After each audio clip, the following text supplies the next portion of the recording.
हम पांच, बट ये संगीत कौन है? संगीत संगीत नहीं मतलब if it is if there are other than हमारे ECA, तो फिर probably the right group, probably people have not yet joined. Yeah, I'm getting from Dr. Bala.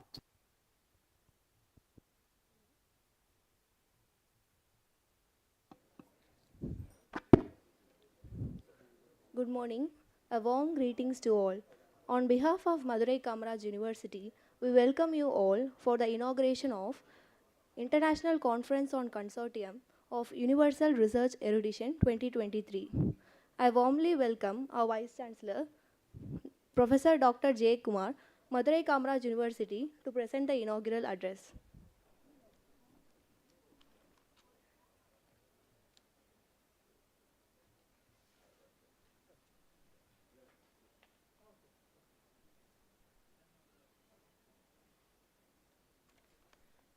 Good morning, and it's another day of the event of iCURE.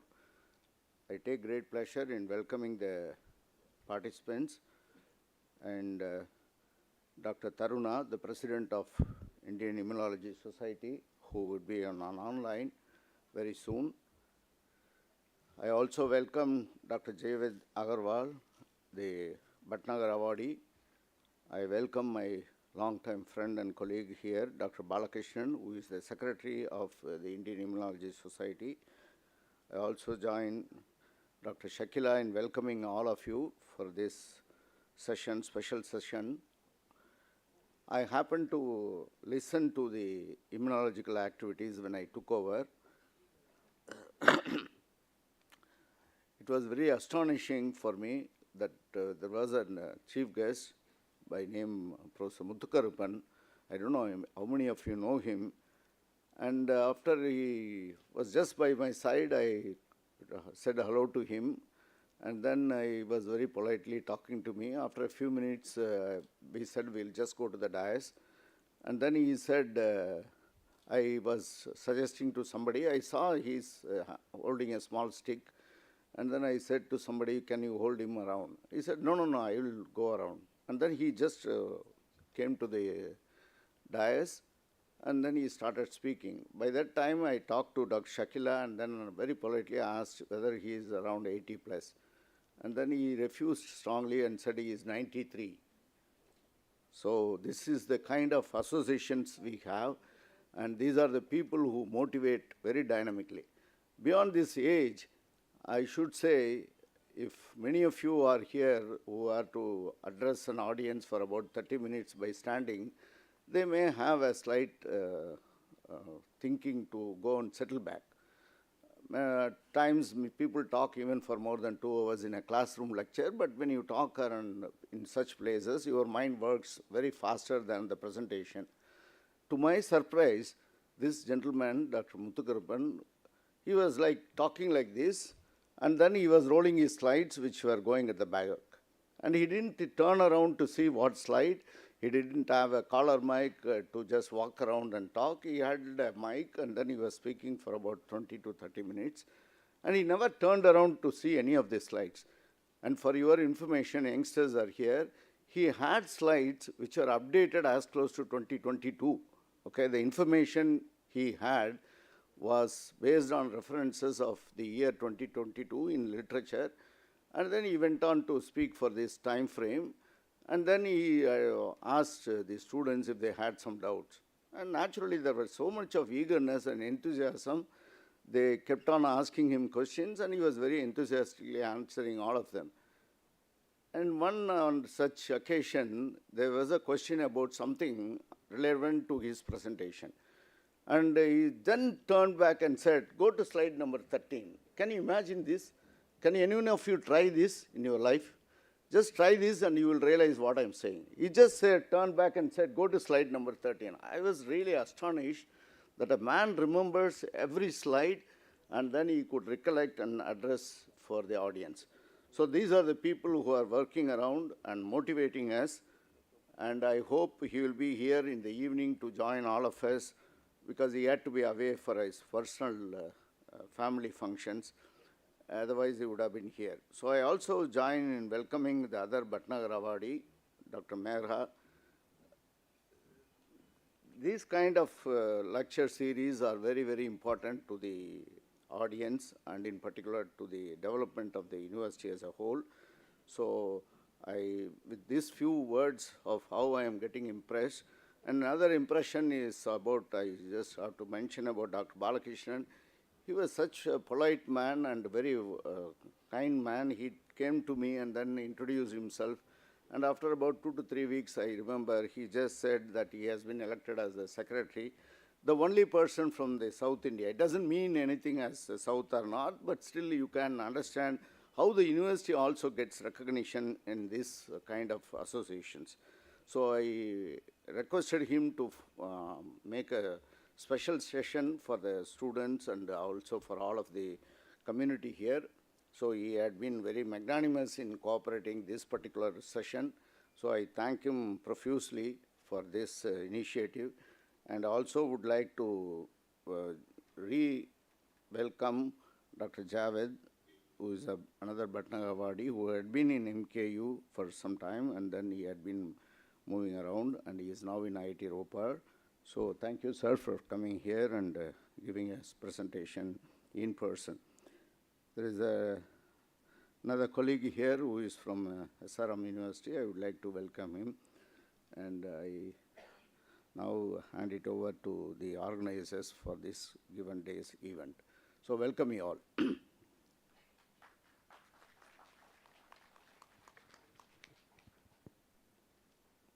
Thank you, sir, for your valuable words.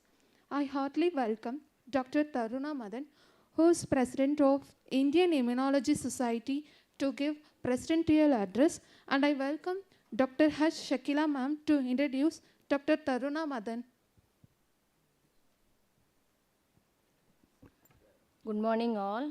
It's my pleasure to be here in the CME Molecular Immunology, which is going to be a special and an exclusive program for all immunology interest young minds, because this is an opportunity for all the young minds who are pursuing research in various fields, particularly we immunologists. So I also belong to the group of immunologists.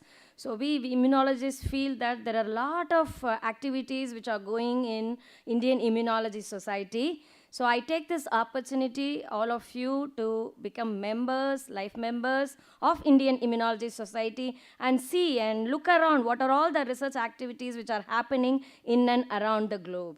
So with this, I welcome you all for this CME program, which is Continuous Medical Education Program on Molecular Immunology in this iCURE. And today's inaugural address, as addressed by our Honorable Vice Chancellor, I would say that we are all so privileged, we are happy to have such a program in MKU, because I wanted to highlight one important thing, because MKU, Madurai Kamaraj University itself has produced or is having 6 Bhatnagar awardees. And in that, we have introduced, or we have brought 3 Bhatnagar awardees to exclusively deliver their talk in this program. So I think we are all so privileged and fortunate enough to have such stalwarts in this particular program, which is going to be happening right now after this inauguration. So with this, I'd like to introduce our President of Indian Immunology Society, Dr. Taruna Madan. Madam has been so inspiring and motivating for all the immunological activities which has been happening after she took over. And before that also, she was so active in Indian Immunology Society.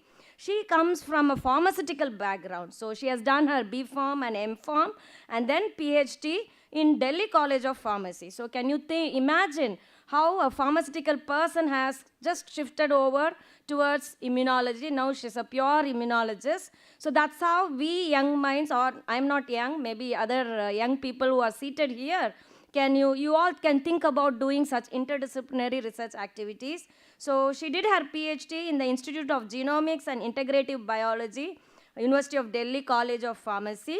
And she has been having many professional experiences, like starting from research associate, senior research, visiting scientist, from Oxford, MRC Immunohistochemistry Unit from Oxford, and she was Scientist C in the Institute of Genomics and Integrative Biology, Delhi, then Scientist E in the same institute, and now she is representing as a Scientist F from National Institute of Reproductive Research and Child Health, Mumbai. She has many awards, so due to time constraint, madam, I take this privilege to welcome you all and also welcome you for delivering this presidential address online. Now we'll hand over the mic to Dr. Taruna Madan.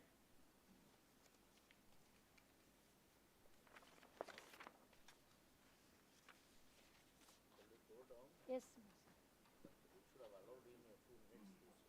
Yes. You can just say a few minutes. Before she comes online, yeah. Now I request our chief guest, I would say, Professor Javed Agriwala, to say a few words for the young minds. Thank you so much, Dr. Shakila, for your kind introduction. Hope I'm audible. Yes, ma'am, you are audible and we can see you also.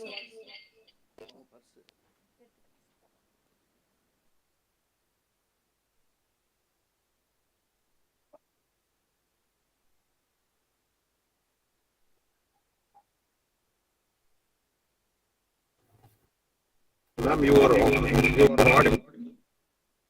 Please proceed. Thank you so much. A very good morning to everyone. Respected Professor J. Kumar, Vice Chancellor, Madurai Kamaraj University, Professor Shakila Mohan, Organizing Secretary of the IIScme on Molecular Immunology, an international conference on Consortium of Universal Research, Erudition, iCURE, and other distinguished guests.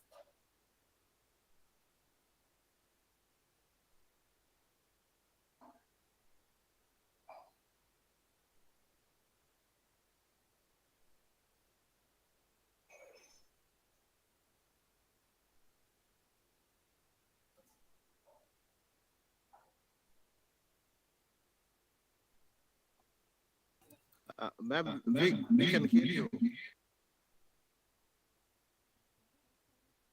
The dais and esteemed participants of the IIScme, I convey my warm greetings to you all on behalf of the Indian Immunology Society. It is indeed a heartening moment today to welcome you all to the second CME of our Golden Jubilee year. A warm welcome and sincere gratitude to Professor Javed Agriwala for attending in person and delivering a lecture in the IIScme. The Indian Immunology Society was established in 1972-73 with the aim of developing and expanding the awareness regarding immunology through training and research in order to fight the major health challenges in India and promote opportunities for professional growth for researchers at all stages of their careers. Its members collaborate to advance knowledge and address shared interests, facilitate exchange of ideas and information among scientists working in different research areas of immunology. These objectives are achieved through scientific meetings and interactions of the society, such as today's CME.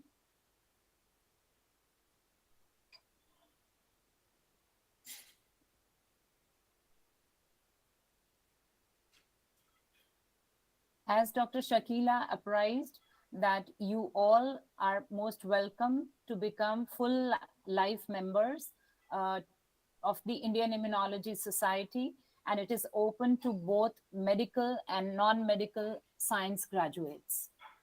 And I congratulate Dr. Shakila Mohan and all the organizing team for compiling an wonderful program, which is having two Bhatnagar awardees, Professor N.K. Mehra, our former president, and Dr. Javed Agriwala, who are both Bhatnagar awardees, And then there are 5 lectures on basic of immunology, and there are 2 more plenary lectures by Dr.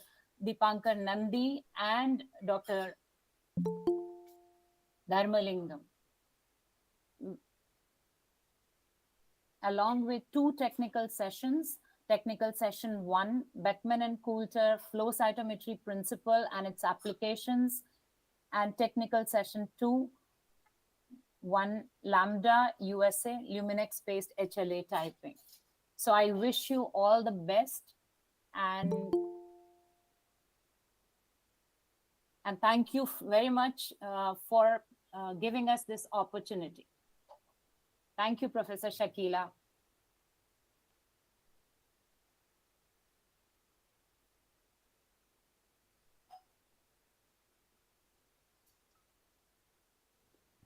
Thank you, ma'am, for giving a wonderful presidential address.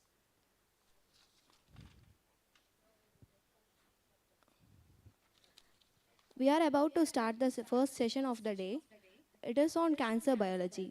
The mission of cancer biology is to identify and understand the causes of cancer, to develop innovative approaches, to create and test novel therapies, and to translate these findings into clinical care.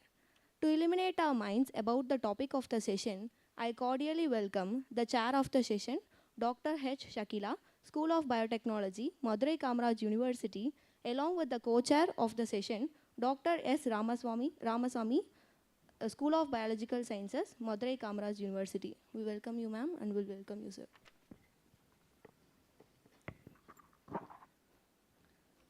Once again, I welcome you all for this first plenary talk today, 4th February, which is the second day of iCURE.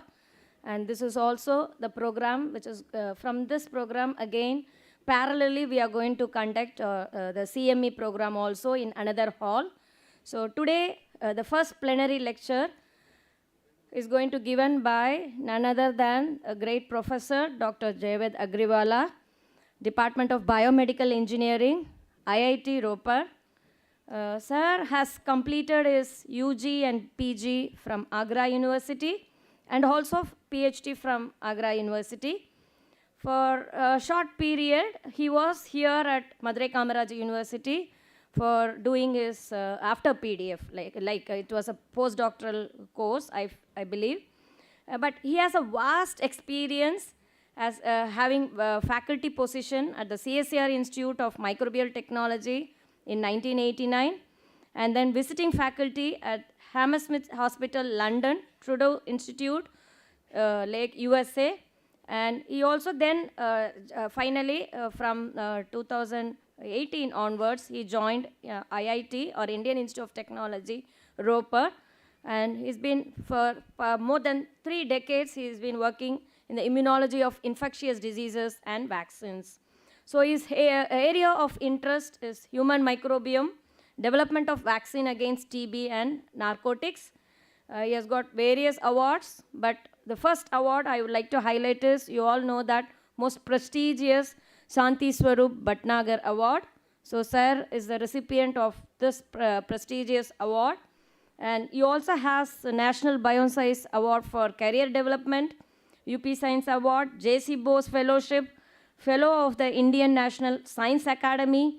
He is also Fellow of the Indian Academy of Sciences, Fellow of the National Academy of Sciences, India. So the list is going a lot. So may I now request our first plenary speaker, Dr. Jayaved Agriwala, on the stage.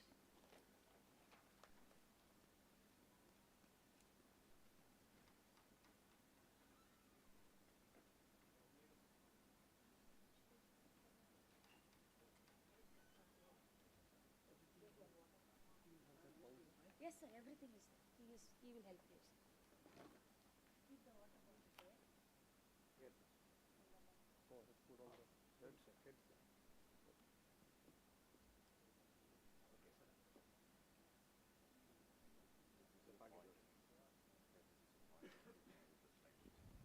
Thank you. Put on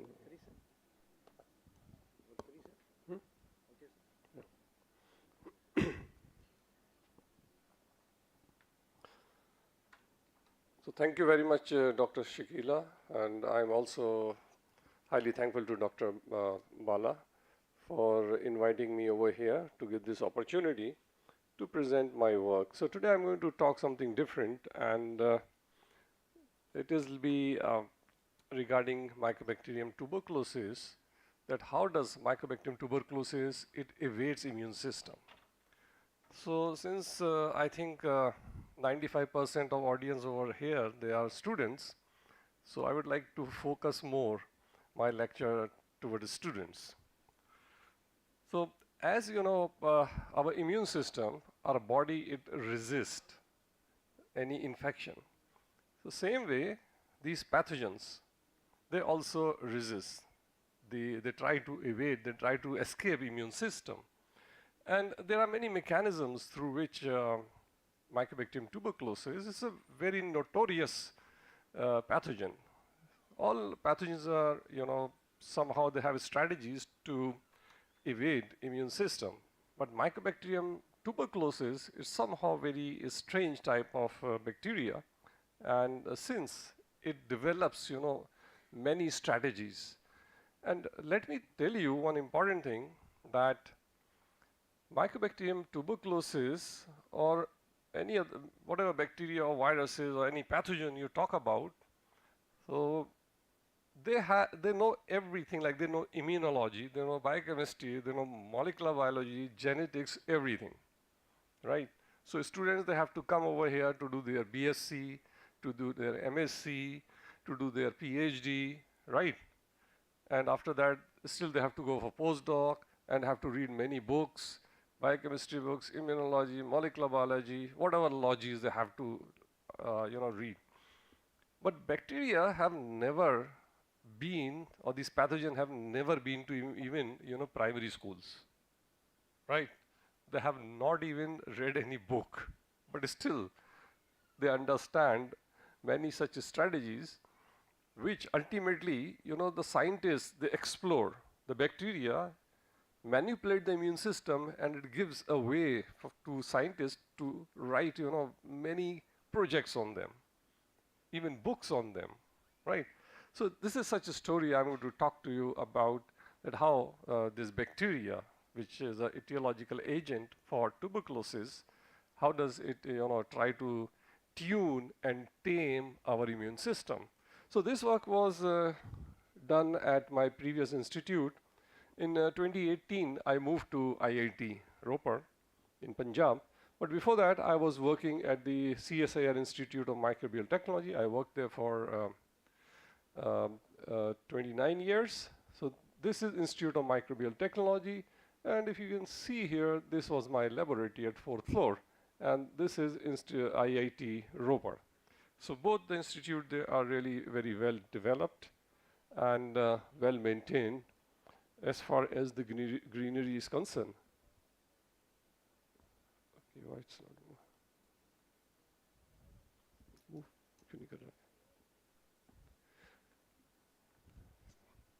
Okay, so first, if you can please move next slide.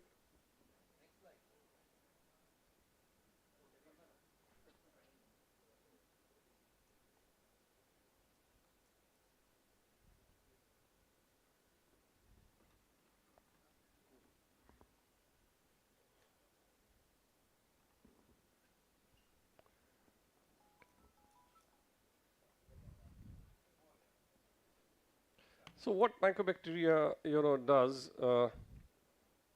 it targets, like, yeah. So Mycobacterium tuberculosis, like, the pharmacologist or, different scientists, they try to target and disrupt the pathways of Mycobacterium tuberculosis, so its survival is impeded, right?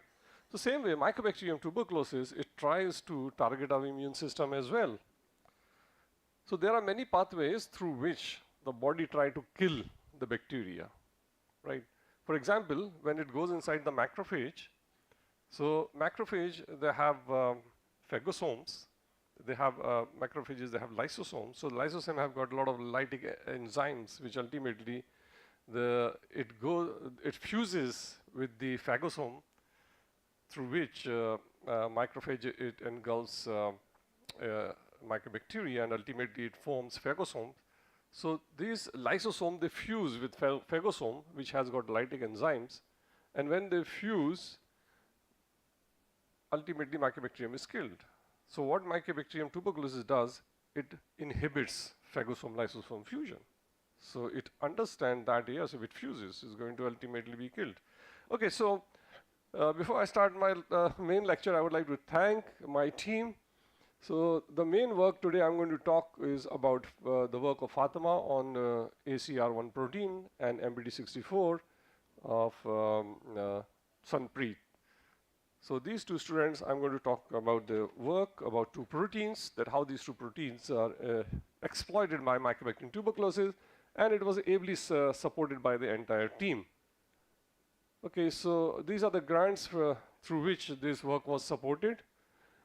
And this is what I was telling you, that if you see here, that Mycobacterium tuberculosis, it inhibits the fusion of phagosome lysosome. At the same time, these molecules like nitric oxide, reactive nitrogen intermediate, reactive oxygen intermediates, these are some lethal molecules which are produced by the host with our body. But ultimately, Mycobacterium, it tries to inhibit them. Okay, and also the acidification, it is inhibited by Mycobacterium tuberculosis, which is one of the mechanisms through which our immune system, it tried to eliminate Mycobacterium tuberculosis, and it knows that macrophages are activated by interferon gamma. And later on, scientists, they came to know that yes, interferon is utilized by macrophages to be activated. So this interferon gamma, it works on macrophages, and ultimately macrophages, they are activated. So it tried to block the secretion of interferon gamma, and the main thing is it tried to control, it tried to hijack the entire machinery of the cells, macrophages and dendritic cells, which play a very cardinal role in elimination of Mycobacterium tuberculosis. So the children might have read that the T cells, they are blind to see native antigen.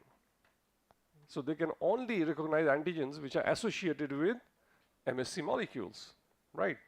So Mycobacterium, what it does, it knows that the antigen which is seen by T cells are complex with MSC molecules. So what it does, it downregulates MSC molecules so that macrophages or dendritic cells, they cannot present antigen. Okay, even though if these cells, they present antigen, but presenting antigen to T cells is not good enough for their activation. So two signals are required for activation of T cells. So first is the presentation of antigen in complex with MSC molecule, and then second is in the form of co-stimulating molecules, right? So even though the antigen is presented to T cells, but if co-stimulating molecules are inhibited, instead of getting activated T cells, they undergo energy, which is a stage of unresponsiveness. These T cells, they become tolerized. So even though the antigen presenting cells, they present antigen, but what Mycobacterium tuberculosis does, it down-regulates the expression of co-stimulating molecules like CD80, 86. So ultimately, it energizes T cells. The T cells, they become tolerized, they become unresponsive. Okay, so there are many mechanisms as well. It inhibits antigen presentation, and CCR7 is one of the key molecule for the chemotaxis of dendritic cells and macrophages. So ultimately what happens, once a dendritic cell has taken antigen from the site of infection, then it migrates to lymph nodes to present, to activate T cells, right? What Mycobacterium tuberculosis does, it knows that CCR7 is important for migration of dendritic cells. So it inhibits. So these macrophages or dendritic cells, they fail to reach lymph nodes and prime T cells. So T cells, they reside in lymph nodes. So these are the few strategies which I've shown through this slide that Mycobacterium tuberculosis, it utilizes. Okay, so importantly, if you see this slide, this is when Mycobacterium tuberculosis, which is attenuated, okay, but this is a virulent Mycobacterium tuberculosis. So somehow when you attenuate Mycobacterium tuberculosis, it loses, loses its capacity to escape from immune system. So immune system macrophage can easily eat it, crush it, and it can be presented by dendritic cells to T cell, and T cells get activated and this is eliminated. But in contrast, if it is virulent Mycobacterium tuberculosis, it impairs immune system and it expands inside the macrophages and ultimately bursts macrophages through necrosis, and these virulent Mycobacterium, which is quite active, it infects another macrophage. So it's keep on infecting other macrophages. Okay, and once it infects macrophage, it paralyzes macrophages. The entire system of macrophage becomes impaired and the macrophage lose their ability. The main thing, macrophages lose their ability to kill Mycobacterium tuberculosis. So these are few more examples which are mentioned over here, that how a Mycobacterium utilizes its ability to impair. So what we observed recently, that Mycobacterium tuberculosis, it also downregulates toll-like receptor 2. And if toll-like receptor 2 is downregulated, the T cells, they undergo exhaustion. They are exhausted, right? So when T cells undergo exhaustion, so these T cells are not active. They cannot activate macrophages. So what we realize, if you can upregulate, induce, or upregulate the expression of TLR2 and then deliver signal through this receptor TLR2, so T cell can overcome this stage of exhaustion, right? So this is also new way of Mycobacterium tuberculosis to evade immune system. So we also realize that it downregulates lipid sensing nuclear receptors like PPAR gamma and TFR4 for its survival. We also showed that it also downregulates CLCX4 and TLR4. These are again indent receptors, and these receptors are highly expressed on macrophages and dendritic cells, which are utilized by these cells to get activated. So these two molecules are also downregulated by Mycobacterium tuberculosis.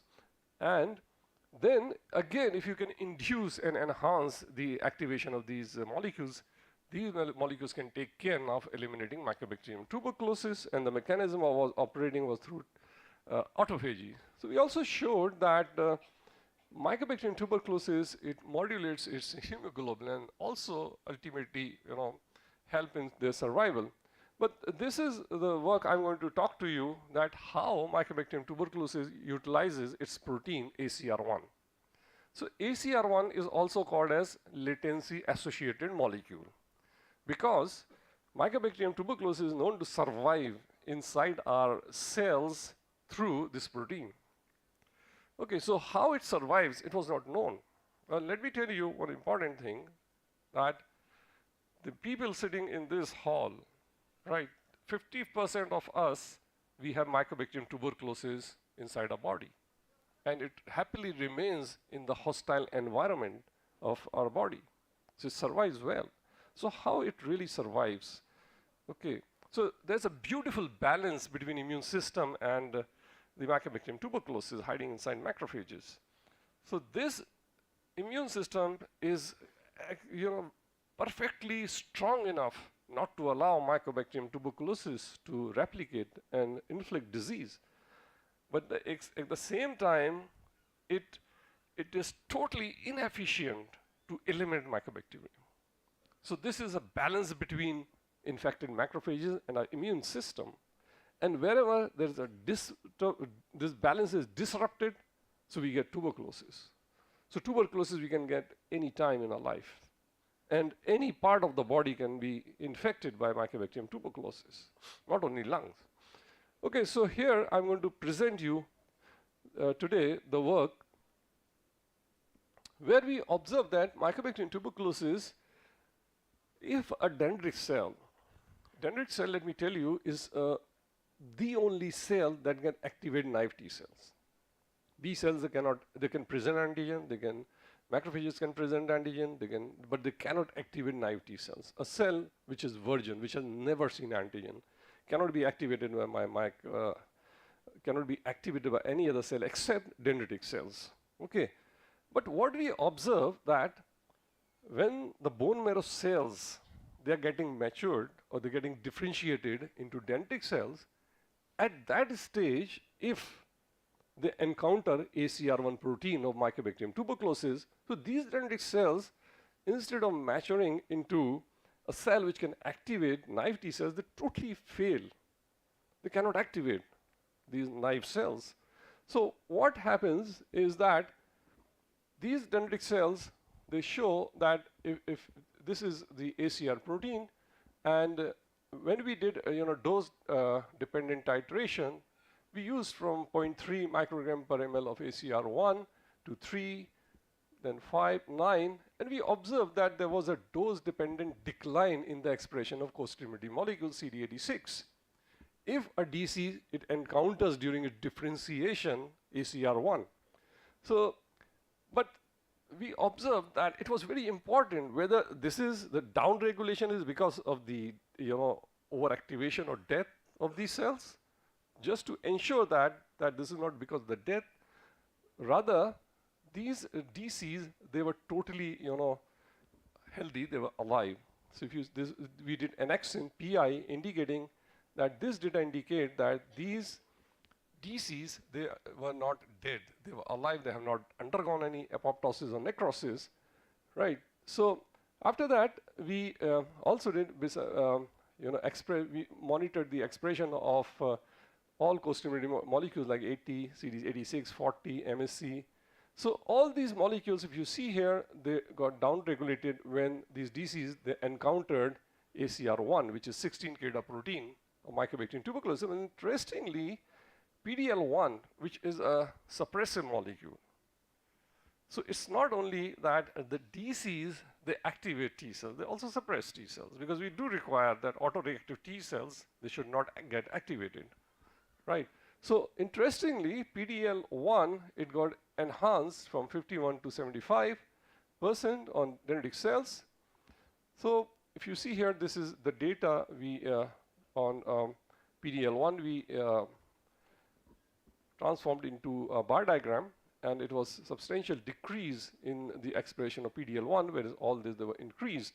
And also we observed that that TIM3 was also, the TIM3 got decreased. So the TIM3 increased from this is the MFI, so from 3,400 it went up to 11,300. So it increased, and these are control protein which we use. BSA, CFP10 is a protein of Mycobacterium tuberculosis. ESET is a protein of Mycobacterium tuberculosis.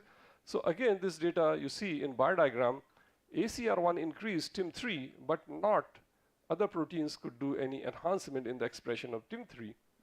And similarly, IL-12 was decreased. The secretion of IL-12 was decreased. And let me tell you one important thing. IL-12 is a differentiating factor for naive cells to become Th1 cells. And these Th1 cells, they are very important in killing mycobacteria or through activation of macrophages and dendritic cells. Okay, so all these proteins of Mycobacterium tuberculosis, they could not induce. We use them as control proteins. So these control proteins, they could not alter the expression of TIM3, whereas we observed that only ACR1, it increased TIM3, it increased PDL1, that is, it increased the molecules which are responsible for immune suppression. Okay, so next we wanted to see whether these dendritic cells which encounter ACR1, do they have ability to phagocytose?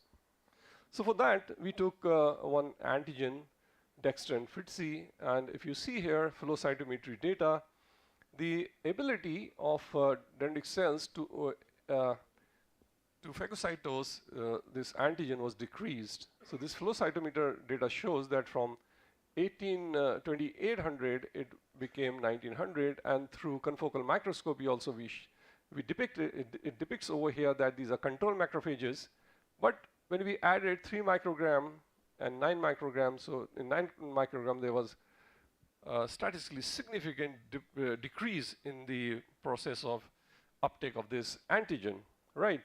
So this is the data over here which shows decrease, and we also used HRP. Okay, so HRP was used second antigen, so there's decrease in HRP. And these DCs, they failed to induce proliferation of T cells, and we could not see that these T cells were not secreting interferon gamma, but to very less extent. Similarly, IL-5 was secreted to very less extent. And this is very important to mention over here that when we left these DCs, even though they were less phagocytosing these bacteria, but when we left these DCs as such, so what we observed in this case that the mycobacterium, after some time, we lysed and plated CFU. So this is the CFU of Mycobacterium tuberculosis. This is control where no ACR1 was added. This is where ACR was encountered during DC differentiation. So these mycobacteria, they survive well, even though the DCs has less capacity to engulf these mycobacteria. But over time, when we left these these dendritic cells, the mycobacterium, they replicated well. They replicated fast, indicating that these DCs, they lose their ability to kill mycobacterium, intracellular Mycobacterium tuberculosis, right? So what was the mechanism which was operating, how it is doing? So we observed that there was an increase in IDO, which is a suppressive molecule. So these DCs are expressing more IDO, and through which they are suppressing the immune system, more TGF beta, more IL-10. And interestingly, they induce the generation of Tregs. So FOXP3 is a marker for Tregs. So this is FOXP3. So if you see here that no ACR1 was added over here as compared to this 3%, it went to 12%. So this was the main mechanism through which it was suppressing the immune system. And further, we try to monitor and we observe that both SOX1 and SOX2, they were downregulated. These are the molecules which are responsible for activation of dendritic cells, and they had capability to induce killing of Mycobacterium tuberculosis. But SOX3, which is an inhibitory molecule, it got enhanced, right? And these, we could also observe that these molecules, since they were very important in killing of mycobacterium, the mycobacterium utilized them, and ultimately these molecules, they were downregulated. Whereas STAT6, we observed that it was suppressed, and STAT3, it increased. And we also observed that NF-kappa B, it decreased when the DCs, they encounter these Mycobacterium tuberculosis, right? So now this MPDC, we thought, let me tell you an important thing, that we tested about 20 proteins of Mycobacterium tuberculosis. So out of these 20 proteins, only 2 proteins, they were working in suppression of immune system of Mycobacterium tuberculosis, right? So when during differentiation, dendritic cell encountered ACR1, so they had developed a suppressive phenotype. But interestingly, when these dendritic cells, when they were differentiating, and if they encounter MPD64 or Mycobacterium tuberculosis, so what we observed in this case, that these DCs, however, they increase the expression of co-stimulating molecule 8T from 6.9 to 37, and CD11B was increased. However, MSC was decreased. But at the same time, important thing was that it also increased the expression of PDL1, and TIM3 was also increased. So PDL1 on control DCs, it was 66%, and then it went to 89%. And ultimately, what we observed that the marker for MDSCs, myeloid-derived suppressor cells, it increased, which is Ly6 molecule. So if you see here, from 21%, it became 48.6%. So this was very intriguing, that if DCs during differentiation, they encounter MPD64, so they don't lose or they acquire MDSC's phenotype. They become myeloid-derived suppressor cells. Okay, so there's a total differentiation, and what we observed that these DCs, they failed to secrete optimum amount of IL-6, IL-12, TNF-alpha, IL-10 was however increased. So these three molecules are very important, very critical in killing Mycobacterium tuberculosis. And if you see this scanning microscope picture, it was very fascinating that these dendritic cells, they are normal dendritic cells developed through bone marrow-derived cells in the presence of IL-4 GM-CSF.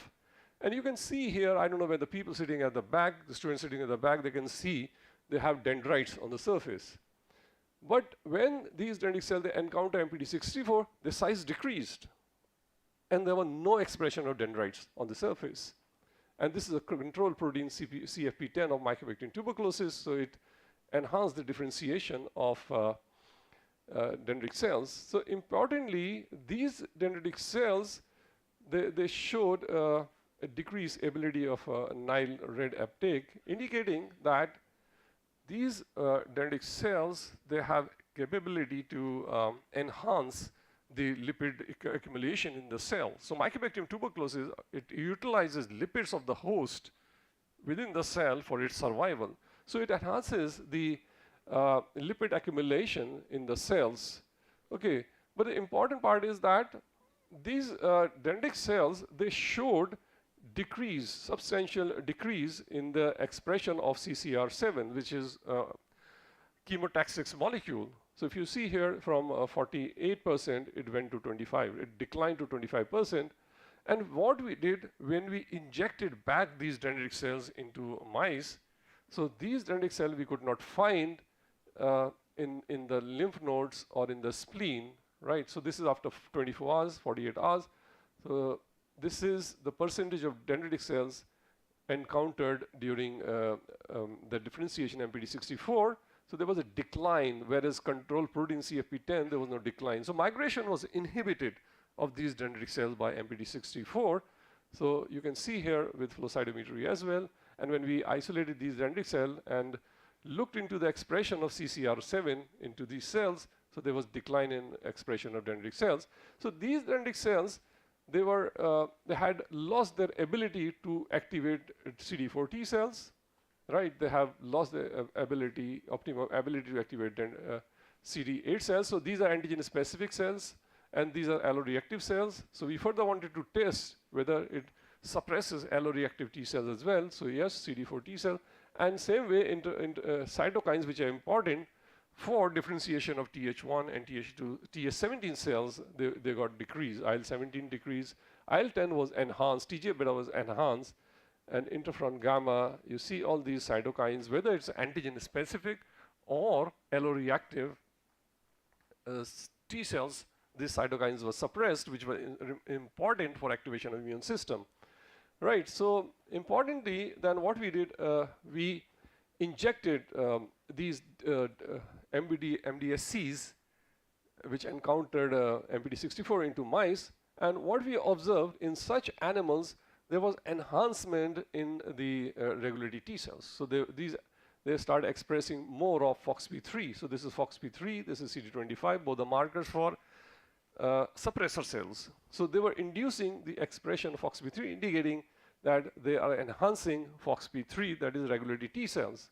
So these dendritic cells, they had shown lesser capability, impaired capability of phagocytosing Mycobacterium tuberculosis. So this is avirulent Mycobacterium tuberculosis, less ability to phagocytose.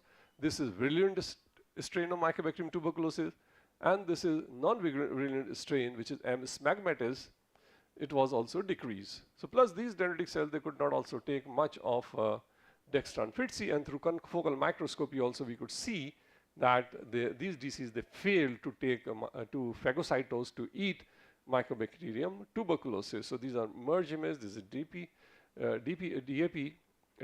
and if you see when they encountered, you could not see here, if you can see the student sitting at the back, you could see here a little bit greenish tinge. These are bacteria, Mycobacterium tuberculosis. But when these dendritic cells, they encountered MPD64, we could not see much of these Mycobacterium tuberculosis. Okay, so same way, these DCs, even though they phagocytose less Mycobacterium tuberculosis, but when we left these DCs, the Mycobacterium tuberculosis, it grows fast in them. So this is MPD64 and encountered DCs. So Mycobacterium has ability to proliferate, to replicate fast in such DCs. So again, we tried to decipher the mechanism, and we could see high amount of arginase in these DCs or MDSCs. So arginase is an inhibitory factor. So through biochemical method we showed arginase inhibition. We could also see through Western blot that arginase is increased, so through which, through this suppressive molecule, dendritic cells are being, the ability to differentiate optimally is suppressed. Okay, so STAT3 is an important molecule for differentiation or regulation of secretion of arginase. So in this case, we observed that STAT3, which is a regulatory molecule for arginase, it was also increased, right? So this very well indicates that this is a specific mechanism which is being exploited by dendritic cells to impair the differentiation, and rather it turns them into, from activated cells into suppressive cells, right? So we could also see that IDO, a suppressive molecule, is increased, and we could see that NF-kappa B, which is responsible for inflammatory responses against Mycobacterium tuberculosis, plays crucial role in eliminating tuberculosis. It's decreased or totally suppressed. Okay, so we also saw that the reactive oxygen species, they were suppressed. So these reactive oxygen intermediate, nitrogen intermediate, they also play an important role in suppression of Mycobacterium tuberculosis. And there was less, we observed that these Mycobacterium tuberculosis, they showed less uptake of glucose. So indicating they were not metabolically active.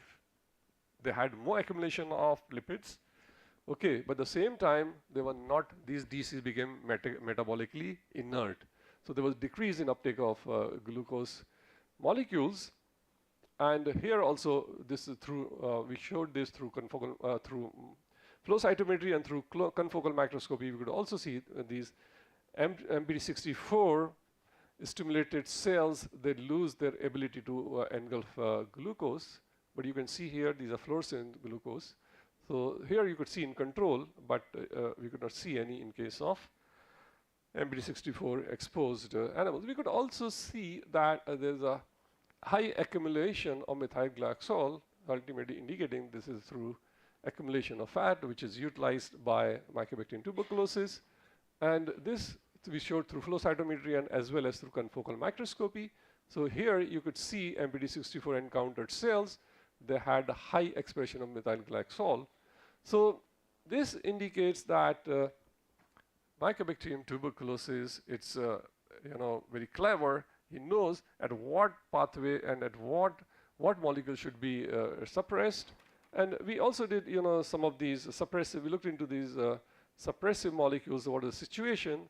So we could see some of these molecules that they were suppressed. However, like GLO2 was suppressed, but somehow SS4, it was highly increased. So indicating that it utilizes, it suppresses molecules which are deleterious to it, but at the same time, it increases the molecule which may help its survival. Now, the important thing, what we observed that how these T cells, they get inhibited. So we did CFEC labeling, which indicates that T cells are proliferating, right? So each peak indicates one cycle of proliferation. So these are normal DCs, but the DCs which were encountered with MPD64, there was a decrease in the proliferation of T cells. So if you see here, there's a decrease in the proliferation of dendritic cells. So these experiments were done in trans well plates, right? So you can separate DCs from T cells. So we wanted to see whether it's a contact dependent inhibition or it is through the secretory molecules, right? So these were transwell, and we could see that yes, in transwell as well, it was suppressed. So these were secretory molecules which were responsible, and both CD4 and CD8 T cells, they were suppressed. So ultimately, we took supernatant and wanted to see what exactly is responsible for suppression of of proliferation of T cells.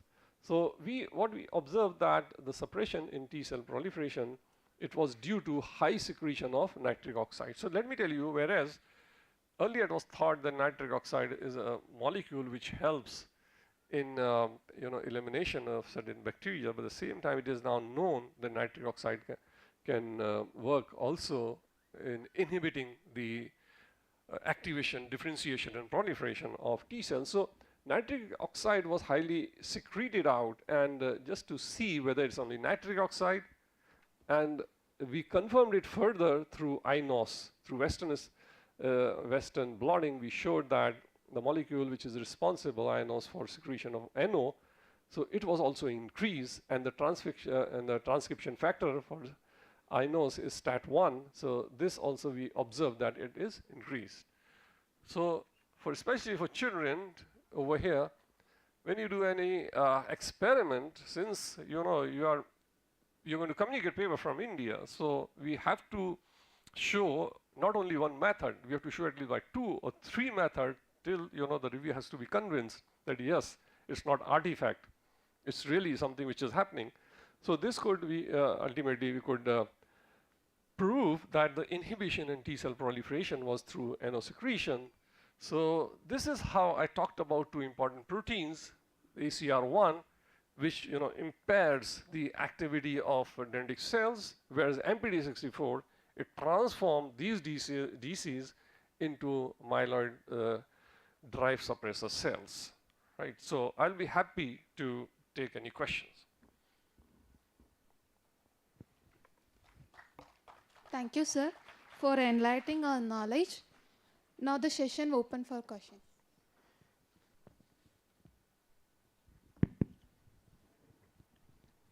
So good thing is, Dr. Shakila, your students are quite, vibrant. I mean, their face is glowing. Yeah. So it appears they understand whatever I was talking. None of them, they were sleeping, even people sitting at the students sitting at the back. So the Professor Shakila seems to be a good teacher, teaching good immunology. So are there any questions? Should be there, I think. Because our PG students, whenever I take class, they don't keep quiet. They always ask some questions. Okay. They make me very, tensed, So before I go to the class, I get prepared. So I hope the same repetition here also, Yes. Yeah, otherwise, as students, they are trained to answer questions. They are not trained to ask questions. So you are a good teacher.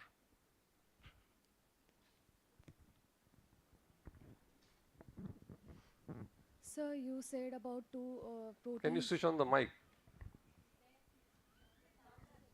Hello? Yes. Can you hear me, sir? Sir, you said discuss about 2 proteins out of 20, that is ACR1, and second one is just MAP something. So those 2 proteins are produced by mycobacterium, and if it is living inside our body, I can understand it is like suppressing the T cells and DC cells. But why don't our body producing antibody against those 2 proteins? Because it is not produced by our body, right? So is that not any mechanism that B cell is playing any role against it? Yeah, it's a very good question. So at least for those pathogens which resides inside the cells, that is intracellular pathogens, unfortunately antibody does not play very important role. There is no fundamental role which has been established of antibodies. The reason is the antibodies cannot enter inside the cell, right? So these bacteria, they secrete inside the cell, and this is how they impair, right? And by the time, and if you see, especially in case of tuberculosis, what happens if there is a mild form of tuberculosis? So T cells activity, T cells immunity is this much, and antibodies is this much. And as the disease progresses toward chronicity, it becomes chronic disease, antibodies goes up and T cells go down. So somehow antibodies, they contribute more towards progression of disease. And interestingly, when these patients, they are treated, so what happens? Antibodies start going down and T cells activity goes up. So that is the reason that antibodies, they play no roles. Thank you, sir. Any other questions? Yes.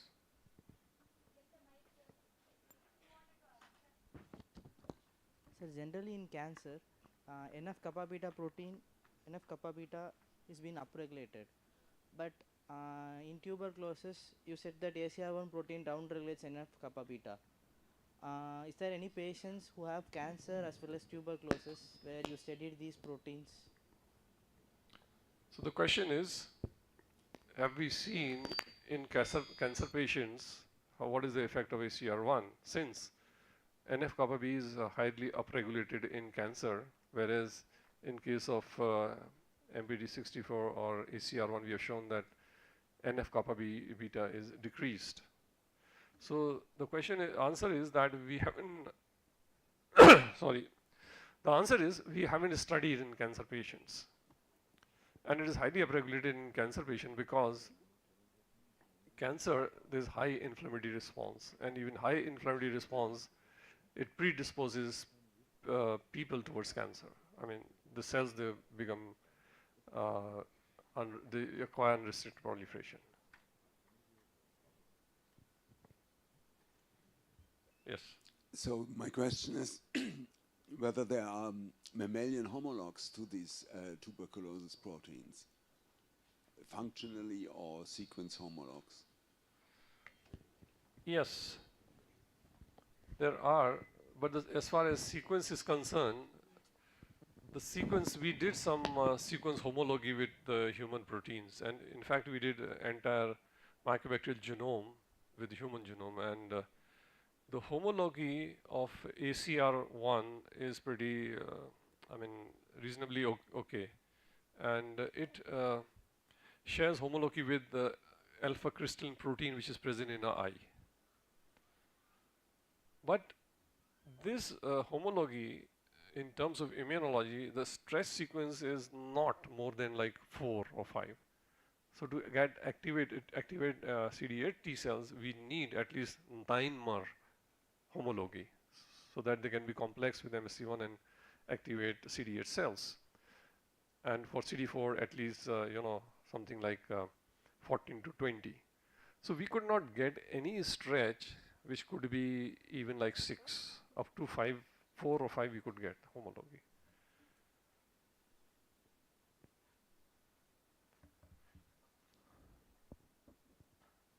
Okay, so if there aren't any, oh, there is a question.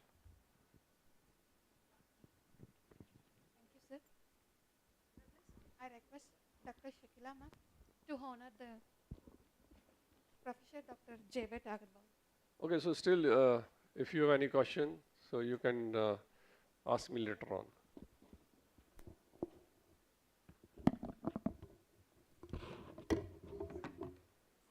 Sir, this side.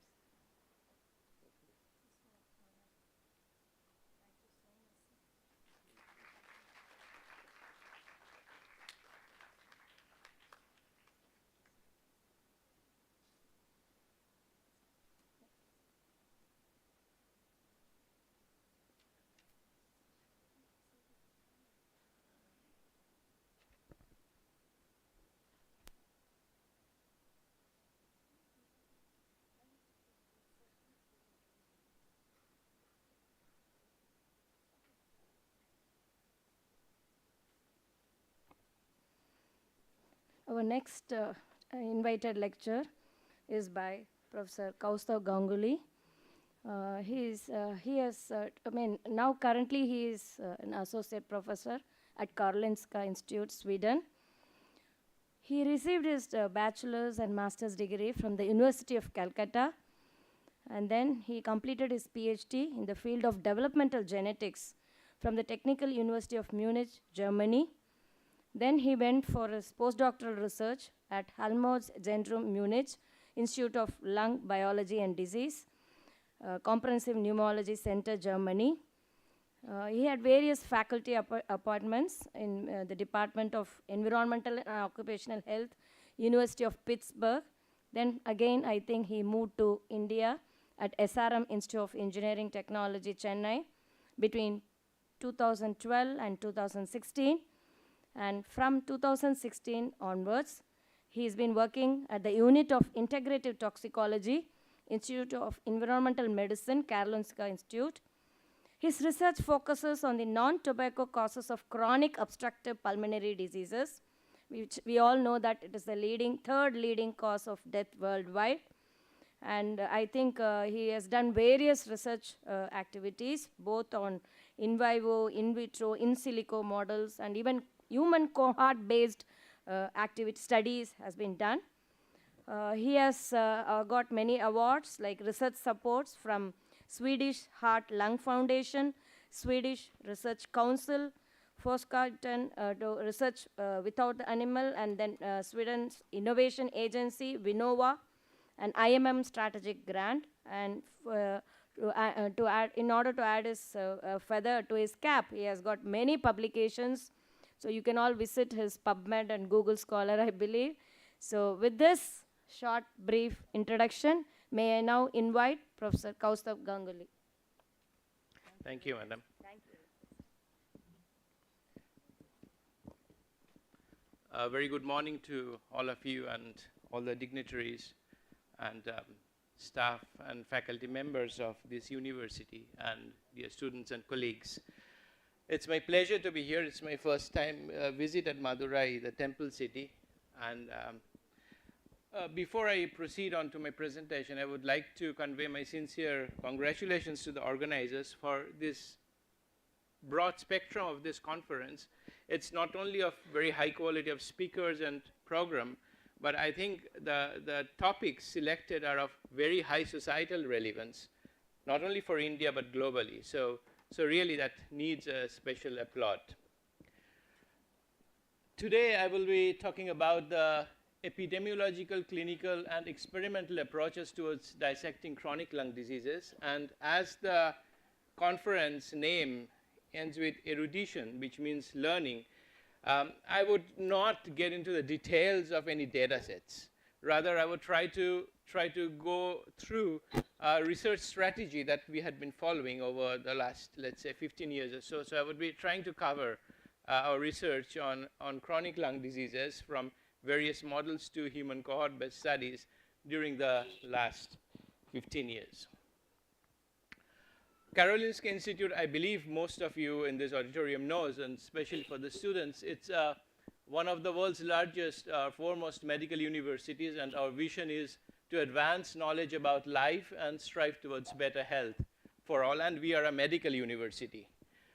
And as a university, KI, which we in short form abbreviated from called Karolinska, is Sweden's single largest center for medical and academic research and offers the country's widest range of medical courses and programs. And we all probably know that Karolinska Institute is responsible for awarding the Nobel Prize in Medicine and Physiology. And this is actually the building. Nobels were won.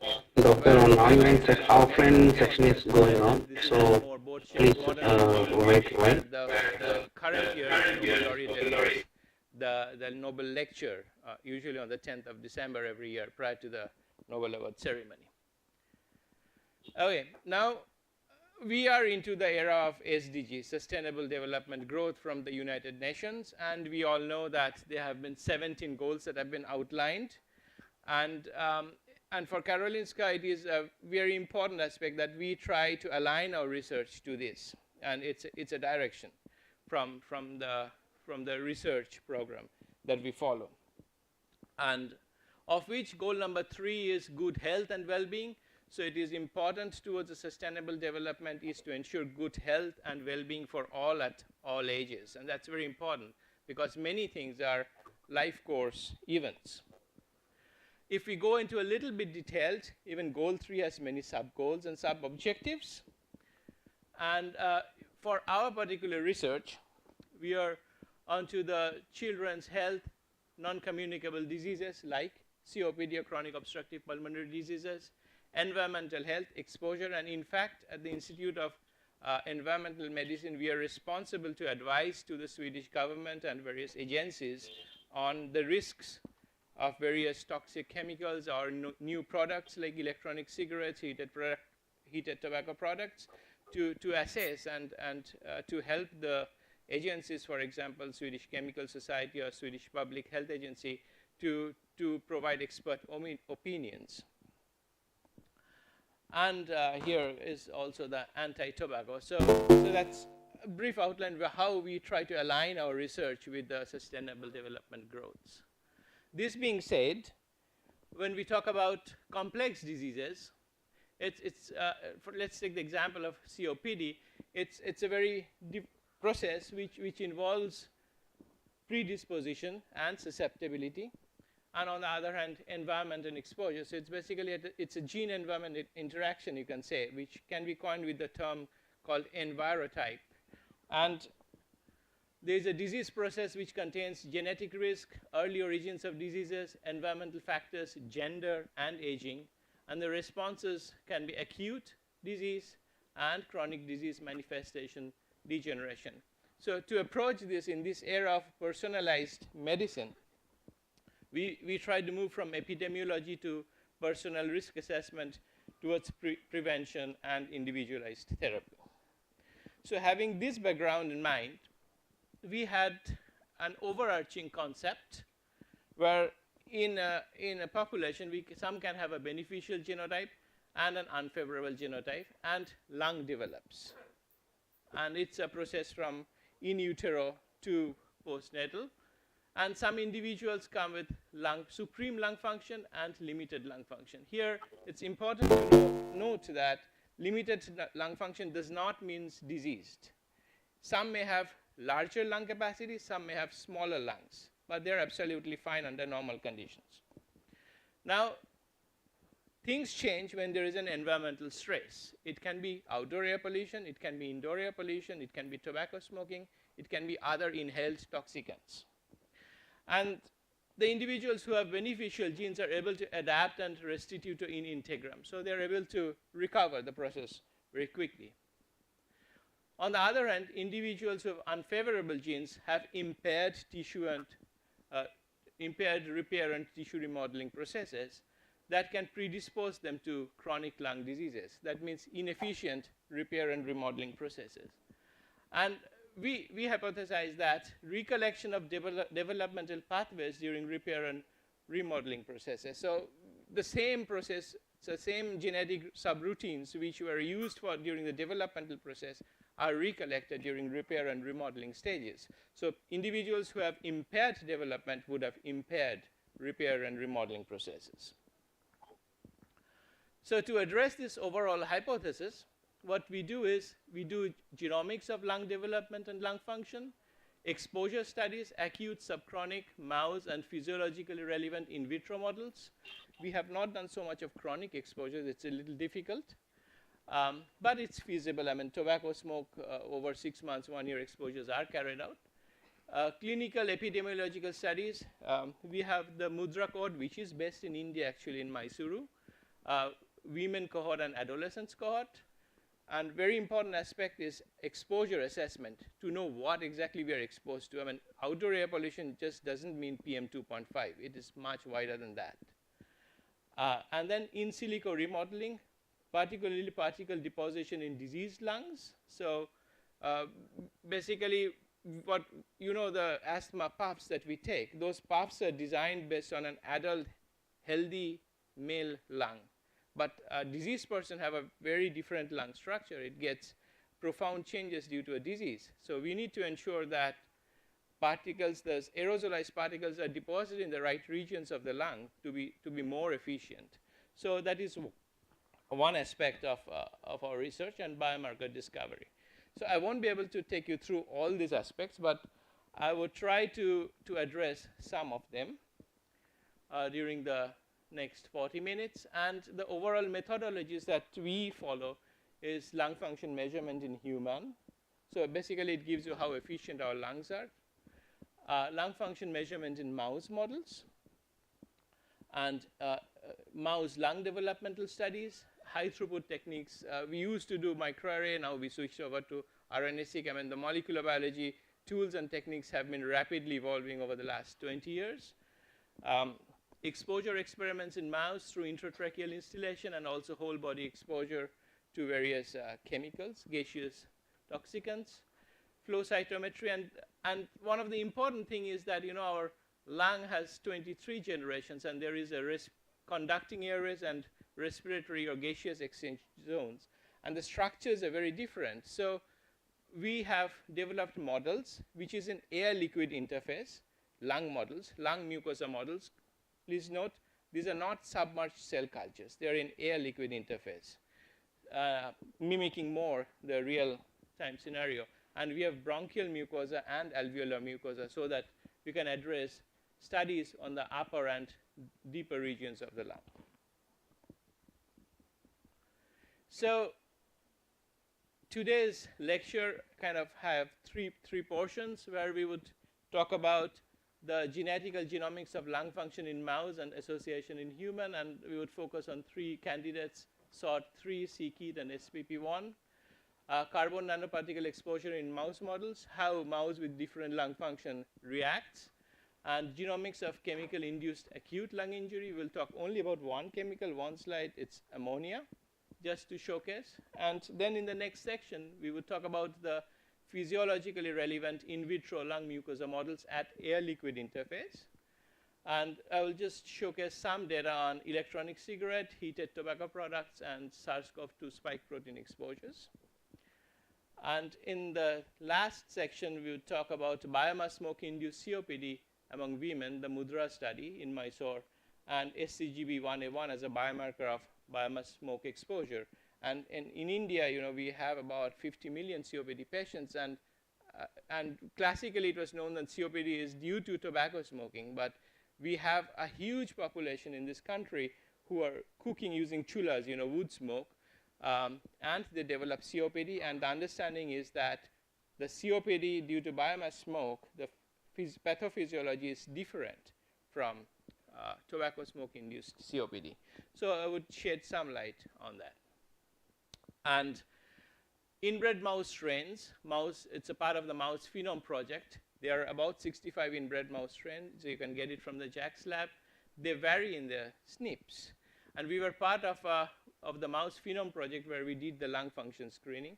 Some 15, 20 years back, we had done 15, 16 strains, and we identified strains with divergent lung function. So it was C3H, HEJ mice versus JF1 mice, and the lung sizes were like half. C3H were like 1500 mil, and JF1 were about 800 mil. So very different. So we developed a strategy called expression QTL strategy, expression quantitative trait loci strategy, to identify candidate genes. And this we are talking about when we are using microsatellite markers to know genes. I mean, now the technology has changed a lot. And we identified regions on mouse chromosome 5, 15, 17, and 19. And then what we did was we did a microarray of those mouse lungs to find out genes which are up and down regulated, and try to locate genes which are differentially expressed and falls in those QTLs within these chromosomes, so that we started calling them as a expression QTL strategy, so that we picked up candidate genes and we started doing more functional studies. And this is an example of mouse chromosome 5, where 3 genes were located, SORT3, c-KIT, and SPP1, and this was linked to dead space, that is this area the air which does not participate in gaseous exchange. So more the dead space, inefficient it becomes, and specific compliance, that is the elasticity of the lung. So as a patient gets COPD, the elasticity is lost. So it becomes loose like a sac. And it also involves a lot of alveolar component, alveolar parenchyma.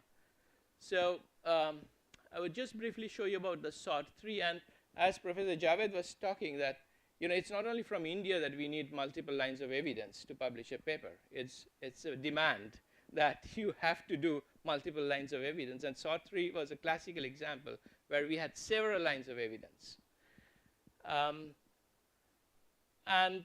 Here you can see that in JF1 mice, we had quite a low levels of SORT3. And SORT3 is the extracellular superoxide dismutase 3. It's one of the major antioxidant of the lung. And you can see that we have reduced protein expression and activity. So again, multiple lines of evidence there. We have shown also in the transcript levels. And you can see that here that during lung development stages from P14, postnatal day 14, so in case of mice, alveoli develops postnatally after birth, and it keeps on decreasing up to even 10 weeks stage. So it was a very steady decrease. So we thought, well, it might, even though it's an antioxidant, it might have a role in lung development. And the knockout mice, the SORT3 knockout, you can see the dead space was increased as we have seen in the QTL. So they have inefficient ventilation efficiency. Moving on to that, we had a children's cohort in Munich and Dresden in Germany, and we were collaborating with them. And we could find association with forced expiratory volume in 1 second and MEF25. And they were associated, SNPs were associated. And importantly, these SNPs were functional SNPs. Why I mention this is that many association studies we encounter, we don't know the function of the SNPs. They are somewhere in the intron, and we cannot say what it does. It probably does something. But this was where the promoter SNP had led to a loss of an aryl hydrocarbon receptor's xenobiotic response element cognition domain in the promoter site, and also an amino acid exchange within one of the within the exon. So you can see here that, and we could also establish this through in vitro EMSA assays. So it was very important to go beyond and do multiple lines of evidence. And we wanted to know how it may contribute, SORT3, an antioxidant, to lung development. So when we analyzed the knockout mice, we could see that several Wnt signaling pathway and FGF, fibroblast growth factor pathways, several components were changed, of which we found very interesting is FGF2 protein, because not much reports had been said about the FGF2 proteins, which still we are investigating how it can contribute to lung development. So it was a very good lead for our project. And if you move to the c-KIT, the proto-oncogene, it was a very interesting candidate. And then what you can see is that there was a spontaneous emphysema-like phenotype in this mice. So emphysema means when the lung parenchyma destroys. Generally, it happens in smokers. Spontaneous emphysema is rare. So it was a very good pick. And we could see that, and we could see that actually the compliance also increases with age. So the lung becomes loses its elasticity that it should have. So and also this was established by quantifying the mean linear intercept. So you can see that, and the knockout mice do not survive. So it's basically a transgenic of that. So so this was a very good component for alveolar regeneration. So it can be considered as a candidate for studying more details of alveolar regeneration that is very much needed in case of emphysema. And we don't have a treatment for COPD right now, even. It's all supportive. And the third candidate was SPP1, secretory phosphoprotein 1, many of which you know it, classically known as osteopontin, often thought to regulate bone development. But this knockout mice, when it was discovered in, I think, in Canada, there was no impact on bone development. There was some minor changes in bone density as a surprise. But I think it was one of the first papers which shows a developmental defect, where we could see that in this mice, the total lung capacity was reduced compared to the wild type. And also we could see the specific compliance increase, that means loosened elasticity, and with the increase of mean cord length. So the alveolar size was increased, which means it has, like a balloon has become a little loosened up. So we could prove this functionally as well, the candidates we identified with the EQTL strategy. Nonetheless, it's a huge process. Lung development is highly orchestrated and a precise genetic mechanism. But fortunately, mouse lung development is very similar to human lung development, except some portions and structures.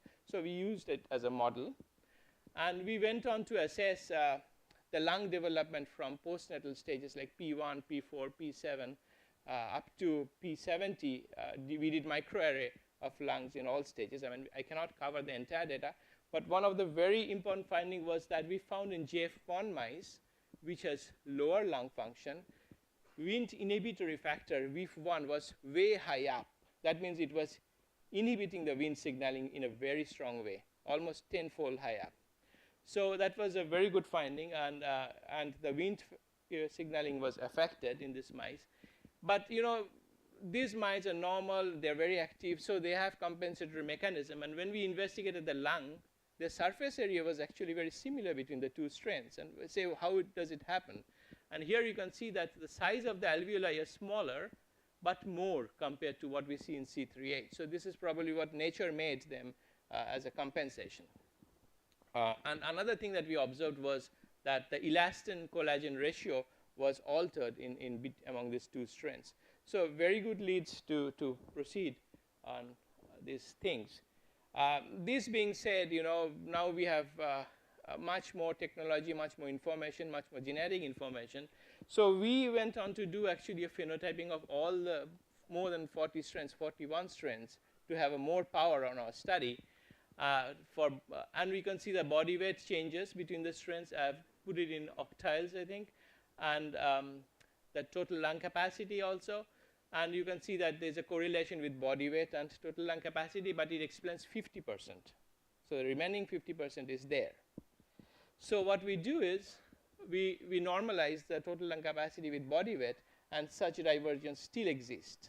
So this helps us to scan more, because the whole genome sequence many of these strains are available.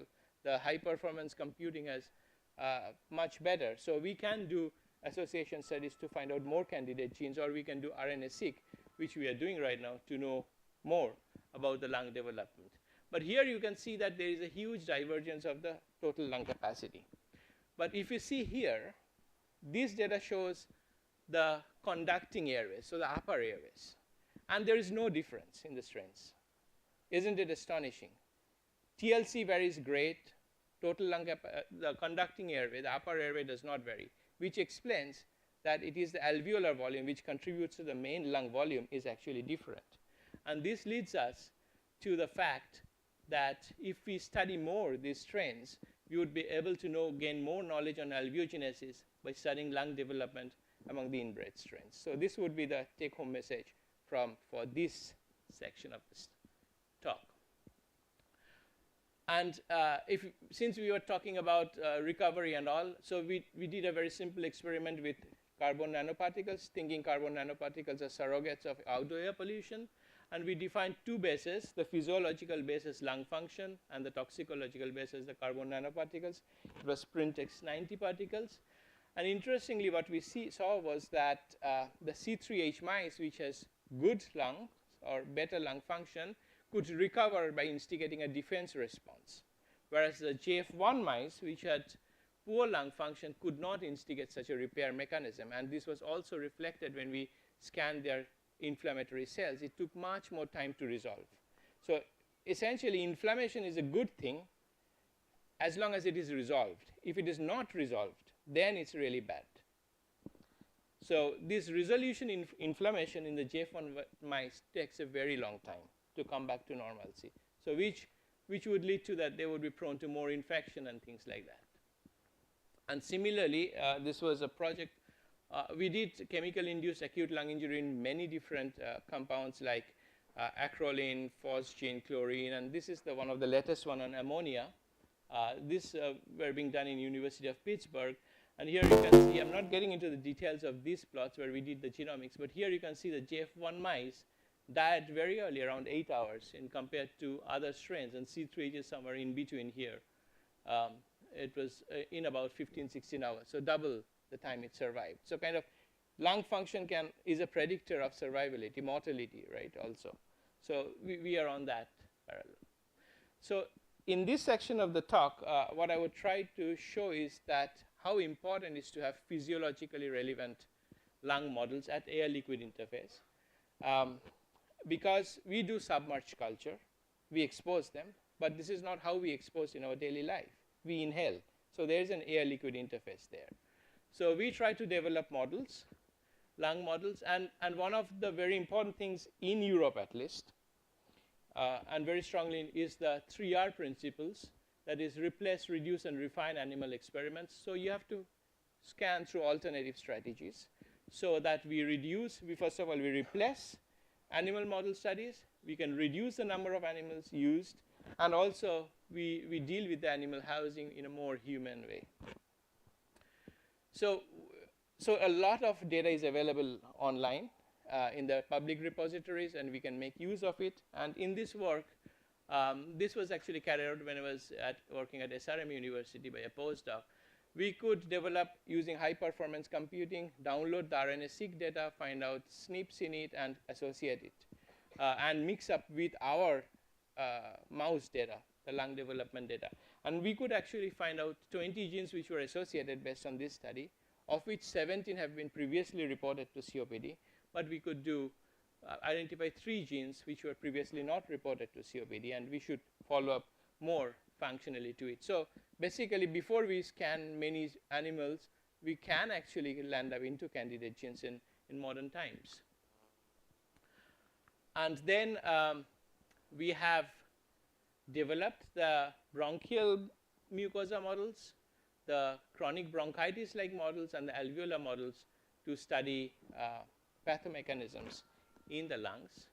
And it's a complex process, and basically it's air-lifted and it's in air-liquid interface. So one side is in the air, another side in the media, like in the blood. And very well characterized, these models have been done way back in 2017, 2018. And you can see the characterizations. Similarly, recently we have developed the alveolar model. It is important to note here that bronchial model right now is commercially available, though very expensive, but there is no available alveolar model. And this is, again, very well characterized, knowing what should be the characteristics of alveolar type 2 cells, and the type 2 cells act as the progenitor cells of the alveoli. And just before the pandemic, in the US, this event happened, which was coined by CDC as E-Valley. So e-cigarette or vaping product associated lung injury, and they were, in a very short span of time, there were about 70 deaths and 3,000 hospitalizations, mainly very young population. Okay, they started vaping, and there was this incident. And also, we were requested by the Public Health Agency to investigate this. So we developed an exposure system, and we try to expose as close as possible to realistic situations. And e-cigarettes comes in various flavors and extremely appealing names. I know in India it's banned, but it's still a big issue in the West.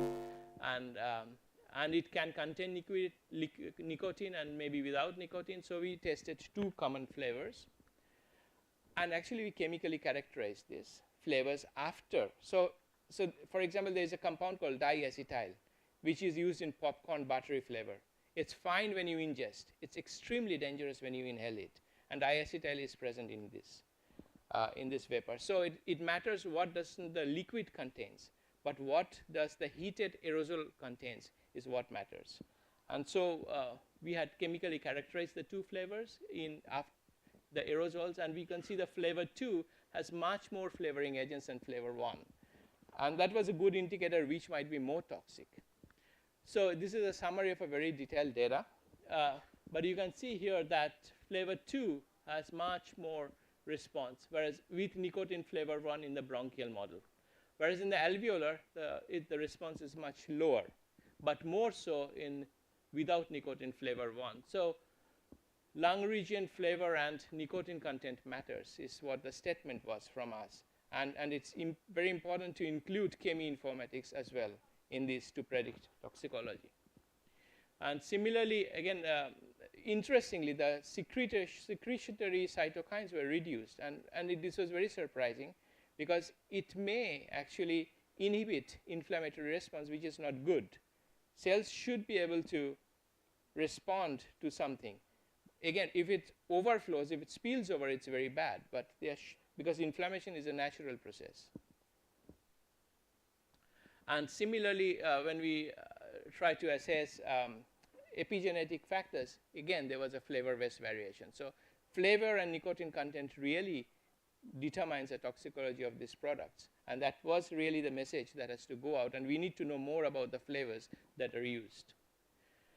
Very recently, another product came into the market. It's called heated tobacco products. Here, the cigarettes are not burnt, not combusted, but heated. Combustion needs at least 600 degrees Celsius. And heating, it happens between 300 to 350. So the tobacco industry claims that this is a safer product. Maybe, may not be, we don't know, but it's a new product. Not everything is revealed in the FDA listing, but as simple as that, newer product,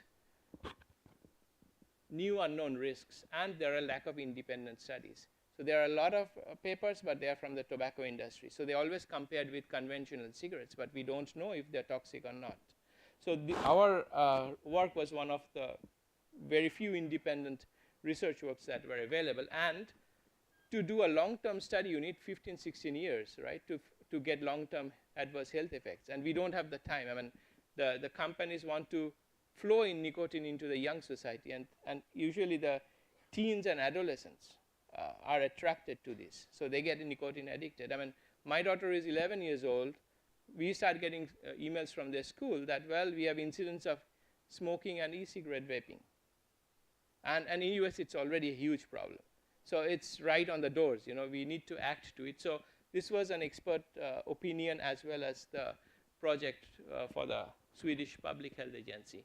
And interestingly, what we see is that we saw many pathways by RNA sequencing which were predicted, but ferroptosis was one pathway which we saw enriched in both bronchial and alveolar mucosa models. And ferroptosis is a cell death pathway which is discovered about 10 years ago, and recently it has been shown to be present in tobacco smoke exposures.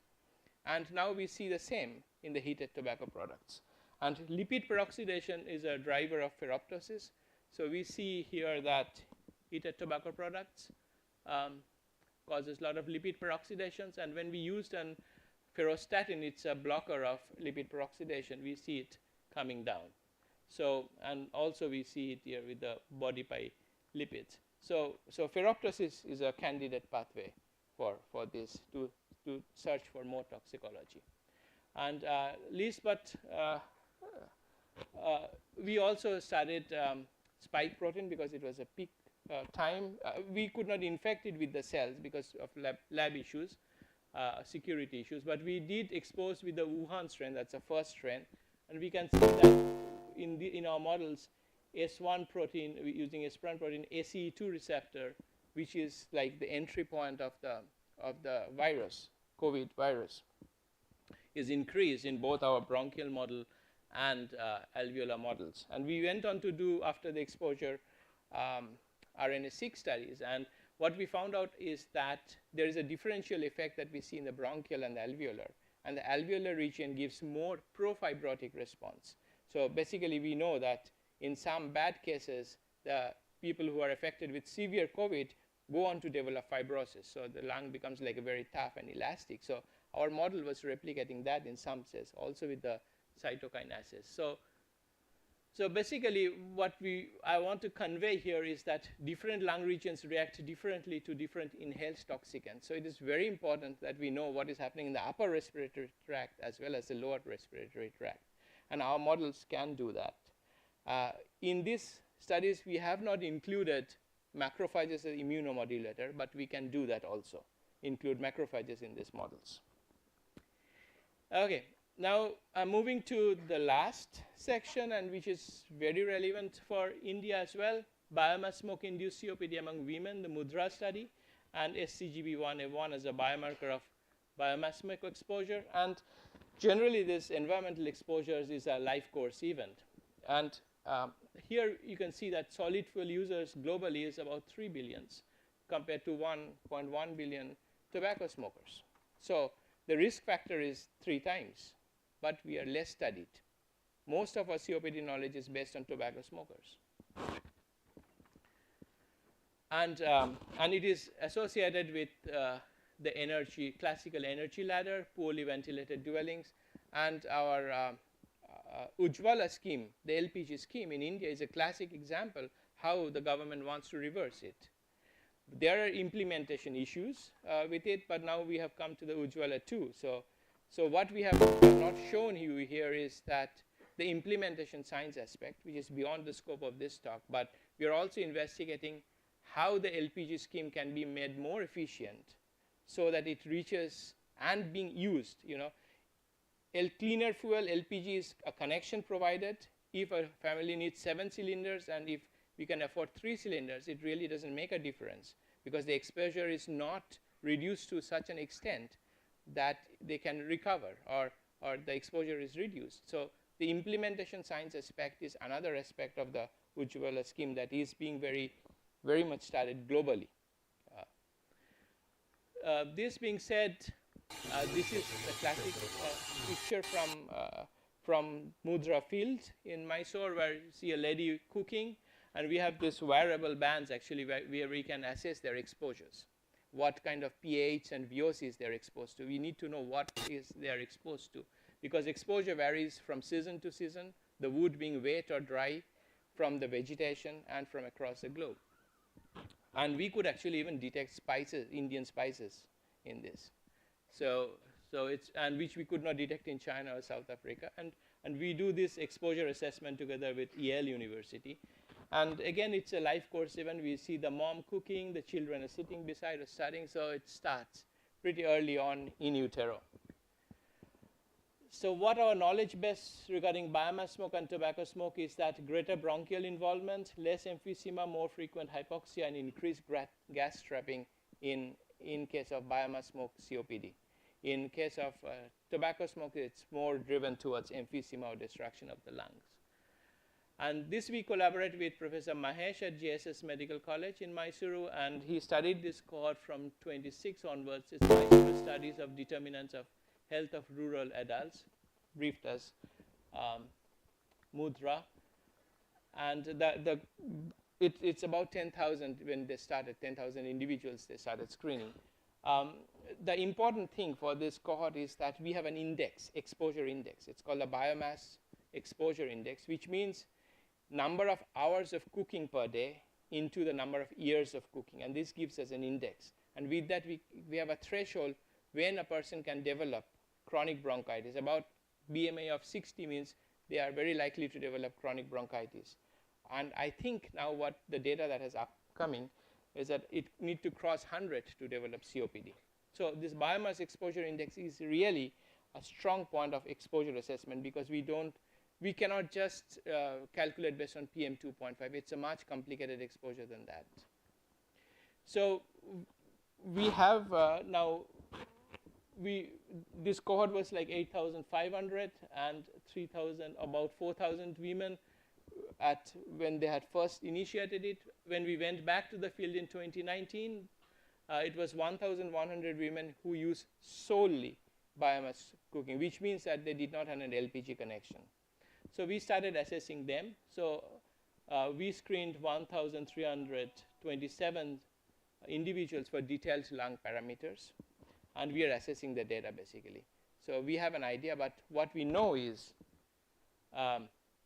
we do the assessment in terms of detailed validated questionnaires. We do lung function assessment in the field. We have carbon monoxide check, exhaled carbon monoxide. We have fractional exhaled nitric oxides. It's an inflammatory marker in the exhaled air. It's usually increased in some asthma. We have oxygen saturation, and we have a very easy instrument to know the particle measurements, and we have a very efficient field team. It's important to have equal gender distribution in the field team because they go in rural areas as well as in the urban areas. And this is a PhD student who coordinates detailed clinical studies for induced sputum and blood assays. And also we are doing CT scan in subsets of them to know what kind of morphological changes or pathophysiological changes are happening.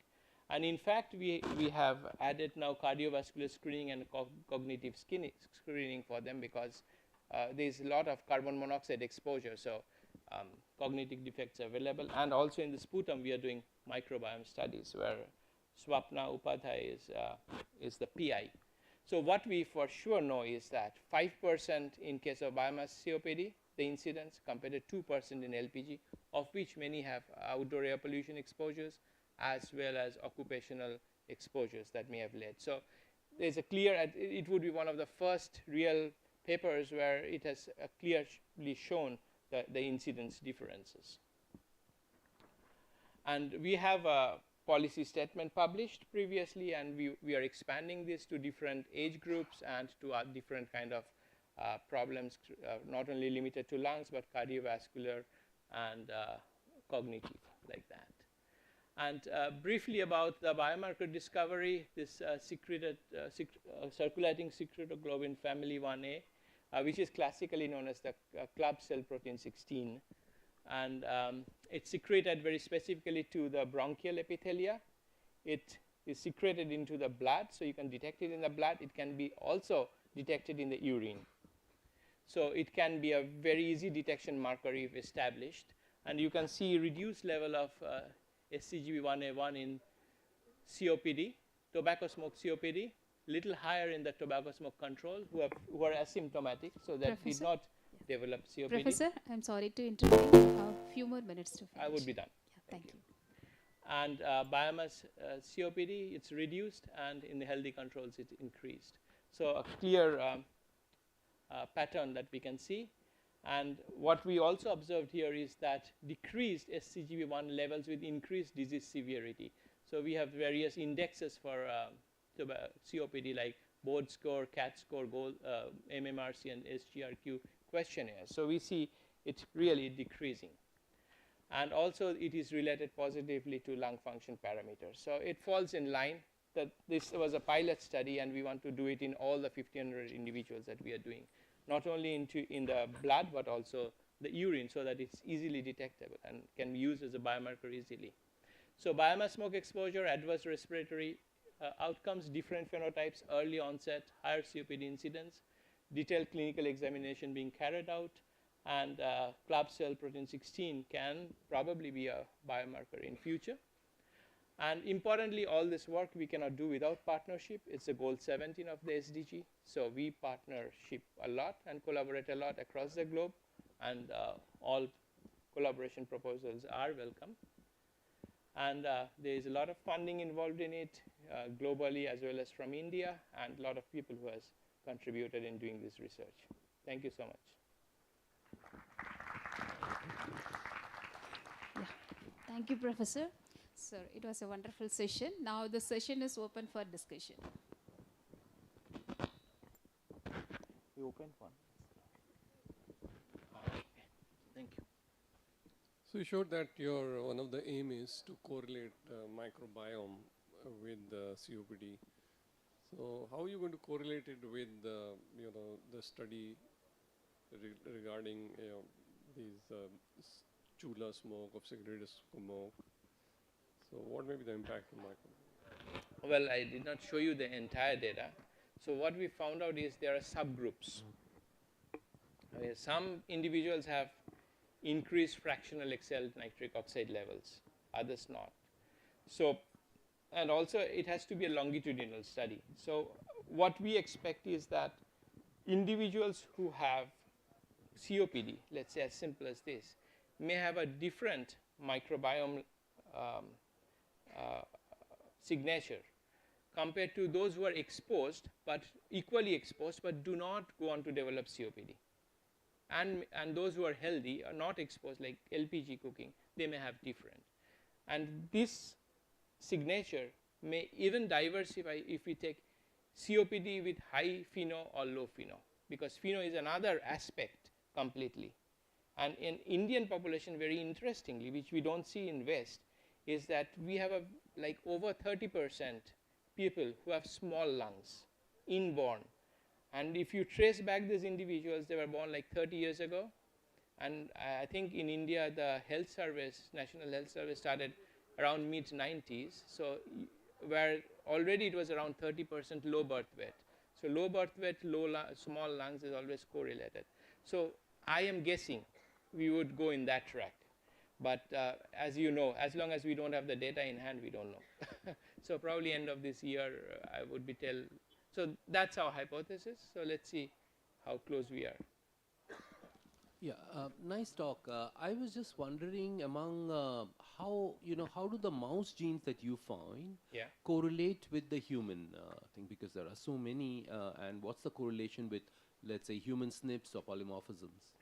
Well, I mean, I will not say that the mouse SNPs would correlate with the human, but what happens is that we need to find out a strategy to identify candidate genes. So that's why we utilize the mouse SNPs to land up into candidates in mouse lung function, because this is a very robust phenotype. So once we know, and now what I had shown you is that, well, I was in my early postdoc, so then the technology was different compared to now. It can be more detailed and more specific now.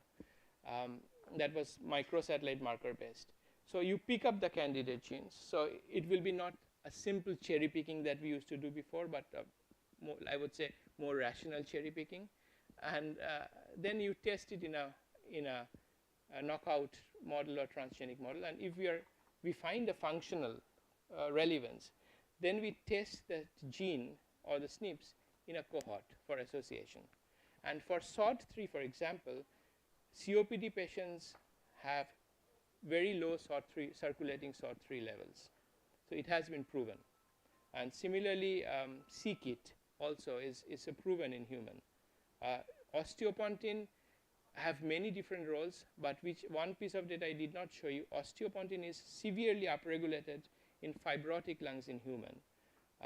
Whereas what we have shown in a paper is that when we did silica exposure to induce fibrosis in mice, there was a gender specific difference. So male mice were more responsive and developed, male mice which has SPP1 develops more severe fibrosis compared to female mice. So I think this strategy has worked out well also towards translation. Yeah, well, just as a follow-up, if let's say you have 10 functional genes in mice which you think play important roles, yeah. How do they correlate with, let's say, the ones in humans, polymorphisms and so on? So I mean, you talked about 3 of them which correlated. Yeah. What about the others? Many don't. Many don't. That's obvious. That's what I want to do. Many don't. Like there was one called iCURE.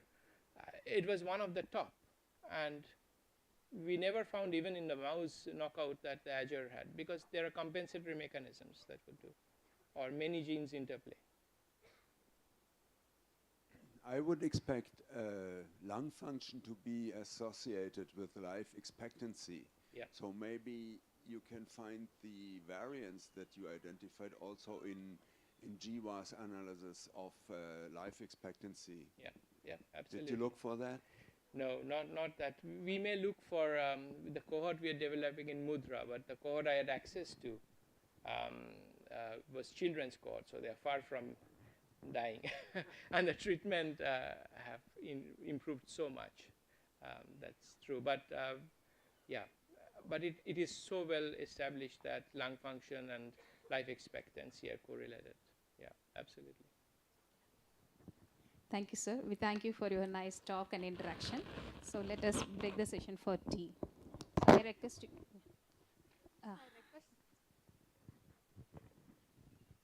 With this, I request Dr. P. Varalakshmi, School of Biotechnology, Madurai Kamaraj University, to honor Professor Dr.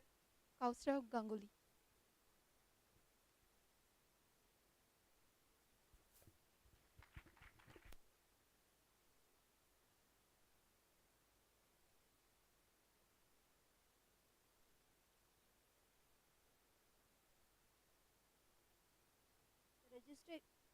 The registration desk is now operating at the front.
Hello.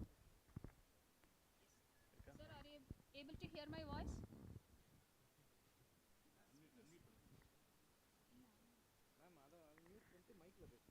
Okay. Yeah. Good morning, sir. Yeah. I'm very happy to introduce the session speaker, Professor Kanaga Sababati. He did UG degree in zoology from. Yes, sir. Yes, sir. Can you hear me? Yes.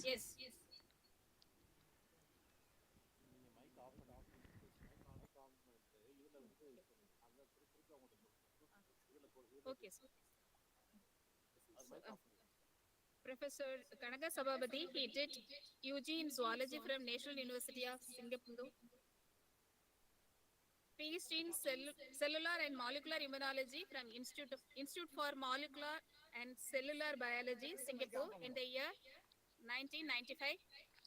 He did postdoc work at Institute of Molecular Pathology in Vienna, studying the C-gen N-terminal kinase stress signaling pathway using genetically engineered mice.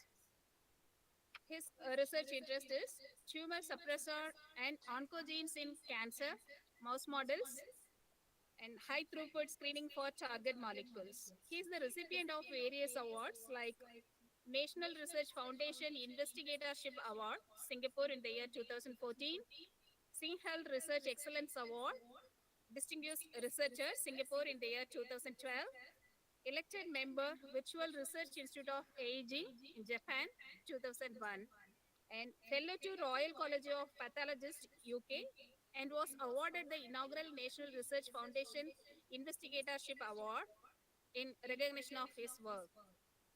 He was the member of current Joint Research Director, Institute of Molecular and Cellular Biology, Singapore, current Joint Professor, Department of Biochemistry, Yonglou Lim School of Medicine, National University of Singapore.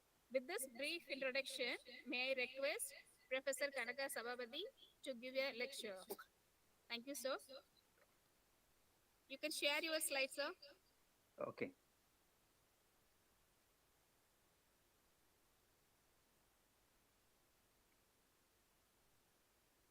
Can you see my screen?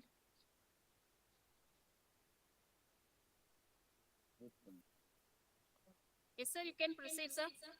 Okay. So thank you so much for the introduction, very kind introduction. And I want to start by thanking the organizers for putting together a very nice conference. And my special thanks to Dr. Kumaresan Ganesan for inviting me to be part of the conference. Unfortunately, I couldn't be there physically in Madurai, but I'll deliver my lecture online. So what I wanted to do in the next 20 minutes or so, 25 minutes, is to tell you a little bit about what is going on in my lab in terms of targeting P53 to try and cure or at least prevent the formation of cancers. So my talk will be divided into two parts. The first part will be our efforts to try and target mutant P53 in sporadic cancers. And in the second part, it's about, thinking about prophylaxis P53 therapy. What I'm going to show you is it's some of the work that is ongoing in my lab, and therefore not all of it is published. So the reason I'm showing you here is that so that it will generate some interest, and there'll be more chances for more collaboration. But I also request that you don't record my my slides because it's not published yet. So let's get in, right? So we'll start with the sporadic cancers, how our efforts to target that's going on. So I'll start with the introduction with P53. So P53, as many of you may know, is known as the guardian of the genome. It's probably the most important gene that actually protects us from developing cancers, right? So P53 is a very, very labile protein shown up here as a little the blue color circle. So it has a very short half-life. It's present very low levels in the cell. But when cells are actually exposed to any kind of stress signals like ionizing radiation, oncogenic stress, hypoxia, whatever the case may be, what happens is that P53 now gets stabilized. That happens because of two things at least. One of which is that P53 is post-translationally modified, and the second is that the MDM2, which is the E3 ligase that binds to p53 and degrades it, then actually moves out, and therefore p53 gets stabilized. So p53 is a transcription factor. It works as a tetramer. So being a transcription factor, what it does is goes on and then bind to its canonical DNA binding sites, turns on many, many target genes, which then result in either apoptosis, DNA repair, senescence, and so on. All of these processes, which are controlled by p53, then collectively lead to tumor suppression. That's why it's a tumor suppressor, right? But when p53 is mutated, that happens very often in cancers. What happens is that it is unable to bind to the canonical target genes because most of the mutations, as I will show you, will be in the DNA binding domain. And therefore, most of these processes do not happen. And since, like, for example, cell cycle doesn't happen or apoptosis doesn't happen, then there's no more tumor suppression, and then tumors develop, right? So if you look at the mutations and the causes, what it does, so you can see that p53 mutations actually lead to cancer development. So this is exemplified in 3 examples here. The first is a Lee-Fraumeni syndrome. So this is a human syndrome where patients shown here in red color, either circles or boxes, they have a mutation in the p53 gene in the germline. So they develop cancers pretty early. Almost all of them get cancers. You can see that goes on. So that's the human syndrome, right? We can actually model this in a mouse, for example. So we have made a mouse that carries the mutant protein, and that we are looking at the percentage survival of these mice. If you look at the wild type mice, they live for more than 2 years without cancers. Whereas the mutant expressing mice actually drop dead quite fast, and most of them get all kinds of cancers, lymphomas and thymomas. So this is also the same in fish. For example, if you actually have a fish that actually expresses a mutant p53, you can see the large tumor that forms, and there's a large number of tumors that are going on. So p53 mutations lead to cancer development. That's number one. Not only that, so we also know the clinical significance on p53. Patients with p53 mutations actually have a poorer prognosis. This is actually a graph. Now, this can be shown for any kind of cancers, most of the cancers. And we're looking at survival. If you segregate patients based on those with wild type p53 or mutant p53, you can see that the patients with wild type p53 actually do much better and live longer, whereas patients with mutant p53 actually don't do very well. That's simply put in a very, very simple manner that, mutant p53 is unable to turn on genes that induce apoptosis, cell cycle arrest, and therefore, they don't respond to many of these therapies, and therefore the tumor grows, and then they don't live longer, right? So if you look at the mutations in p53, so this is a schematic of p53. So you can see, as I said, it's a transcription factor. There's a DNA binding domain. There's a transactivation domain and an oligomerization domain. You can see here in the DNA binding domain is where most of the mutations are. All these peaks represent mutations, right? So it's natural because it's a transcription factor. And if you have mutations in the DNA binding domain, then it doesn't bind DNA, and then therefore it doesn't work as a transcription factor. p53 is the most mutated gene in cancers. So it's more than 50% of all human cancers have these mutations. But if you look at it, if you want to target p53, you can see so many mutations, right? So it's a bit crazy, right? So it's all of them, right?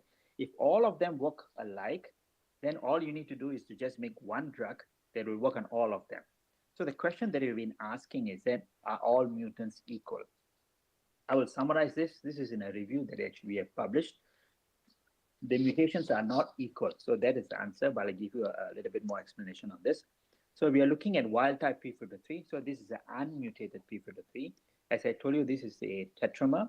It binds with the DNA and turn on many target genes that lead to tumor suppression. But when only the mutant protein exists, what happens is that, as I told you earlier on, it doesn't bind DNA, and therefore many of these target genes are not turned on, and therefore what we call it, it has a loss of function naturally, right? So almost all of the mutations are loss of functions.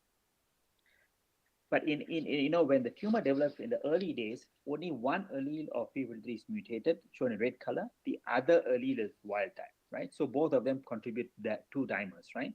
So in this case, while the wild type can bind, the mutant cannot bind. So what happens is that the mutant binds to the wild type because it can still bind in the oligomerization domain and pulls away the wild type. So what happens is that you get a dominant negative effect. So you also see this in 80 to 90% of all the mutations. But the most interesting thing that we are interested in is in the oncogenic function of mutant p53. As I told you, the mutant p53 does not bind to its canonical DNA binding site, but however, many of them, about 60% we estimate, bind to other transcription cofactors and then hijack their pathways and then lead to growth and survival and resistance to cell death. So there's a gain of function there.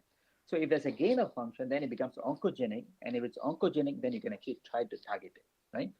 So, we propose an idea that the mutants are in like a rainbow from a range from the end to wild type to the worst, where there's a gain of function, which we are looking at. Right? So I just give you examples of the gain of function, right? So these are simple assays which we have done many years ago. So they are looking at resistance to cell death. So we take cells that are null for p53, shown here in blue, or carries a 249 mutation. So these are isogenic cells. And then we treat these cells with doxorubicin, which is a chemotherapeutic drug which induces cell death, and we are measuring cell death here. You can see in the blue bars, upon increasing concentrations of doxorubicin, they actually die.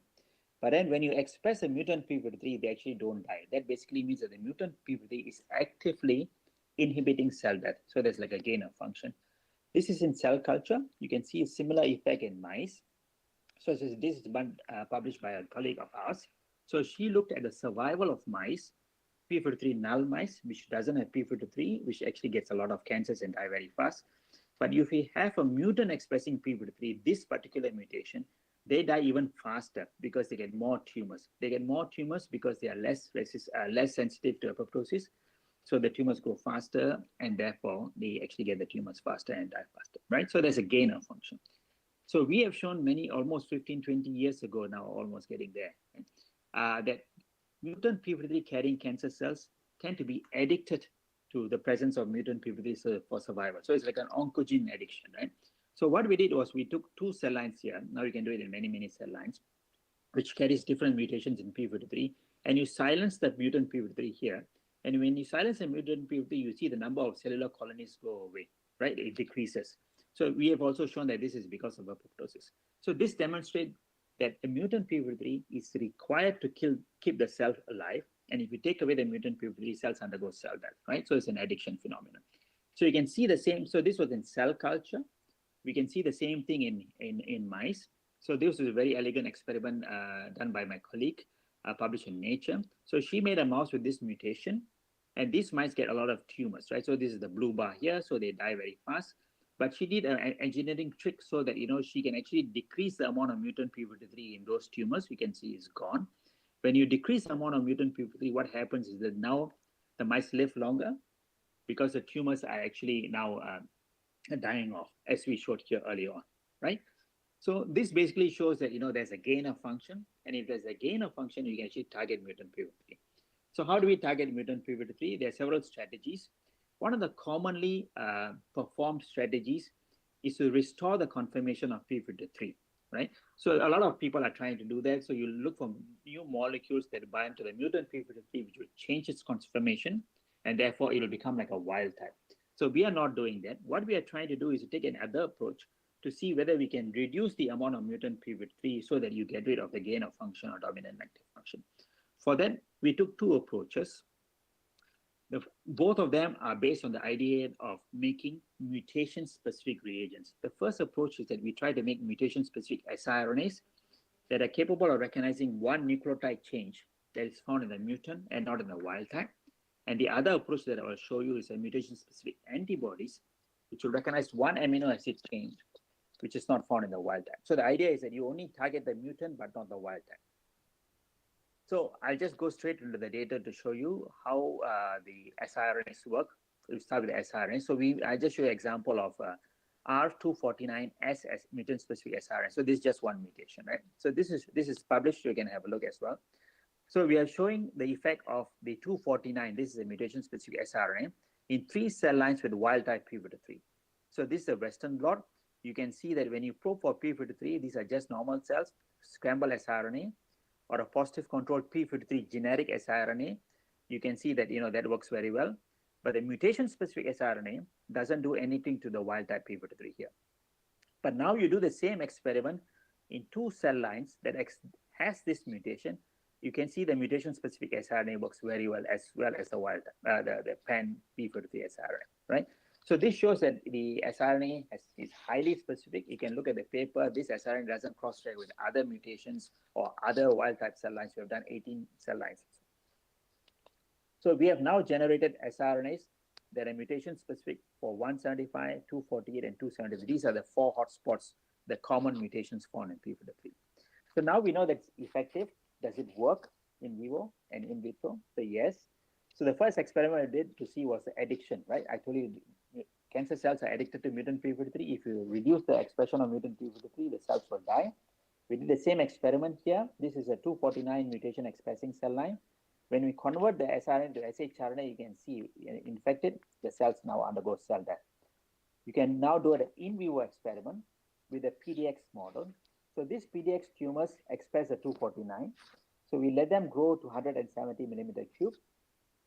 And after that, 2 times a week, we injected the siRNAs. The scrambled siRNA injected, one shown here in black, the tumors keep growing.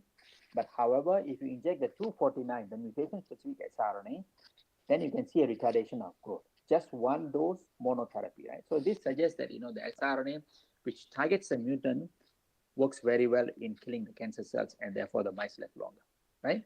So we wanted to see how can we take this to the clinic. So we are in the process. So we just focus on the 249, which is highly prevalent in HCCs, hepatocellular carcinomas. So about 70% of hepatocellular carcinomas have the 249 mutation. So we said, let's try that, right?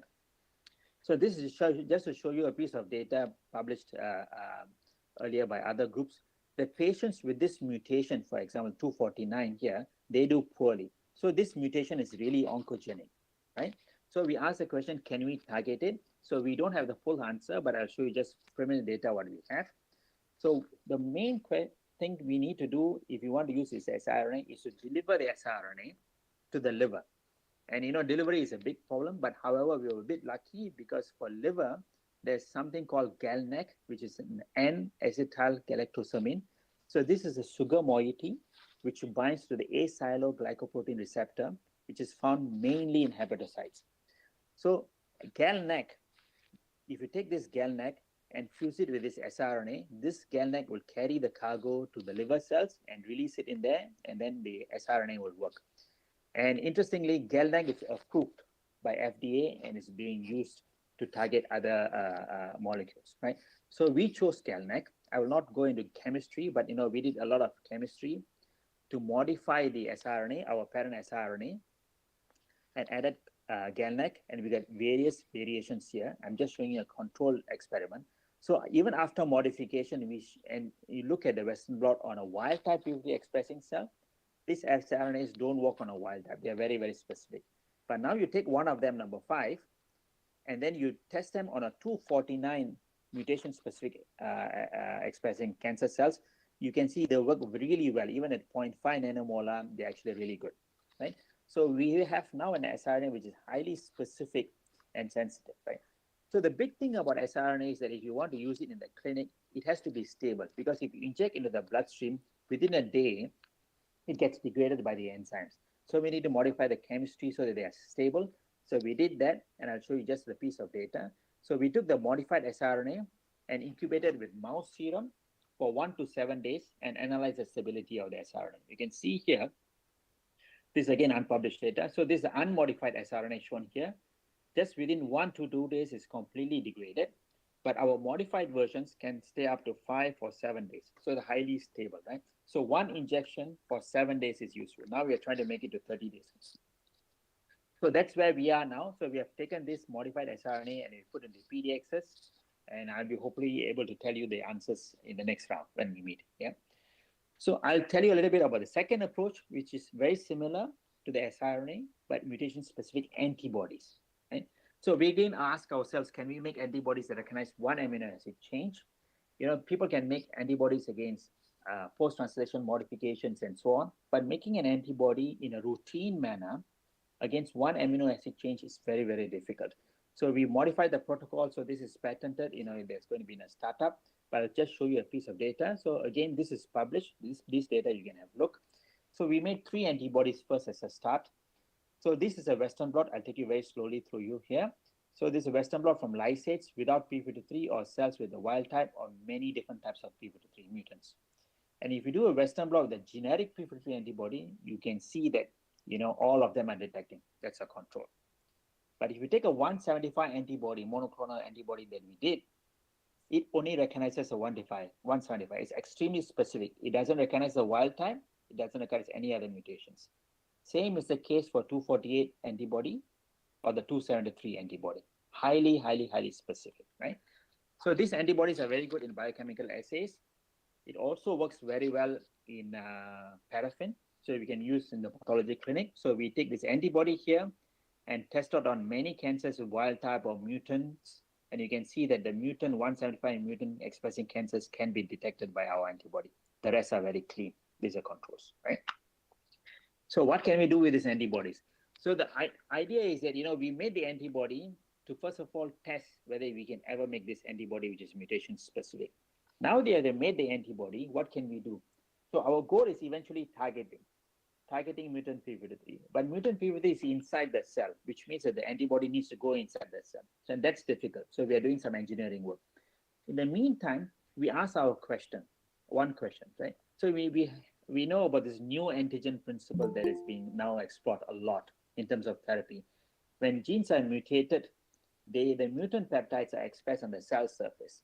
If that's the case, our hypothesis was our antibody, if you inject into a mouse with a tumor with a mutation, the antibody should recognize the tumor.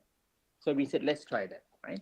So what we did was we take skid mice and we injected the skid mice with a cancer cell line. This is a human cancer cell line with a 175 mutation.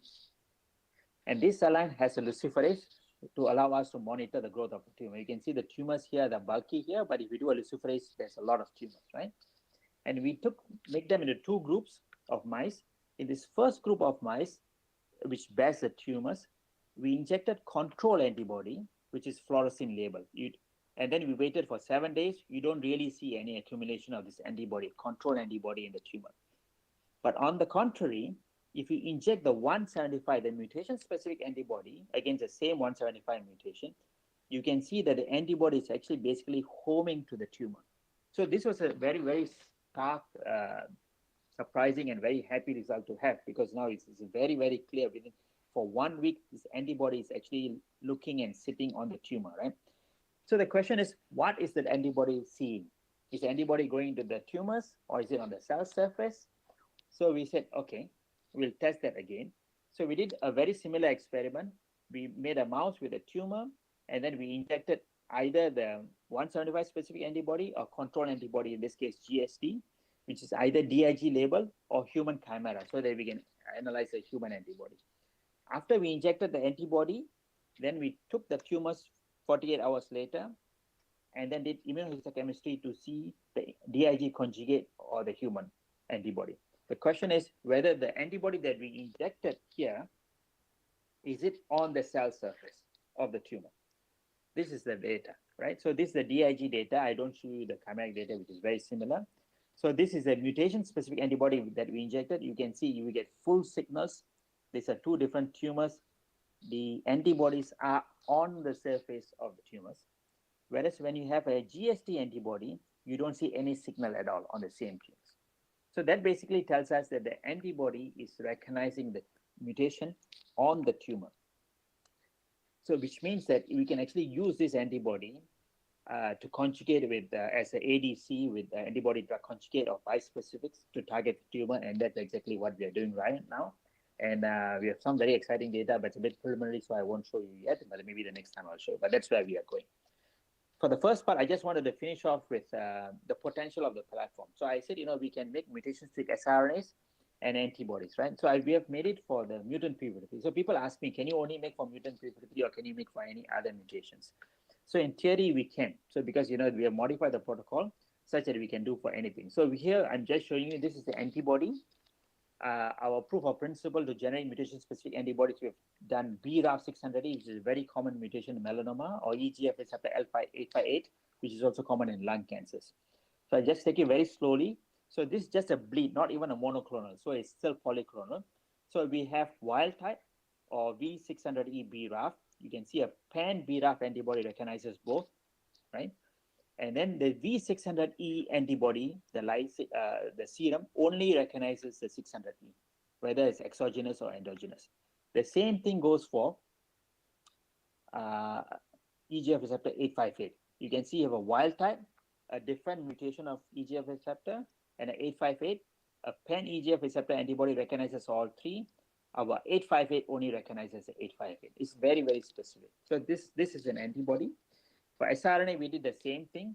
So the siRNA, what we have learned now is that, there are many structural characteristics and other characteristics of this siRNA that are mutation specific. So based on that, we made two siRNAs, we call 1 and 2, for the 600E BRAF. And then we test on wild type BRAF cells. It doesn't do anything, pretty much. But if you test on 3 BRAF cells, which have the 600E mutation, you can see SI1 is really good in all of them. SI2 is good in one, but not the other, but SI1 is really good. So what basically this means is in our technology is quite powerful. We will be able to generate siRNAs or antibodies that are mutation specific. And if anybody is interested, we can talk about. The next 5 minutes, let me finish off with the second part, which is a prophylactic therapy. So I just want to remind you of what I said earlier on. So Lee-Famini syndrome patients are patients with mutations in p53 in the germline. So they all get tumors, and some of them actually die quite young, unfortunately. So our question was, can we do something to extend their lifespan and they live longer, right? So one of the things that we learned from nature, there are some animals that are quite resistant to the development of cancers, such as elephants, bats, and naked mole rat, not the regular rat, naked mole rat, right? And we are humans here, or the mouse are here. The big difference, the commonality, the difference between us and them and the commonality among them is that we have one pair of genes. We have 2 copies of p53, whereas naked mole rat, bats, and elephants have many, many, many copies of p53, right? So that basically means that maybe as a tumor suppressor, with a bit of a heightened vigilance, maybe they are able to fight the cancers. That's exactly what they showed. So this is data from the paper published from the elephant p53. So they took cells, elephant cells here, and other animal species cells here, and then they treated with all kind of drugs. And then they looked at cell death. You can see the elephant cells are hyperactive and then are able to kill the cancer cells very fast. So they're very ready to get rid of any mutations that are caused by any kind of disturbances to the cell. So that is one mechanism that increase in level of p53 is actually taking care of the animal to be resistant to cancers. So we asked the question, can we mimic this scenario in mice first as an experimental model? And if it works, maybe think about going to the humans. So I want to introduce you to this, a mouse that a friend of mine made. So before that, let me show you this graph. I'll take you very slowly through this. So on the y-axis, we are measuring the resistance to tumors. And in the x-axis, we are looking at the copies of p53. As I said, wild-type mouse or man has 2 copies, and this is the baseline level, right, of resistance. So if anybody has 1 copy of p53 or no copy of p53, for example, the mouse knockout mouse, they are tumor prone, so they are not resistant enough, right? But Serrano and colleagues made a mouse 20 years ago, which has 3 copies of p53, and these mice, 3 or 4 copies when they're homozygous, they were quite resistant to chemically induced cancers, right? But if you have too much p53, it's also no good. I will not go into that, but I just wanted to focus on the idea that there's a small window between 3 and 4 copies where they are actually more resistant to cancers, but then nothing else is wrong with the mouse. There's no accelerated aging or no other problems at all. So we say, can we take advantage of this? So we took the mouse from Serrano and then cross it to a EU-MIC model. A EU-MIC mouse, this is a mouse model that has been generated about 30, 40 years ago. It expresses a MIC oncogene under the EU enhancer. So they get B-cell lymphomas. So they get very aggressive tumors. And now we have all EU-MIC mice in 1 copy, 2 copy, or 3 copy of p53. So 2 copy is your wild-type mouse, right? You can see they die very fast because the EU-MIC develops a lot of lymphomas. They die very fast. But if you reduce the amount of p53 to 1 copy, they go even faster because p53 is a tumor suppressor, right? But now if you cross to the super mice, when you have 3 copies of p53, even after a year, 50% almost of the mice are still alive without tumors. That basically means that, 3 copies of p53 is sufficient to actually keep these mice alive for a very, very long time, right? The difference is really big, right? So this is great. But if this concept is good and you want to translate to the humans, what is important is that you can't make a transgenic human, right? So you need to have it in a inducible manner. So we said, can we try to do this in an inducible manner? So we made a mouse. I will not go into these tricks, but these are genetic tricks where we can induce the copy of P53 for 1 to 2 or 2 to 3 using tamoxifen, right? So we did this experiment and we did two types of treatment of tamoxifen. Either we give them in the diet, every day they eat the tamoxifen, or we give them like how we take vitamins 3 times a week, right, by oral gavage. And I'm going to show you the data. So this is where they all have one copy of P53, and then when you induce, it becomes 2, right, all on the EU-MIC background, right? You see one copy of P53, they go very fast. When you give them 3 times a week, they live longer. When you give them every day, they live even longer. That basically means that increasing the P53 in an inducible manner is very helpful. The same thing happens when you go from 2 to 3. 2 basically means wild type people, like all of us there, right? So from 1, 3 times a week, and then daily. It really moves to the right, right? So that suggested to us this might be a very good strategy. So then we ask, can we now apply to the Lee-Fomini patients? Because they are the ones who are actually succumbing to tumors very, very fast. So we took a tumor model that we generated, which is a Lee-Fomini model, and crossed it to the 3-copy mouse at the germline level as a test. And this is what we see. So this is all also not published yet.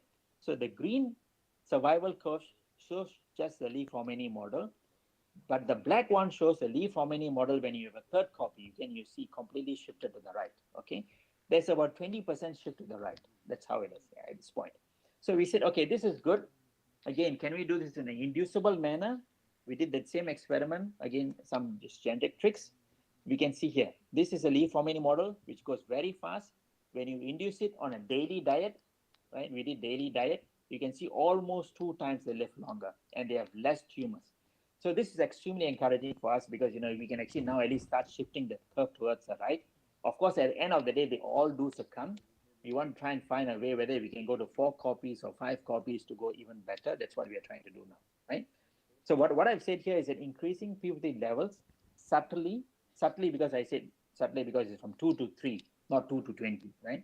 And systemically throughout the body could be a strategy for cancer prophylaxis and to improve the survivability of Lee-Fomini patients, right? So this is just a summary of that part. So we have a cancer-prone population here with the red dots representing the cancers. And then if you have intermittent activation of P53, we probably can, delay the formation of cancers. But now the question is, how are we going to intermittently activate P53? That's a big question. So experimental data says that if you do that, that is good. But how are you going to do that? So if you want people to take something on a daily basis, it has to be something like this, a diet Coke, tea, or for some people, wine, right?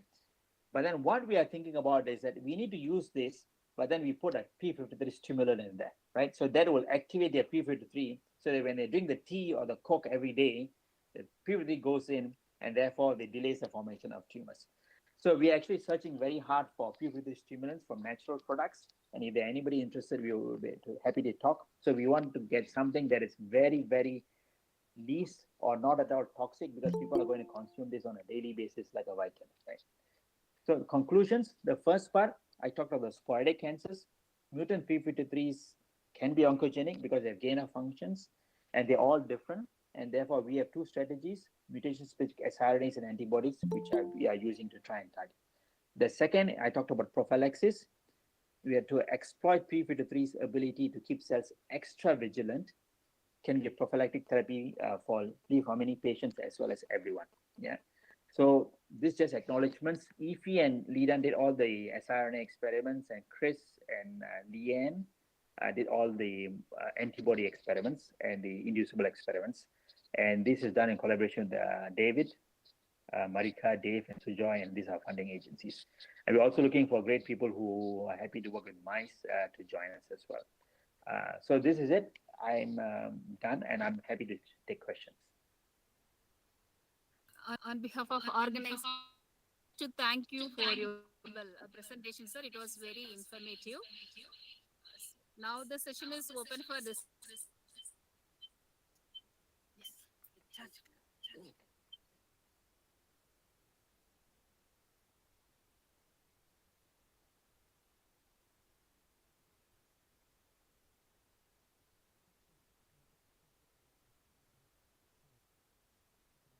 like to know that the antibodies which you injected, probably it was for a diagnostic purpose.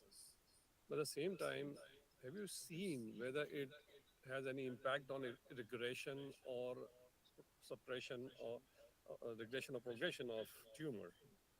Second question is, vitamin C is known to increase the expression of P53. Yeah.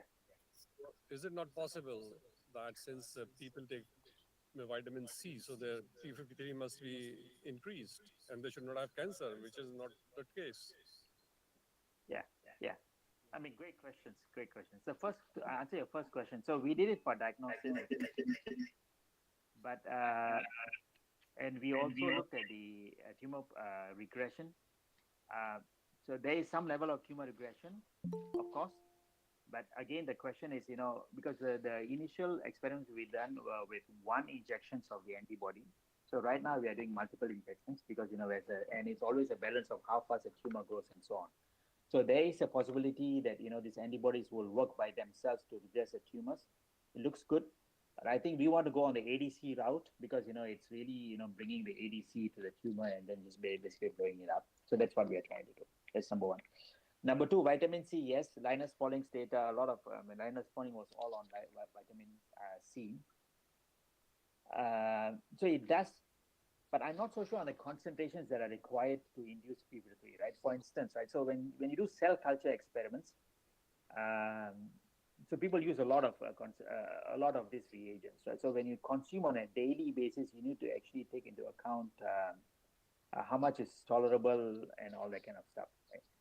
And there's no real epidemiological data to show vitamin C with cancer resistance with P53 induction. So that those kind of data don't exist, but we are looking at many of these things. Yeah.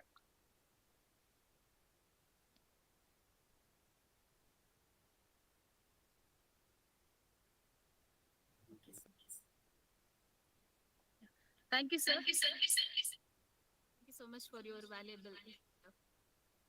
Okay.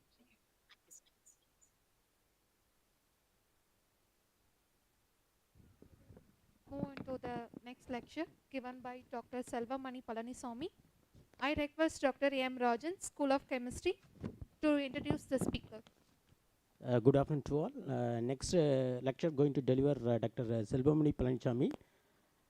He is a professor from Department of Pharmaceutical Technology, Anna University, BIT campus, Tiruchirappalli. And he has done PhD in Jadpur University in Kolkata. He has many academical positions, and also he has presented many research paper in more than 100 national conferences and 30 international conferences. Under his mentoring, his 2 postdoctoral are completed and 4 PhD students are awarded and 3 students are ongoing, and 44 master students and 54 bachelor students are completed under his mentorship, and he has published many research papers. So with this few of the academic merits of Dr. Selvamani Palaniswamy, so I welcome Professor Selvamani Palaniswamy to deliver your lecture. Thank you so much, sir, for your nice introduction. First of all, I thank the Vice Chancellor, Dr. Kumar of Madurai Kamaraj University, for inviting me for this wonderful iCURE event. And I thank Professor Gnanakumar too for coordinating all these things. So, so this is the development of a peptide conjugated nanomagnetic probes for cancer diagnosis. So the outline of the talk, there will be some background information, the plan of work and the experiments with results with the conclusions.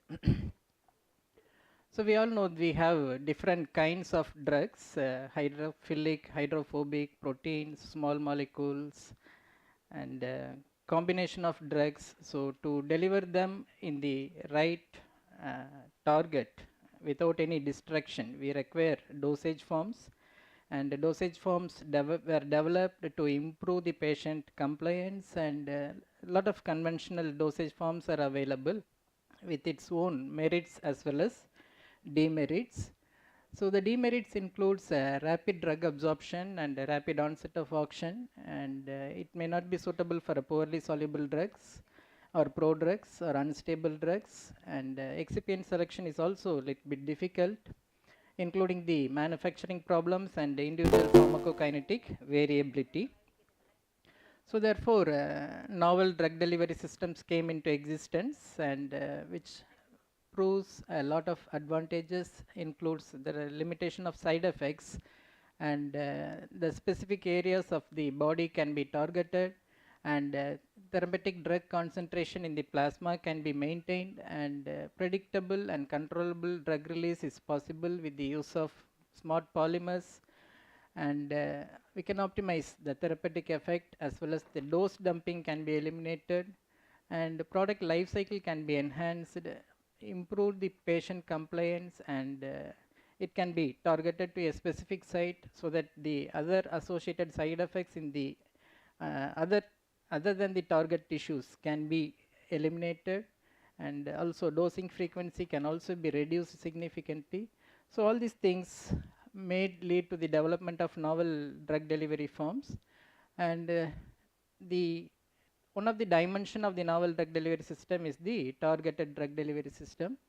So the objective here is to deliver the drug in the right place of the body at the right dose and with the right time period, and to reduce the side effects whatever that is associated with the conventional or the novel drug delivery forms. So very recently we are developing stimuli responsive drug delivery system. So the drug release can be stimulated based on radio frequency or magnetic or peptides or chemotherapy. So like that we can use some external stimuli and the biological stimuli and the physical stimuli. So we can use many stimuluses together to induce drug release in the body, and it can be a combination of multiple stimuli. So therefore we have got interested into this particular area of drug delivery system. So we are working with the magnetic nanoparticles, and magnetically sensitive drug delivery systems were developed in my lab, and previously different functions were attributed to different formulations, and nowadays as an update with the advancement of technology, multifunctional drug delivery systems were also developed, and these kind of formulations can be useful for diagnosis, therapy as well as prognosis. So diagnostic agents were being developed in our lab. So when we searched in this particular domain of using peptides and magnetic nanoparticles for the diagnostic applications, very few results were available till date. So we were attempted with the support of Professor Takimura from Yokohama National University, Japan, through the DST-JSPS joint project.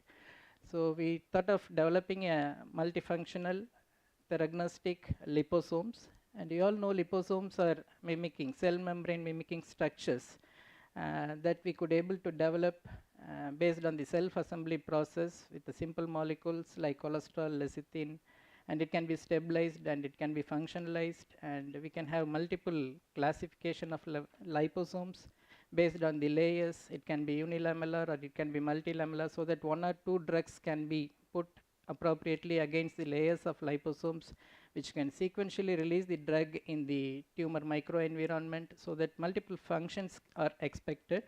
So we thought of preparing liposomes and to conjugate these magnetic nanoparticles and contrast agents along with the iron oxide magnetic nanoparticles along with the drugs, and I selected a capecitabine as a model drug here, which is a pre-pro drug, so that it can functionalize, it can work sequentially for a long time in the tumor microenvironment.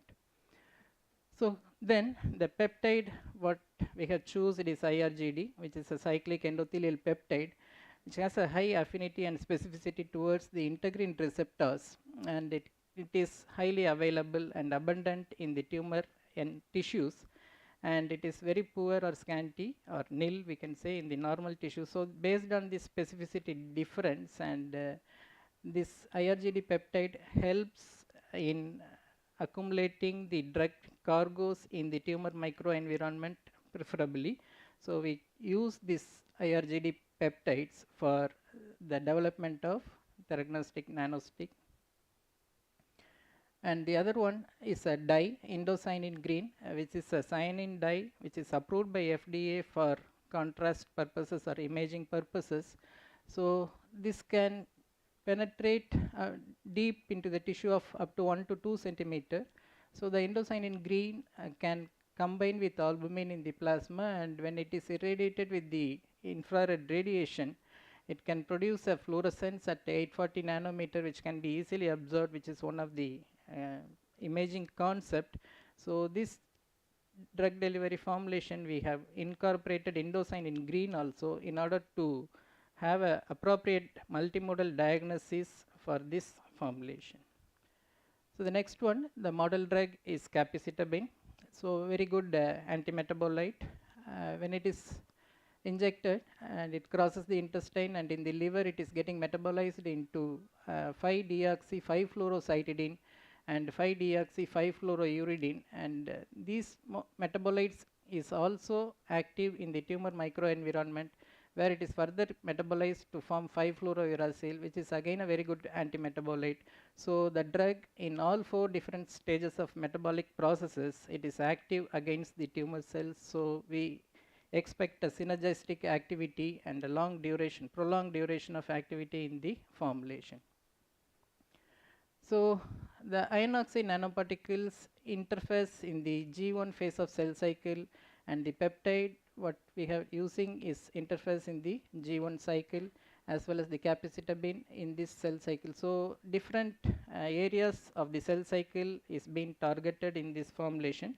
So this was the hypothesis. So based on which we started constructing the liposome using lecithin along with cholesterol by thin film hydration method using ethanol as a solvent, and incorporating the citric acid coated ferric oxide magnetite nanoparticles, and incorporated with the dye indocyanine green as well as capecitabine along with the peptide. So the final magnetic liposomes what we have developed is coated along with polyethylene glycol in order to have the sheath effect, to bypass the reticuloendothelial system and to have the enhanced bioavailability at the end. So this is the plan of work. And the first step, we synthesized magnetite nanoparticles in our lab with the help of ferric and ferrous salts in presence of basic environment ammonium hydroxide and inert atmosphere, that is using nitrogen, and we got magnetite nanoparticles, and it was characterized by for its size and crystallinity by images. So afterwards the magnetite particles were surface grafted with the help of citric acid by stirring at a high temperature of 90 degrees Celsius, and the size of the citric acid coated iron oxide nanoparticles were around 110 nanometers, and the zeta charge is around -15 millivolts. So it has a very good polydispersity index also, and it is stable and in various pHs, that is acidic as well as basic pH, so that it can be useful for the variations in the tumor microenvironment. So these are the TEM images of the superparamagnetic iron oxide nanoparticles synthesized. So approximately we got around 10 to 20 nanometer size overall on an average. So the IR spectroscopy confirms the formation of iron oxide bond and the coating of citric acid over the magnetite nanoparticles, and the XRD spectrum confirms with the database, JCD database. So it confirms the coating of citric acid over the superparamagnetic iron oxide nanoparticles. So to the formation of liposomes, the lecithin and cholesterol were solubilized in a chloroform methanol mixture, and a thin film was created using a rotary vacuum evaporator, and with the hydration, the peptide and capecitabine were in a fluid was hydrated to form liposomes. It is a self-assembly process, and further it was sonicated and extruded, and it was carefully prepared for its homogeneity by maintaining the shaking and the temperature environment.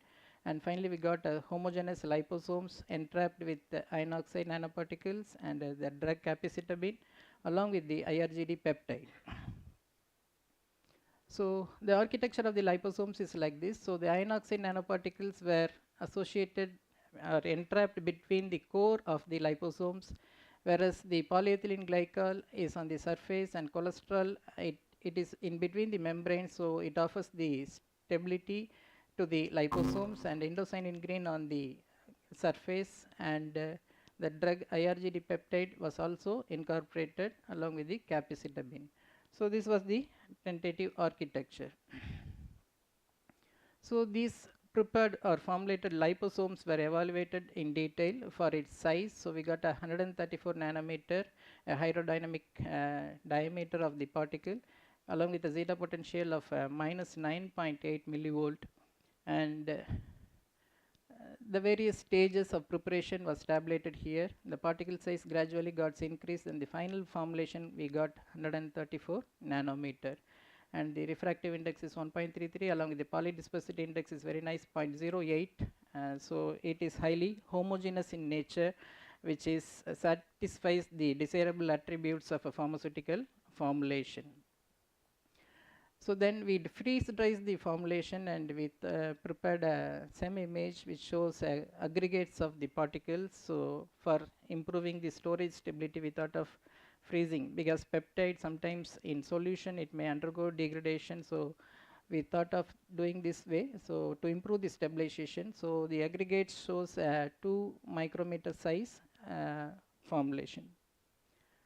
Then the XRD studies of various components at various stages, iron oxide and citric acid coated, drug loaded, and capecitabine loaded along with peptide loaded. It shows the confirmation of the crystallinity of molecules like citric acid, capecitabine, iron oxide in the drug formulation. It is highly integrated. So there is no negative impact in the crystallinity. So the association is totally physical in nature. There is no chemical association. However, in the IR spectrum, the peak number 3322 centimeter, that is, there is a OH stretching, and 3110 there is a CH and NH stretching vibrations, and 1650 centimeter inverse, the pyrimidine carbonyl stretching vibrations, and the carbonyl stretching vibrations of urethane group at 1610 and 1505, that is N double bond O bending, NH bending vibrations. So, and many other signatures of the association of iron oxide along with citric acid is observed here. And the FTIR spectra of ferrofluid along with the drug capecitabine is shown here. So all the signature peaks were observed. So that is further shown here. The molecules lecithin shows signature peaks at 3165 and 1258, where the phosphate groups and NH-OH stretching of amino groups, everything is confirmed. And for the cholesterol molecule, all these peaks listed here shows various signatures, and the RGD peptide shows signature peaks at 1373, and the drug peaks were also found here in this spectrum. So the association of the molecule and the chemical integrity of the molecules used in developing the formulation was confirmed. So this is the stacked spectrum which shows more or less. Last 5 minutes. Okay. So the iron content in the formulation was also verified by using a ferrozine assay. So the ferrozine is a colorless compound. It couples with the iron and to form a deep purple complex, which was measured in a visible spectroscopy by at 562 nanometer, and the iron content is very high in the core form, and in the formulations it is slightly reduced because of the dilution. And the UV spectrum shows a significant shift in the spectrum, so for 203 nanometers, because of the association of the molecules together with the various components utilized. So finally, the density of the formulation, the ion concentration, the particle size as agglomerates, the zeta potential, and the UV lambda max for assay was verified. And the magnetization by vibrating sample magnetometry was measured in normal temperature and after annealing at 800 degrees. So at very high difference of temperature, means annealing process also, the magnetic property is stable, and this is the magnetic field and magnetization behavior of the formulation at various stages. So it is uniform and it is enhanced spectra. So we could able to generate the high EMU per gram. So that is the magnetic caloric effect. So in order to use this formulation for hypothermic therapy of cancer, and the drug loading and encapsulation efficiency was also verified, and the drug release kinetics with respect to zero order, first order, and Coase-Meyers, Peppers, and Higuchi model was computed, Hicks and Crowell. So we found without the influence of magnet and with the influence of magnet, the formulation releases the drug through the zero order kinetic process, and the dye release was also computed, and which follows the Coase-Meyer-Peppers kinetics. And the formulation cytotoxic effect in the tested breast cancer cells MCF7 and lung cancer A549 cells, and the LD50 was IC50 values was given here. And there is no change in the viscosity of the formulation. Professor, can you hear me? Shear rate. The rheology is also very nice attribute for injection. Yes, yes, we check it on video, on audio. So please wait well, sir. Developed formulation is highly suitable for injection, and it shows 12 months storage stability studies in various temperature, humidity, light conditions, and therefore the developed formulation is ideal for chemotherapy. So we need to do one more study, diagnosis using indocyanine green. So that is pending. So that we are So just share your screen. So that we will check it. Our screen is visible or not, sir. Takemura and our team, Professor Lata, and thanks for the funding with the help of DST JSPS. Thank you. So thank you, sir. Our nice presentation about the nanomagnetic cancer drug delivery system. Now it is open for discussion. If you have any question, you can please ask.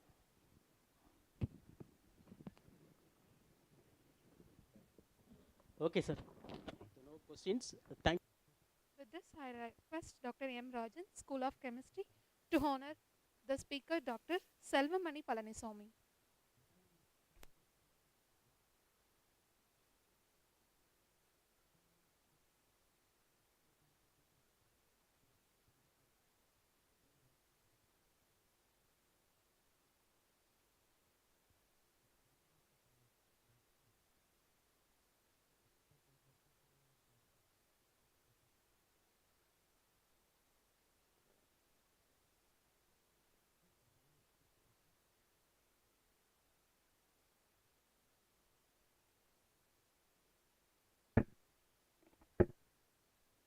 Moving on, the next session of the day is on nanomedicine. The field of nanomedicine merges the physical, chemical, biological, and digital worlds together and creates huge potential for solving challenges in numerous medical and health related issues. To further lead the session, I warmly welcome the chair, Dr. S. Chandrasekharan, School of Biological Science, Madurai Kamaraj University, along with the co-chair, Dr. K. Jayakumar, School of Biological Science, Madurai Kamaraj University. We welcome you. I welcome the chair, Dr. Shivakumar, School of Biotechnology, Madurai Kamaraj University, to lead the session.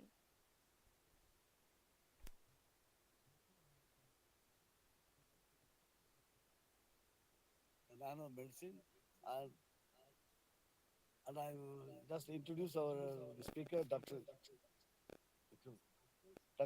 Gulshan Badwa is a director in Department of Biotechnology, Minister of Science and Technology, Government of India, and he has done his MTech and PhD from IIT Delhi, and he has more than 25 experience in the field of biotechnology, and he has got lifetime achievement award in biotechnology and Rashtriya and lifetime achievement award for leadership and guidance in the field of bioinformatics, and he has such a lot and is instrument in DBTE library consortium, and he is very much having its expertise in the field of nanomedicine. So now he is going to deliver nanomedicine applications advantages and challenges. So welcome you, sir. Please go. Thank you, Professor. Thank you. Thank you and the HRTC who are organizing this international conference, the International Conference on Consortium of Universal Research and Erudition, iCURE. It's my pleasure to be here and share with you my thoughts on nanomedicines. Nanomedicine, of course, if you all will agree, I will show a 3-minute trailer of a small movie which was done in the Hollywood, just imagining that nanomedicine is coming.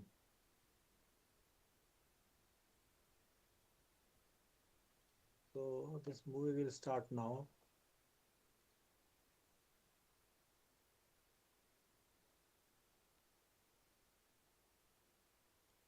Are you able to see this?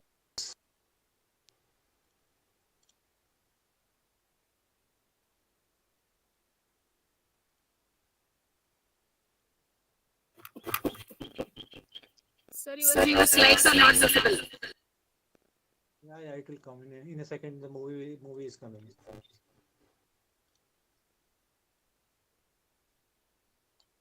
Is it visible now? Can you see this? Can you see this movie? Yes. This is a trailer of a Hollywood movie which was made in the name of Nanomedicines in the year 1966. 3 minutes I will show, then we will proceed to the actual presentation.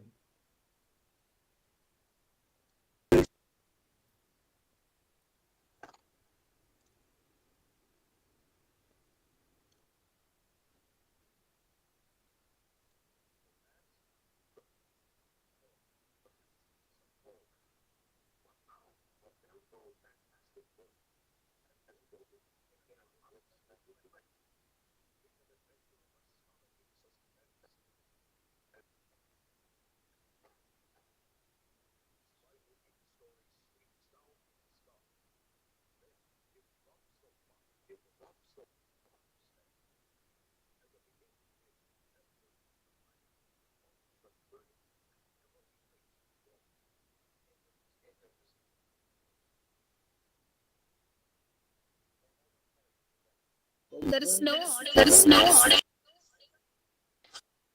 No audio coming. 1 second.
No audio.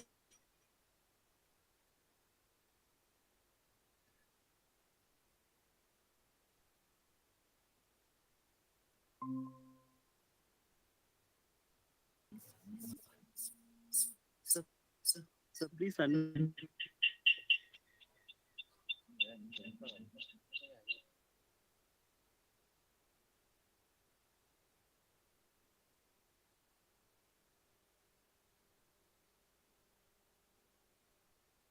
Sorry, audio.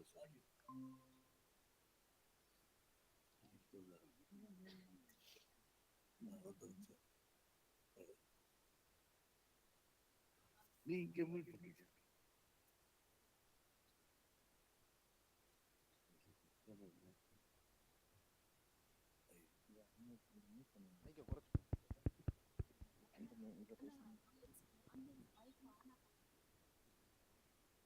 Hello. Yes, sir, you are audible. Okay.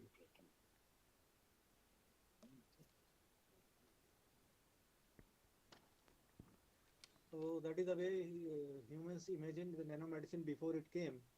They have miniaturized the ship and they have miniaturized the human beings, and they have sent the ship inside the cell and to explore the cell and how they can go and repair it there.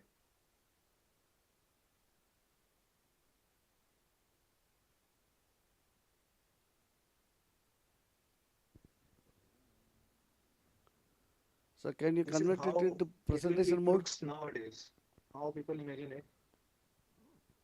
So nanomedicine, as you all know, is today what we are going to discuss is an introduction to nanomedicine, history, its applications, advantages, disadvantages, and challenges.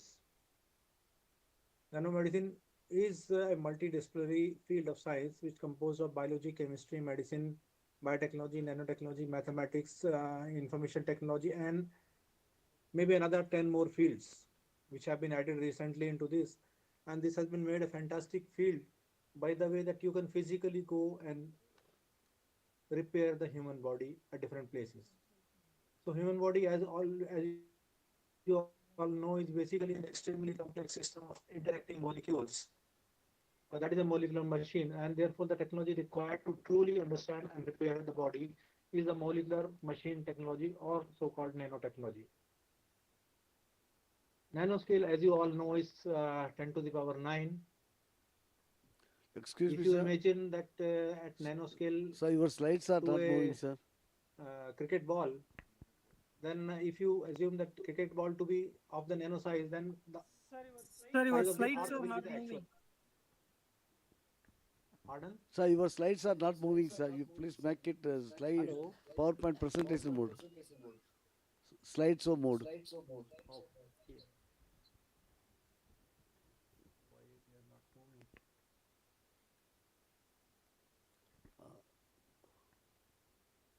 One second.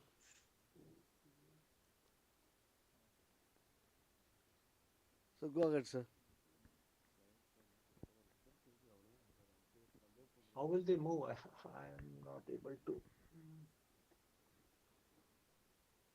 Sir, now you just change slides by manual mode, sir.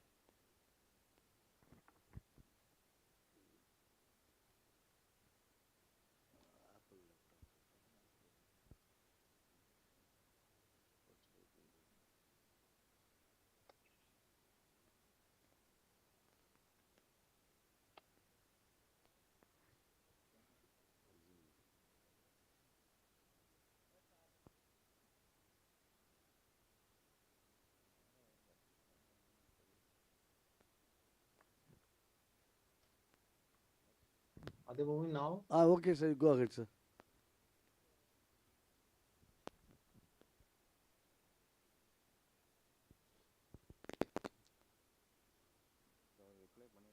Sir, please continue, sir. Now it's okay.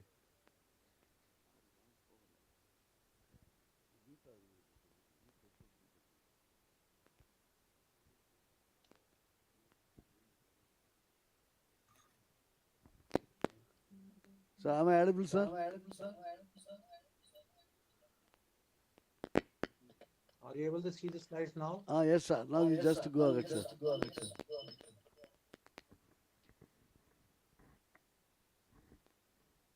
I don't know how to move them here.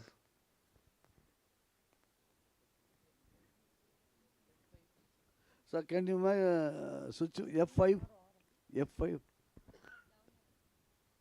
Sir?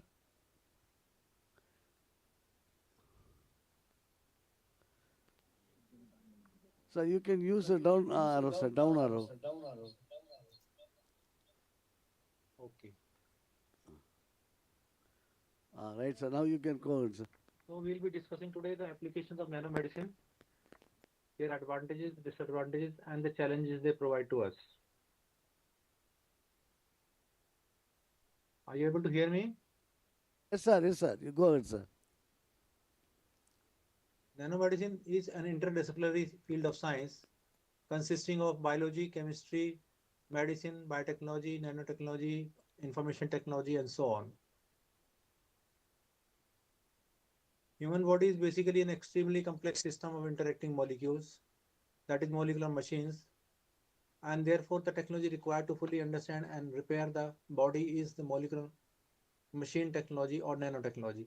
So actually human body works at the nanoscale in the internal system. Nano, as you know, is 10 to the power minus 9. In simple terms, a human hair is around 80,000 nanometers and a red blood cell is around 6,000 to 8,000 nanometers. So I should not go for the definition. All of you know, the aim of the nanomedicine is to have a comprehensive monitoring and control and construction, repair, defense, and improvement in the human body of all human biological systems working from the molecular level using engineered devices and nanostructures and ultimately to achieve the medical benefit for the humankind. So history is not worth repeating. The whole thing started in the year 1959 and definitions have been given much later in the 1980s and 1990s. So this 1996 movie I referred to, The Fantastic Voyage, which depicted the surgical team that was miniaturized and injected into a man to operate on a blood clot in his brain. In the Indian system of medicine or the Ayurvedic system, Bhasma is a Ayurvedic metallic or mineral preparation treated with herbal juices and decoction and is exposed for certain quantum of heat as per the Puta system of Ayurveda.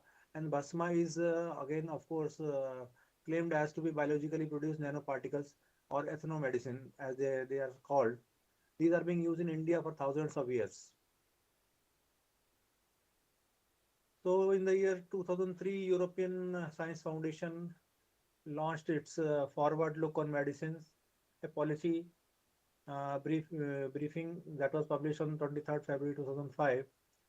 And later on, 2004, high-level group of European technology platform Nanomedicine was launched. Then in 2007, European Foundation of Clinical Nanomedicine was established in Switzerland. Then in US, US National Institute of Health released their first roadmap on nanomedicine in the year 2004.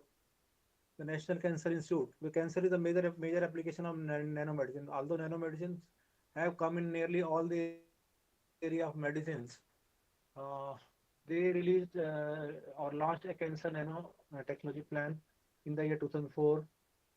Currently, the market of nanomedicine has grown continuously and is growing at the rate of around 28% with a 35% increase in the revenues generated in the last decade. The estimated market for all the nanotechnologies has reached around 1 trillion, which is of course a huge market, and it is growing day by day at the rate of around 25 to 28% a year. Huge investments are being made in the nanomedicines by various countries to develop the therapeutic deliveries. Currently, more than 38 nanomedicines have based products are on the market. An estimated sale of 6.8 billion, and the efforts are being on them on the market are increasing continuously. So you see, in the last 20 years, the nanomedicines have started from scratch, and it has reached to more than $6.8 billion a year. That's a huge market. Now let us see where the nanomedicines are applied. First area is the diagnostic, especially the imaging and identification. The next area is therapeutic, where we have to deliver the medication to the exact location. So site-specific, site-directed medicines are being made. Killing of bacteria, killing of viruses, cancer cells, killing and repair of the damaged tissue in the body are other few areas which are important areas for the nanomedicines. Nanomedicines are actually the medicines encased in some enclosure so that they go and release only on the site of damage. That is the main important. So not the whole body is affected by them, only the specific site where the damage is there or where the repair is required. These nanomedicines are delivered. So these are some of the applications and examples of the nanomedicines. We have in the area of diagnostic in vitro test using the biosensors to specify molecules or biomarkers. Then in the diagnostic other we have in vivo measurement of the biomarkers using imaging technologies with nanoparticles as contrasting agent. Diagnostic lab on a chip is a new invention which is coming up very fast, and using a chip you can really deliver the medicines and repair the body sites. Then of course in therapeutics we have passive drug delivery and active drug delivery, which are very common, and thermotherapy is coming up very fast, which is delivered by the nanomedicines of the kind of ferrous sulfate and related particles which go and generate heat on a particular specific site in the body and kill the cancer cells there. Then of course tissue regeneration is another big area which is coming up very fast, because whenever you meet an accident, body is damaged, part of the bodies are damaged and they need repair. So tissue regeneration is very, very important. Regeneration of tissue with nanoscale structures or biomaterials is picking up very fast. Regeneration of the tissue with cell-based therapies is also picking up very fast. Some of the examples are given here at the bottom. You can see. Let us see how the diagnostic use imaging is done. And nanomaterials are being used extensively as contrasting agent in the non-invasive medical imaging tools, including computerized tomography, magnetic resonance, positron emission tomography, single photon emission, computerized tomography, ultrasound, and also the optical imaging. Here what is done is a suspension or a solution of the nanoparticles, drug nanoparticles are given to the patient, and then the patient is screened under these machines, and where these nanoparticles go and bind, you know the exact site where exactly the damage is. Then the contrast agent are nano-sized metal oxides, dendrimers, quantum dots, and neomers, and so on. These are being used in this kind of diagnostic use. Then imaging using the quantum dots is another area. Quantum dots are nano crystals or nano of cadmium and nano zinc. They are used for semiconductors are used to tag these biological molecules to the tissues. They have specific applications in medical diagnostic, targeted therapeutics, and high throughput drug screening. Tiny crystals produced sequence of colors when subjected to ultraviolet rays, and these color specific color generated out of these exposure to this radiation gives us the location of the damage and their repair methodologies. Then currently in the in vitro diagnostics are costly, and it's hoped that new generation nanoscale lab on a chip, which the technology which is coming up very fast with the invention of VLSI chips and similar things. These small chips will offer advantages including the reduced cost, portability, and shorter and faster analysis of the disease. Then applications the applications of lab on a chip include measurements of saliva for periodontitis, heart disease, insulin detection, and improving the healthcare accessibility. Then some of the medical instruments are also getting miniaturized. Medical instruments, they are being increasingly miniaturized with the nanomaterials for increased efficiency. For example, nano tubes are being used, and they may be used instead of the glass pipettes for delivery of the drugs and medicine into the cells. Nano silver is again another form of this equipment, which is being increasingly incorporated into the catheters and other instruments as coater because of its antimicrobial effects. Then wound dressing may also incorporate some of the some sort of nano silver for the same purpose, and these all will help in the healing of the damaged tissues. Let us have a look at the therapeutic uses, especially the drug delivery using the nanoparticles. Nanopharmacology is an application. Drug delivery and related things are covered under pharmacology. So the branch is called nanopharmacology. This is an application of the nanotechnology to the development and discovery of the drug delivery methods. Applications of this are to deliver medication to the exact location in the body, lesser side effects and high efficacy. This improves the bioavailability of the drugs on the site of the damage and makes the repair faster. Molecular targeting by nano engineered devices is a new field which is coming up very fast. And here actually the nano robots or nanobots, as you call, go inside the body, and on the specific locations in the body they go and repair the body cells. Therapeutic uses, another use is the drug delivery using the nanoparticles is nano formulations of existing drugs. This is mainly used, as I told earlier also. The drugs can be nano formulations of the existing drug can overcome the common pharmaceutical problems by increasing the solubility, limiting the systematic toxicities. When it will not go to the whole body, the toxicity will not be bound by the whole body. It will go to the specific site. So toxicity will be only on the specific site, and that will save the body from unnecessary toxicity. Again, this will increase the bioavailability of the drug and improving the immunocompatibility and cellular uptake, which is a major issue in especially in the organ transplant and similar areas. Then nanotechnology has also been used for targeted drug delivery, which will allow controlled drug release. A targeted drug delivery is one area, and controlled drug release is another area. Controlled drug release particles, we are already these days we are seeing that we have the controlled drug release medicines coming into the market.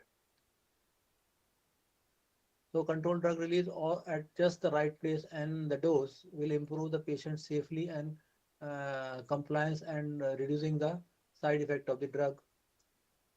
Drug delivery vehicles under investigation in this area include polymeric particles, dendrimers, nanoshells, liposomes, micelles, and magnetic nanoparticle. These are the 6 or 7 areas which are picking up very fast, and many drugs are being encapsulated in these particles for the delivery at the specific places in the body where the damage is. Then drug delivery using the nanoparticle, again we have some advantages of a drug delivery system. Encapsulation of a drug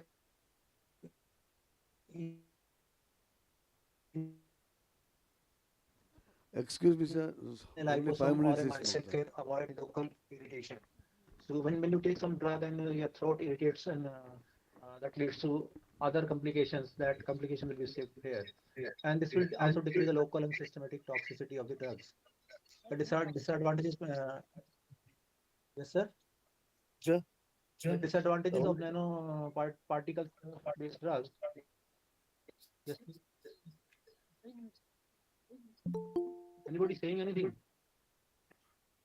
Sir, only 5 minutes, sir. Please put off your mic. Okay. Sir, only 5 minutes, sir.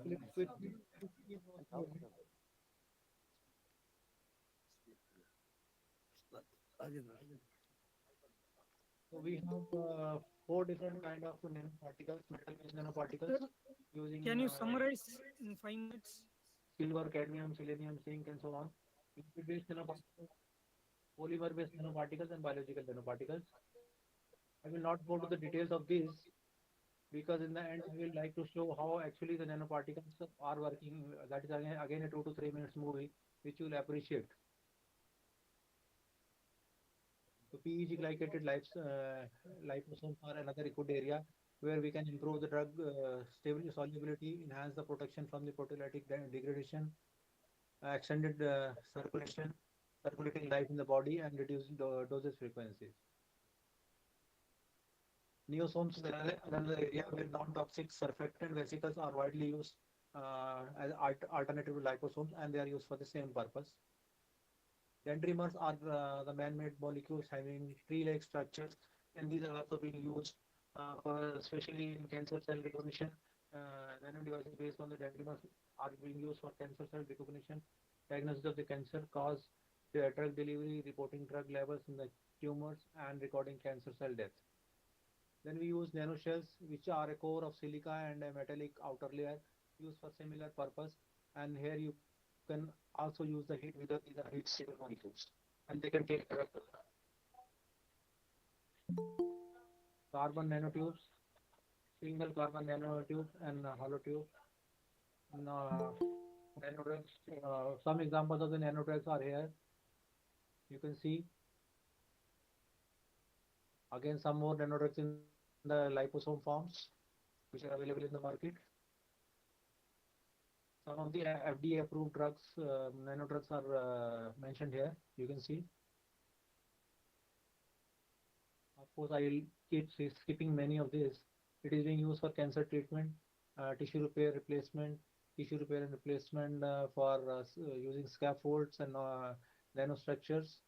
Then nanorobots are a new invention, which are the electronic devices which are inserted in the body, and they do to repair or detect the targeted damages and infections, early diagnosis and targeted drug delivery for cancer, biomaterials and instrumentation surgery. There are some ethical issues to it. Ethical issues are there in every area, so I will not go to. So coming to an end of this, we will end with this small movie on nanomedicine.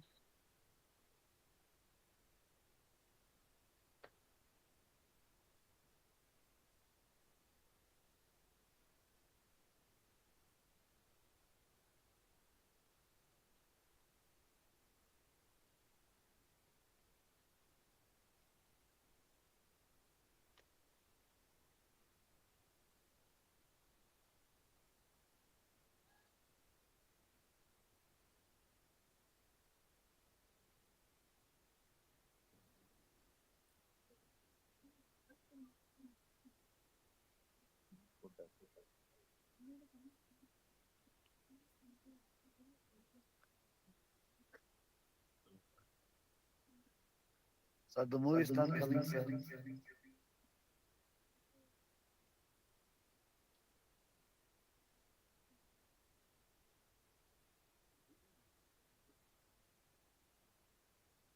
Sir?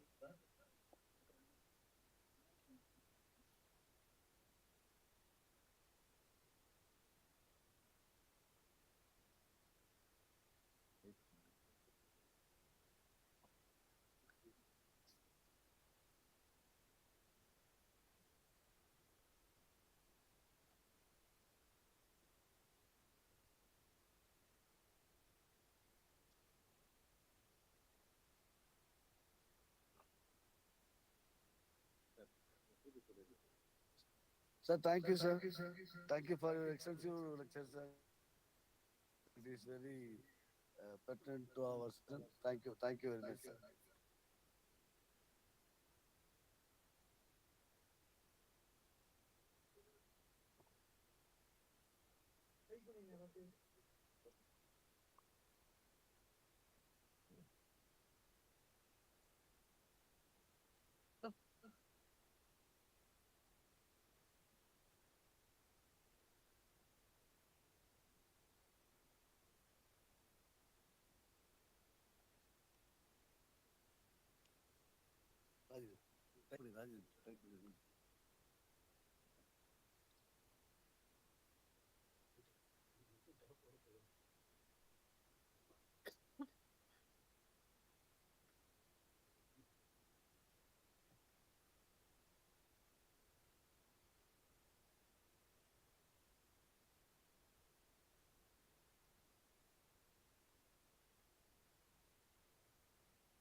So I invite the next speaker. Oh, a question has been asked.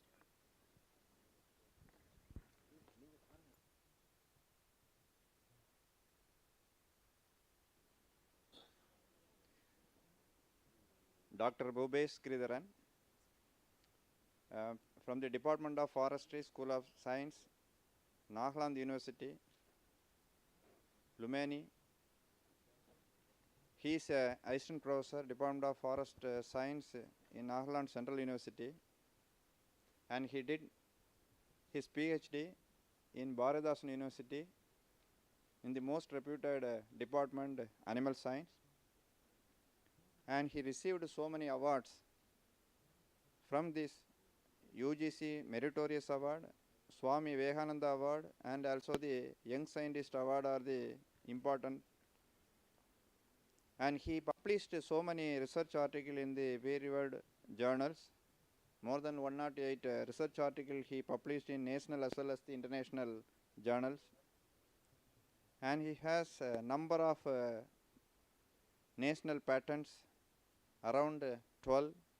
And he published 6 different book chapters and also guided 4 PhD candidates.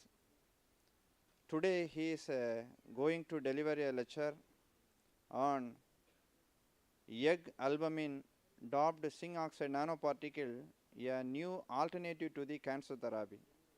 Please, sir. And all. So thank you for your nice introduction, sir. So first of all, I thank the organizing committee, patron vice chancellor, registrar of Madurai Kamaraj University, and the organizing committee, and I was really thank to the invitees from the organizing committee, Dr. Jnanakumar sir, Dr. Jayakumar sir, Dr. C. Amuda, and Dr. Ramesh, and other organizing team members for this iCURE 2023 session. So the zinc oxide nanoparticle, so there are many metallic nanoparticles are there in the inorganic chemistry. So it starts from zinc oxide, selenium oxide, and then silver oxide, gold oxide. So there are many nanoparticles are there. Interestingly, so there is less toxic nanoparticles. So among the less toxic nanoparticle, one of the nanoparticle is the zinc oxide nanoparticle. So zinc is basically, you know very well that zinc is the one of the cofactor which is required for many enzymatic reactions. So zinc is very essentially useful for the wound healing. Zinc is very usefully in the manufacturing of the cosmetics. So zinc is used in the semiconductor research. Zinc is used in the so many research. So can I have my slides?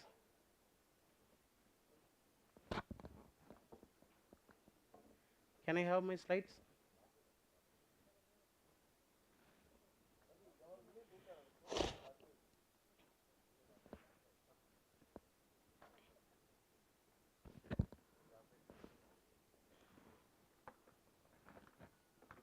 So the previous speakers, Selvamani and then Kanaga Sabhabadi and Professor Gulshan, they have explained many things on nanomedicine.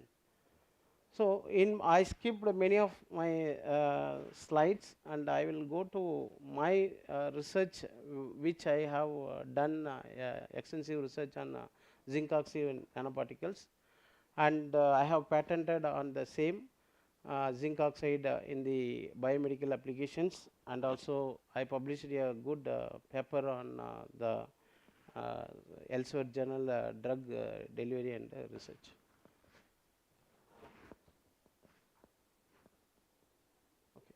So these are the basics. So from the request from the organizing committee, due to the time constraint, I go to my research.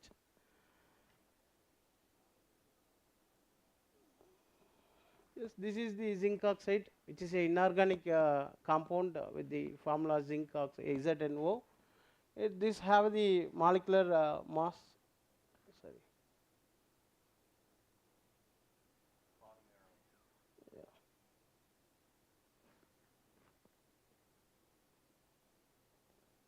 Sorry.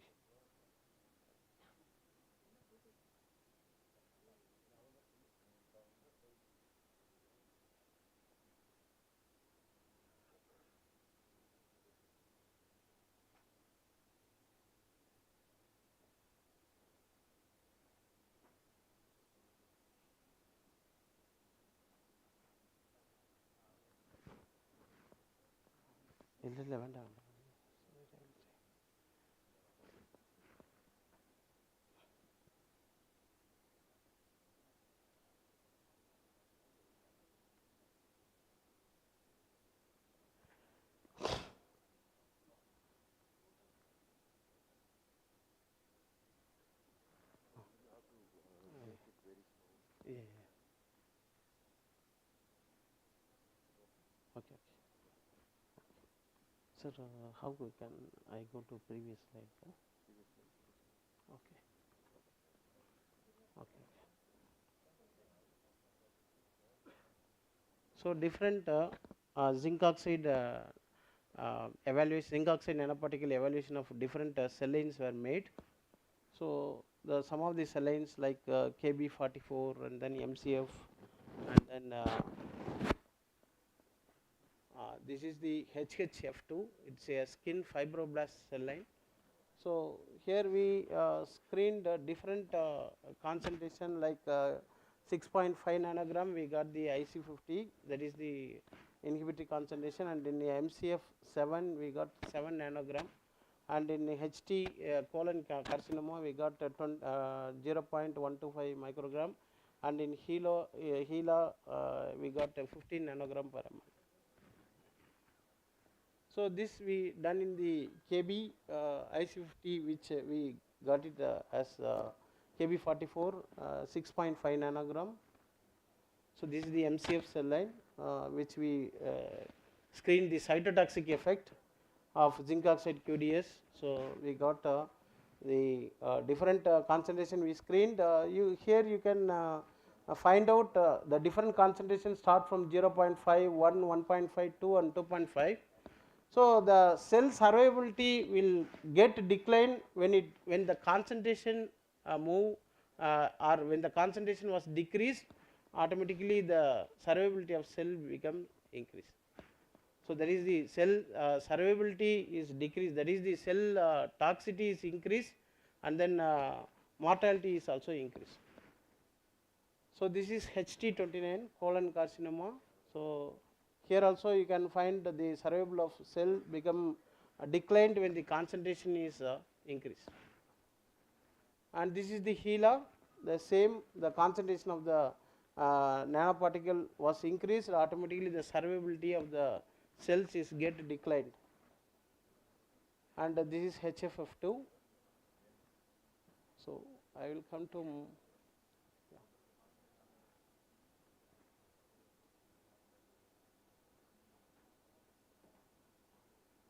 so due to time constraint I skip, and yeah. So in Indian in Indian medicinal practices start from the Ayurveda, Siddha, Unani.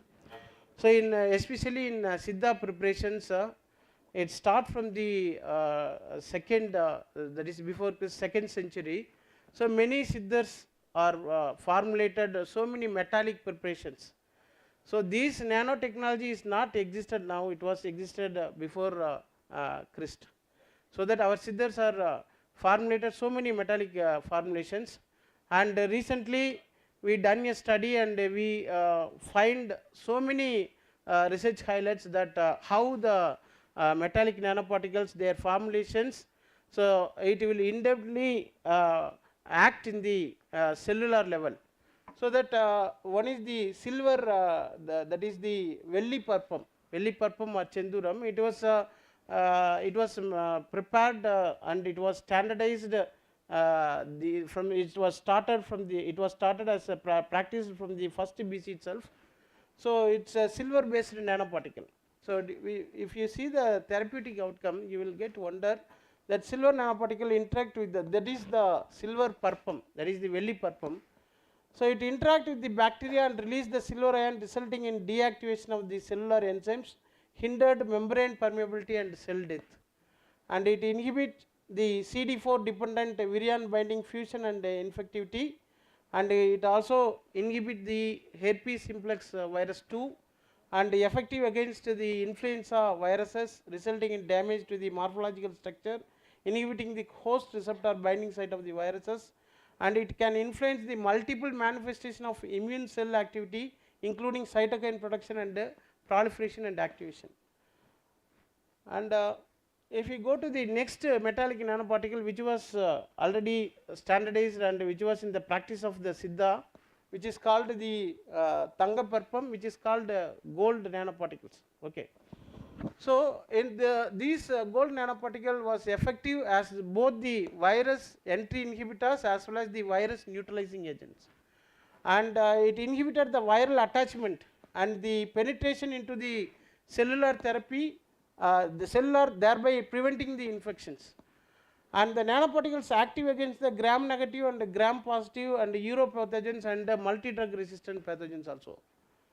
And some of the perspums which they have given as the combination of silver and gold. So where these metallic nanoparticles synthesized by fungus B tetramera could be used as antimicrobial agent, used as cost effective and non-toxic, actually non-toxic. So this was done by the recent research which was synthesized by the fungus B. But in the ancient period, the Siddhas used the high temperature processing. That is, they have given the temperature. They have keep the gold sheets with the herbal formulations, and in the small pot they have sealed the pot with the soda lime with a cloth. Then they keep it in the cow dung cakes. Okay, in between the cow dung cakes, and they give the temperature. So in the preparation which they have done with a different height, in different height different type of nanoparticles are synthesized, which they have synthesized, they have standardized, and they have utilized from the first BC itself, from the first century itself. And next one is the iron nanoparticle, so in which it is called as the Ayaparpam. So where these iron oxide nanoparticles have the good antibacterial activity on E. coli and then Pseudomonas vulgaris and Staphylococcus aureus, good synergistic antibacterial effects against the pneumonia, and the copper oxide nanoparticles are used. It is called the Chembu Parpam. So in which these copper oxide nanoparticles have the good antibacterial activity of copper oxide against the E. coli and gram positive organisms like Bacillus subtilis and Staphylococcus aureus, and gram negative like E. coli and Pseudomonas aeruginosa bacteria. And copper iodide nanoparticles, they have used the high antiviral property of these CUI nanoparticle was attributed to the Cu plus, actually the oxidation mechanism. Because of the oxidation they have used for the antiviral. And the last one is the Nagaparpam, which is called the zinc nanoparticles. So where these nanoparticles are used for enhanced antibacterial activity, the highest pro-inflammatory response was recorded. 4 to 6 hour exposure to zinc oxide nanoparticle over a 24-hour period, and it possesses the good antibacterial activity against the Klebsiella pneumonia that causes respiratory infections. So prevented by viral entry and infection and potentially immunomodulatory effect. So I want to convey and record one information in this forum that so our traditional practices have scientific values. So we use the copper pots for storing the water and drinking. We use the silver pot for storing the water and consume for various purposes. We use the gold pots also, gold ornaments also we are wearing. So each and every practices have its own scientific value in our culture. So next, so what I did in my research laboratory, which we have evaluated the zinc oxide nanoparticle against the MCF cell line, so which was obtained from the NCCS. So here this is the media preparation and everything for the for growing the MCF cells. And here we prepared the 0.1 molar zinc hydroxyl solution was prepared by dissolving zinc oxide into double distilled water, and by drop we add the egg white solution. Actually the nanotechnology or the nanoparticle applications have its own side effects. So one of the important side effects is the toxicity. So whenever we consume the nanoparticle preparation, so it will minimally it will induce the toxicity like oxidation and other process. So that the non-toxic preparations are there. Non-toxic means so we can reduce the minimize the side effects of the nanoparticle by preparing or synthesizing the nanoparticle by using the natural products like the protein which is called egg albumin. So the egg albumin which we added and we adjusted the pH, then the solution was stirred isothermally for 85 degrees Celsius for 3 hours in ambient temperature, and water removed completely to obtain the zinc oxide nanoparticle powder. So this is the isothermic reactions of egg doped zinc oxide nanoparticles. And these are the different techniques which we used to characterize the metallic nanoparticle zinc oxide, like U visible and then FTER, XRD, and then DLS, scanning electron microscope, transmission electron microscope for the characterization purposes. So this is the preliminary. Sir, please restrict within 5 minutes. Sir, I will take another 5 to 10 minutes. So this is the characterization by the UV visible spectrophotometer. So at 310 we get the pure peak, and this is which we done through the FTER spectra. So this is the egg zinc oxide, and this is the XRD, and this is the sum of synthesized egg zinc oxide nanoparticle, and this is the TEM with the surface surface area electron density micrograph which we get, which shows the 100 nanometer, and this is the results of the characterization study, which we get the spherical hexagonal platelet shape. Further it was found that normal size as per the shear formula, so which we got that 20 to 102 nanometer, and this we treat with the MCF 7 cells. So and we screen the gene expressions, and we also screen the apoptotic and nuclear cellular morphological damages, which so here you can see the control cells and different concentration we treated. So where the concentration is increased at 50 mg and 100 mg and 250 mg, so the cells that is the mortality is caused, and the cellular morphology becomes shrunken, and the zinc oxide caused the cellular death in the MCF cells. And this is the ROS, reactive oxygen species level in the egg zinc oxide doped nanoparticles. So we got the number of the concentration increased, automatically the reactive oxygen species also increased. And this is the important slide which shows the we screened the cancer pathway, which involved some of the important tumor markers like caspase-3, caspase-9, and then in P53 and BCL2. In P53, caspase-3 and caspase-9, there is a upregulation of gene expression is found when we treat with the zinc oxide. When you see the BCL2, there is a down regulations of the gene expression is found when we treat with the MCL. So this is the Western blot of the Western blot analysis of the P53, BCL2 and caspase-3 and 9.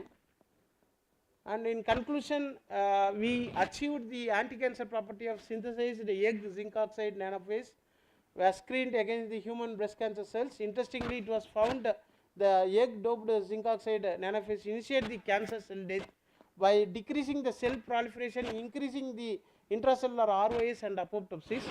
And anti-cancer studies suggest that mitochondria may be a major site for the egg zinc oxide nanophase induces the apoptosis in cancer cells, which is mediated by the ROS via P53, BCL2 and the caspase-3 and 9. And the intrinsic apoptotic pathways through which the anti-cancer drugs trigger the apoptosis. So the overall report emphasized the cost-effective, single-step, eco-friendly zinc oxide egg albumin doped zinc oxide nanoparticle we achieved, and it should be used as alternative to the cancer chemotherapy. Especially when you see the cancer patients, if they undergo the chemotherapy, their hairs rigorously fallen and their skin color changed, and they have so many multiple organ malfunctions are there. So where these type of the non-toxic biocompatible zinc oxide egg albumin doped zinc oxide nanoparticle is a best alternative for the chemotherapy. And this is the patent which I done through the zinc oxide egg albumin doped nanoparticle, and this is the article which was published from the work. So thank you, Anandal, for the patient listening of my lecture. Thank you. Yes.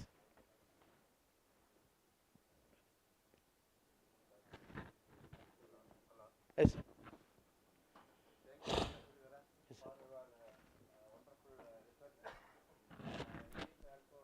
Important today's medicine, because so many people they are working with nanomedicines.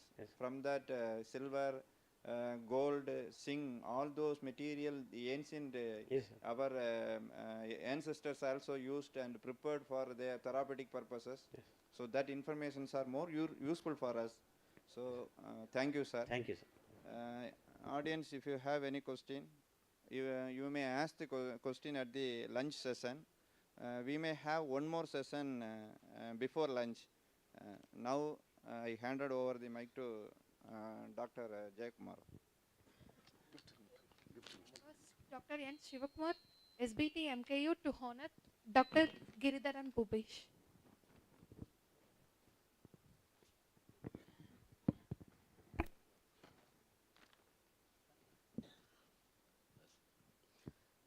So it is my privilege to introduce Dr. Arun Balakrishnan. Dr. Balakrishnan finished his PhD at our Cancer Institute, Adayar. Then he finished his postdoctoral at the University of California, Berkeley. Later he joined Anna University and served as professor till 1998. Thereafter, up to 2005, he was the director of the Center for Biotechnology, Anna University. And now he is the Chief Innovation Officer and engaging in more research on application-oriented and research in biotechnology. Thank you. Sir, please go ahead.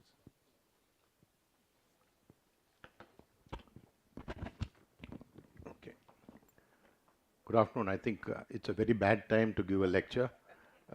Most of us are hungry and we want to get out and have some food. But what I'm going to talk, I've been sitting through some of the presentations in the last 2 days, and we have been talking about basic research, which is fundamentally what the university does. What I do now today is how to take a product, how to make a product from science and build it forward into a business model. So this is eventually will be of interest to the younger generation who want to make money once they get out of college. Can I have my slides? Yeah, I work for a company called Omni Actives, which is a Bombay-based company, and our main role is to build products from natural products. When I say natural products, we work with plant extracts from different geographies. We convert the plant extract into value-added products, and these value-added products are the ones which is ultimately, by using technology and science and clinical science on humans, we build a big story around it, and that is then integrated into a final finished formulation all over the world. So what it means is that when we are building the product, it involves that we have to follow certain regulatory standards and quality standards as required by the different geographies. When I say different geographies, we sell across the world. US is the biggest market in which we sell.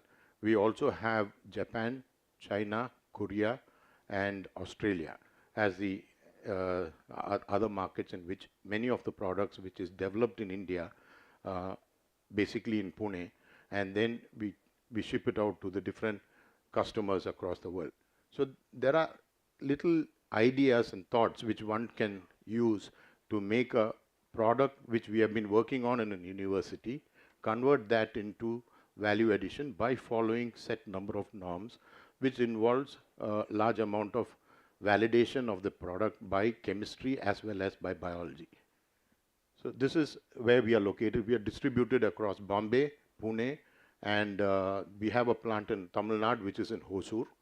All these plants work together, and we have the R&D center is present in Bombay and Pune. The Bombay one is formulation, where we have formulation scientists working, and the Pune one is extraction chemists. So this is the broad technologies which we are focusing on. When I'm making a product,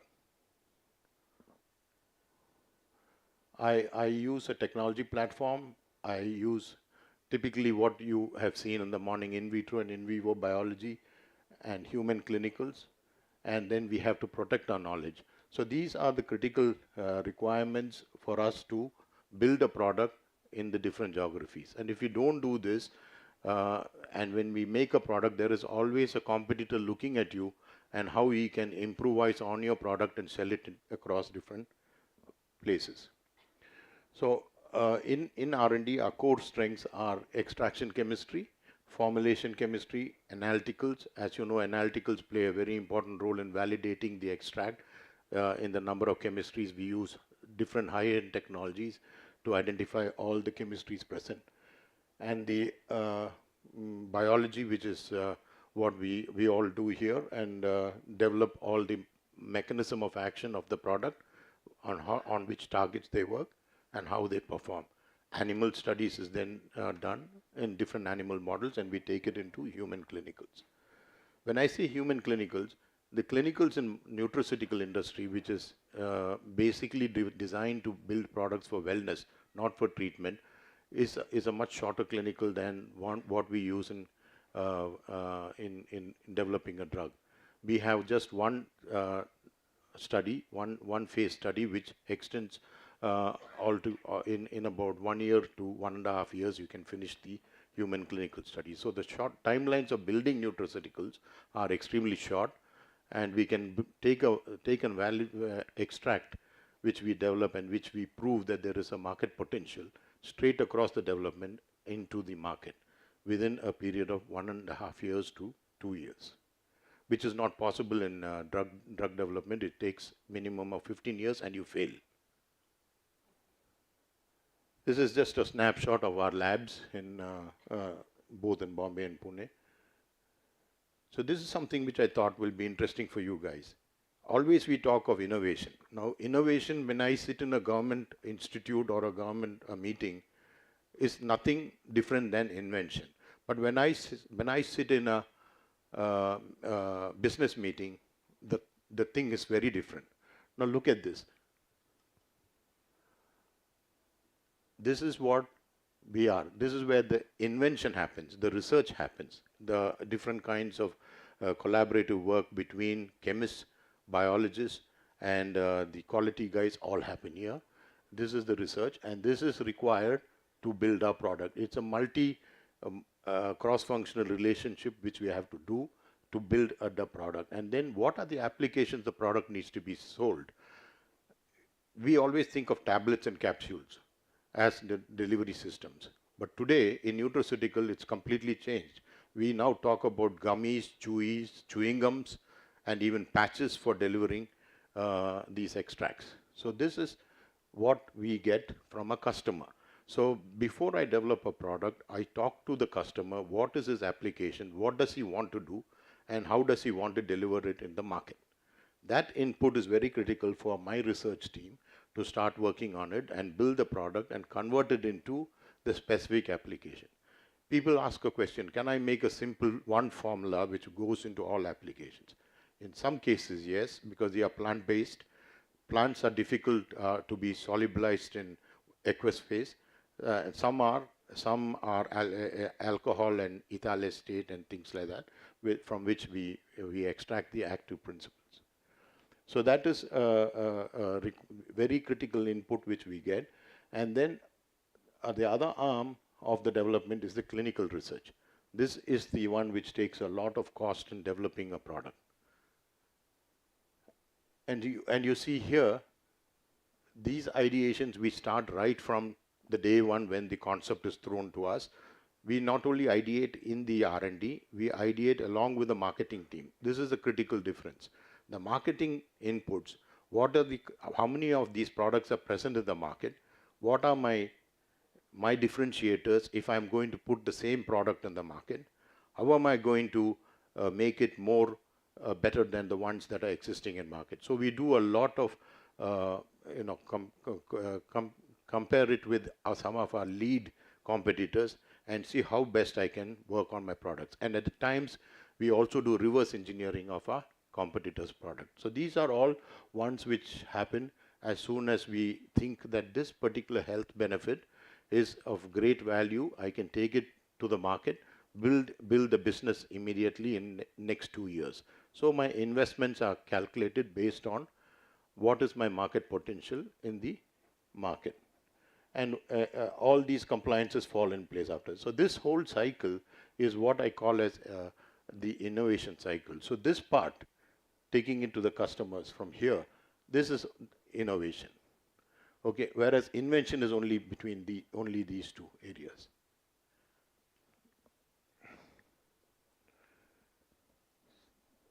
So this is what I said earlier, that there is a complete interface with the marketing. Market insights, what I need to get from market is very critical in developing a product robustly and moving into the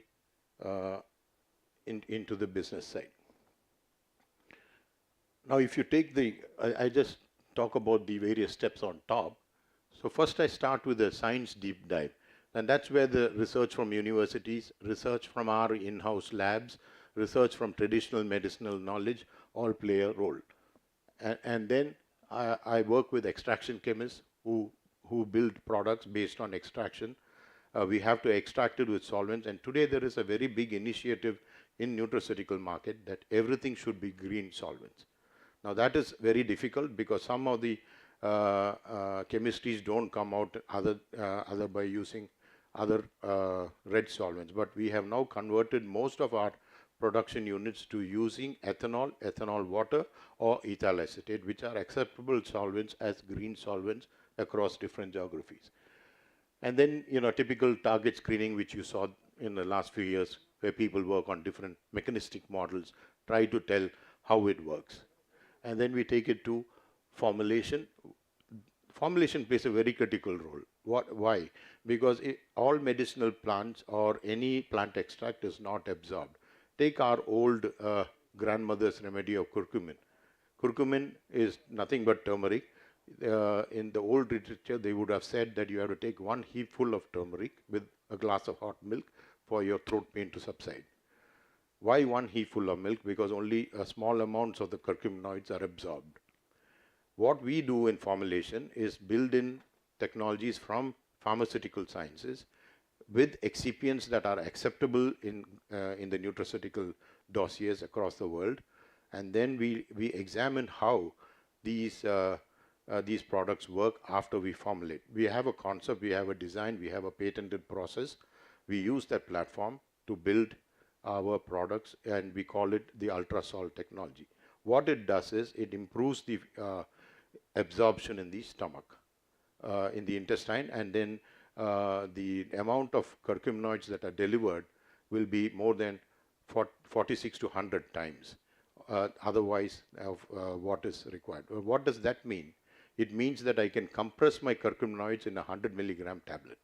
A small dosage of 100 milligrams will give the better beneficial effect of delivering the curcuminoids into the bloodstream through the intestine.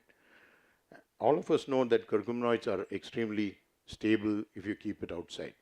You know, it's unlike carotenoids, which break down and gets oxidized by air. So here, one of the problems which happen is curcuminoids does not get absorbed, and in the alkaline pH, in the acidic pH, it begins to degrade. And that was probably some of the reasons why the absorption of small amount of curcumin was only happening. So we have developed a technology which will prevent the degradation of curcuminoids in the acid pH, and it releases only in the small intestine. So what I'm trying to emphasize is that there are technology platforms which you can use to improve the quality of your product. And these are all what helps us to differentiate from the rest of the competitors in the global market. So this is just to give you an example of what all happens. One side you have your mechanism. This is on weight management. There are a lot of products on weight loss, but many of them never show weight loss in nutraceutical or in plant-based drugs. Basically, I think there was a lot of hype that was happening that if you take a pill of a plant extract, any extract, you're going to lose weight, but it never happens. But what we saw is that it plays a role in the lipid metabolism. It plays a role in either lipid catabolism or breakdown of lipids. And then we have done a series of assays, and we classify the plants according to what are the different areas in which they may work, but it will not create a weight loss. We then called it as a weight management pill, which along with food and exercise will support in building the program. So these are some of the kind of stories you find in the nutraceutical industry. And then they talk about how we can build wellness in aging population. One of the areas is the antioxidants. Antioxidants are just scavengers, and if you look at any natural product, it shows a lot of antioxidant potential in it, and there are different levels, so we grade them. We classify some of them as superior to the others and try to build on them. And it's used in multiple applications. So there is another thing which we also work on. We may have a plant extract which works on one pathway of the lipid breakdown and another working on another pathway. Sometimes can I bring in two plant extracts into one and make it into a synergistic molecule? And this is what we show. And we have to build a good amount of rationale to show that these molecular mechanisms are working, and that helps us to take forward into an animal model. We use different kinds of well-accepted animal models as used in the pharma industry, and then we move it into human clinicals. So this is one such example, the high-fat fed rat models, obese animals, and we use them to validate some of the combinations and permutations of our product. So more recently, we have been working on a product from marigold flowers, and this is our largest blockbuster, which makes the maximum amount of money. About 20,000 acres of land is cultivated near Hassan, Bangalore, where we grow marigold flowers. These are there is an agri team which cultivates it based on the amount of carotenoids present in the marigold flower. We work and extract a particular lutein from it, which is a carotenoid, which is widely used for eye care, and it's there in all your multivites, it's there in all the nutraceuticals that are playing a role in vision. So one of the products which we develop We have different formats of them, but one big one is something which we built for Bausch and Lomb. We made it, it was an accidental development in our lab where we tried to merge the carotenoids from paprika, which is a kind of chili, and carotenoids from marigold together, and we called it as an integrated technology. You know, one thing in business is that you use big jargons, and their marketing guys are very good at that.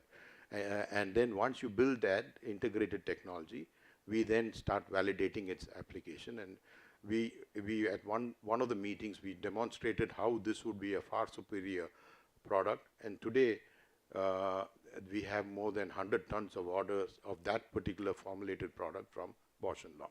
So if a big company like Bausch and Lomb or GNC are looking at us, they value our science, which is the biggest package, and the quality assurances that we build in building the product. So I'll skip this. This is one thing again similar to joint health. It's a part of the formula with turmeric, curcumin in the formulated one along with other ingredients. So during COVID, there were, a typical hype was going on in the industry that a lot of plants, any plant you eat, you prevent COVID from entering your body. And most of the plants were immune modulators. So there was so much of noise, so many people, Ayurveda, Siddha, anyone you talk to, they were building formulations and they also sold it.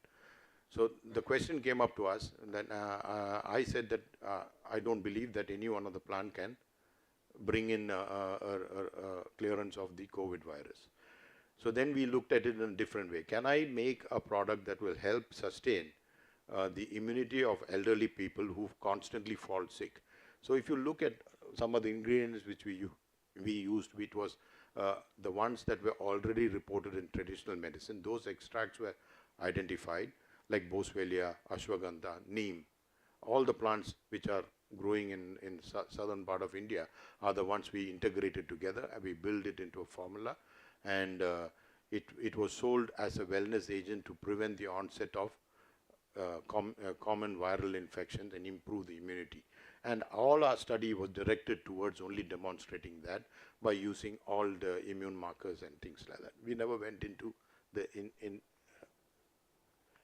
infection. Okay, so these are some broadly, if there are formulators here, mostly they use Worcester technology where you can encapsulate the plant extract in a beadlet, and that prevents the oxidation. So for carotenoids we use that, and for a product from pepper, Capsimax, is generally when you eat pepper you get a burn in your stomach, right? So and particularly when we sell this to the Western population, it's a thermogenic agent which brings the heat and breaks down some of the triglycerides and fatty acids. So what they do is they build it into a beadlet, and it is released in the small intestine. Therefore, that burn with a 2 milligram dosage of capsinoids does not cause any problem. This was a technology which we use, adapted from pharmaceutical sciences. That is, again, there was a company which asked us, how can you build a caffeine pill? Now, there are a lot of people, particularly in the US, drink a lot of coffee, and then they get something called as caffeine shivers. So this particular company was GNC, where they asked us whether we can make something on an extended release. So many of our tablets and formulas are extended release formulas. So we attempted with our caffeine, purified caffeine, and we built two types of beadlets. One is a 2 to 8 hour release, and another one was very interesting because another company asked, can you release this caffeine only around this kind of time when you're going to be sleepy? When you just release it at a spurt. So we tried that, we got successful in that, and that again is being sold in the markets all over the world. So this is the fun part of this thing. You can play around and you can see your product in the market. In pharma, I spent 12 years, I never saw anything in the market. Even if after my death there will not be anything there. It's that kind of a timeline, and failures are very high. So this is the Versa bead which I was talking to you. inside which you encapsulate your active ingredient and it doesn't get degraded. This is what I was talking to you about, the ultrasalt technology. All these technologies are our own. We have patented. We have blocked it across different parts of the world, and we have to maintain it. It's not easy, and these are some of the formats in which most of our products are delivered and sent across the world. This is one product which is nothing but curcumin, lutein, and vitamin D3. They were 3 products at an equivalent dose. It was merged into one single beadlet, and that's when we started working on the multi-beadlet formula and called it the integrated technology. And this is where we were very successful.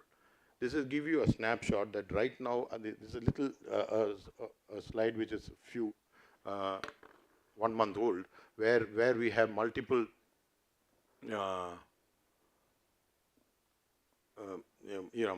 multiple studies which are ongoing for my product development for this year, 23. Many of these products are in the final stages and it will be developed. And this year we have entered into the brain health space, which is alertness and mood, which has become a very big area of work where there's a very big business potential. Your ashwagandha, which was poised on only for immunity, today plays a very big role in mood swings and brain health. That's it. Yeah, it's enough. I think that was my last slide. Thank you. So thank you for your extensive information about this product, sir. Is there any questions? So if you have, you please discuss with sir in the lunch session. Thank you, sir. Thank you very much. I request Dr. J. Rajendran, School of Biotechnology, MKU, to honor our lecturer, Dr. Arun Balakrishnan.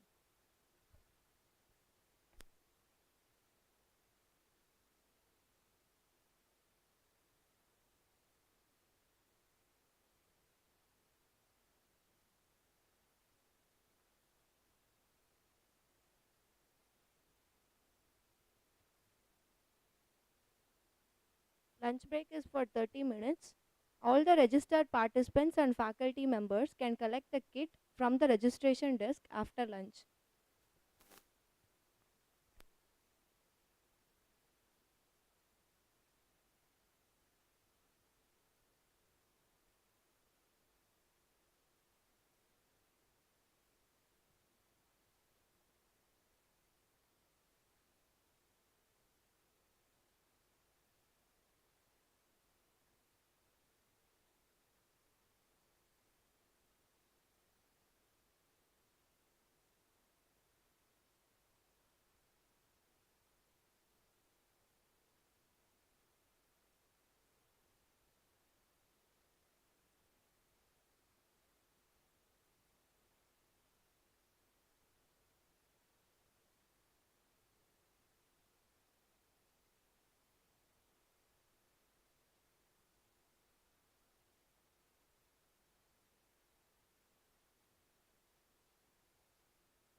So who? Yeah, wait, just a minute. Oh.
Check. Hello, hello.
இப்போ operators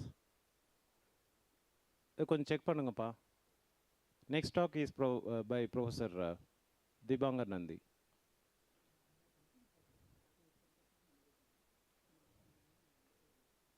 Please open his slides.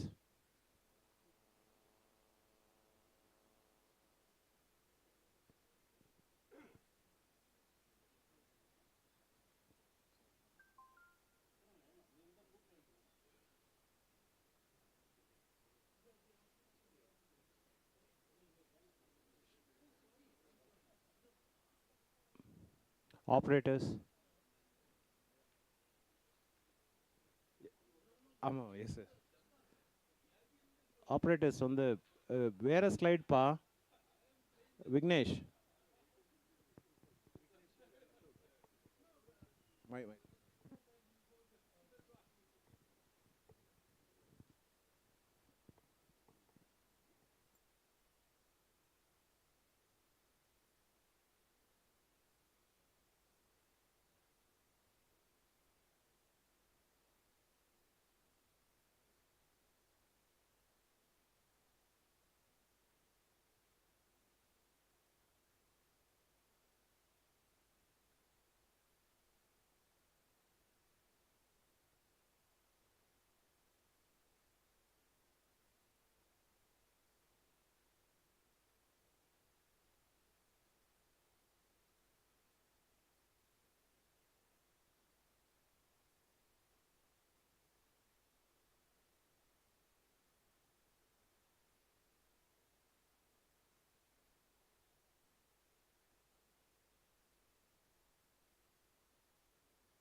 Welcome back for the first afternoon session by one of the eminent speaker.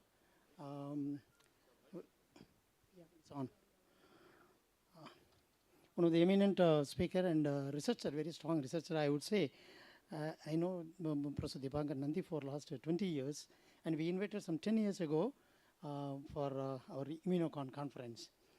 Professor Nandi has completed his PhD from University of California, Berkeley, USA, and before that, BSc from University of Mumbai, India, and MSc from MS University, Baroda.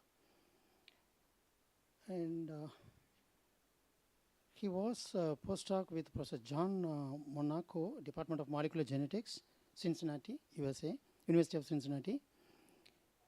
Assistant and Associate Professor, Department of Biochemistry, IAAC, and subsequently promoted as Professor, Department of Biochemistry, IAAC, Bangalore. To his credit, Professor Nandi has completed 107 publications in highly reputed international journals and with 2 patents. And successfully completed 18 PhDs for his credit, and also MSc integrated PhD, 4 candidates. And above all, he is a very active member in Indian Immunology Society. Currently, he is holding the position as Vice President, South Zone. And with this small, very brief introduction, he is so generous that he has given just half a page biodata. I invite Professor Nandi for the dais. So please.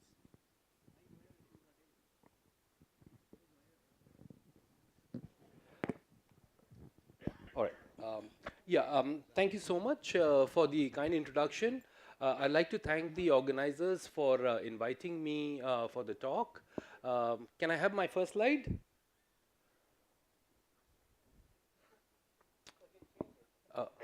Okay, fine, sorry. All right, okay. So I will be talking to you about T cells, and given the fact that this is also a CME, I will give somewhat of a longish introduction. Okay, so I'm from the Indian Institute of Science, and this, as you can see, was established in 1909, which means we are more than 100 years old. And this is the department where we were. This is the Department of Biochemistry, and we were in this iconic building till about 2011, and then we have moved now to a newer, swankier building, and which houses multiple departments. So we have the Department of Microbiology, Cell Biology, Department of Development and Genetics, Center for Ecological Studies, and so on.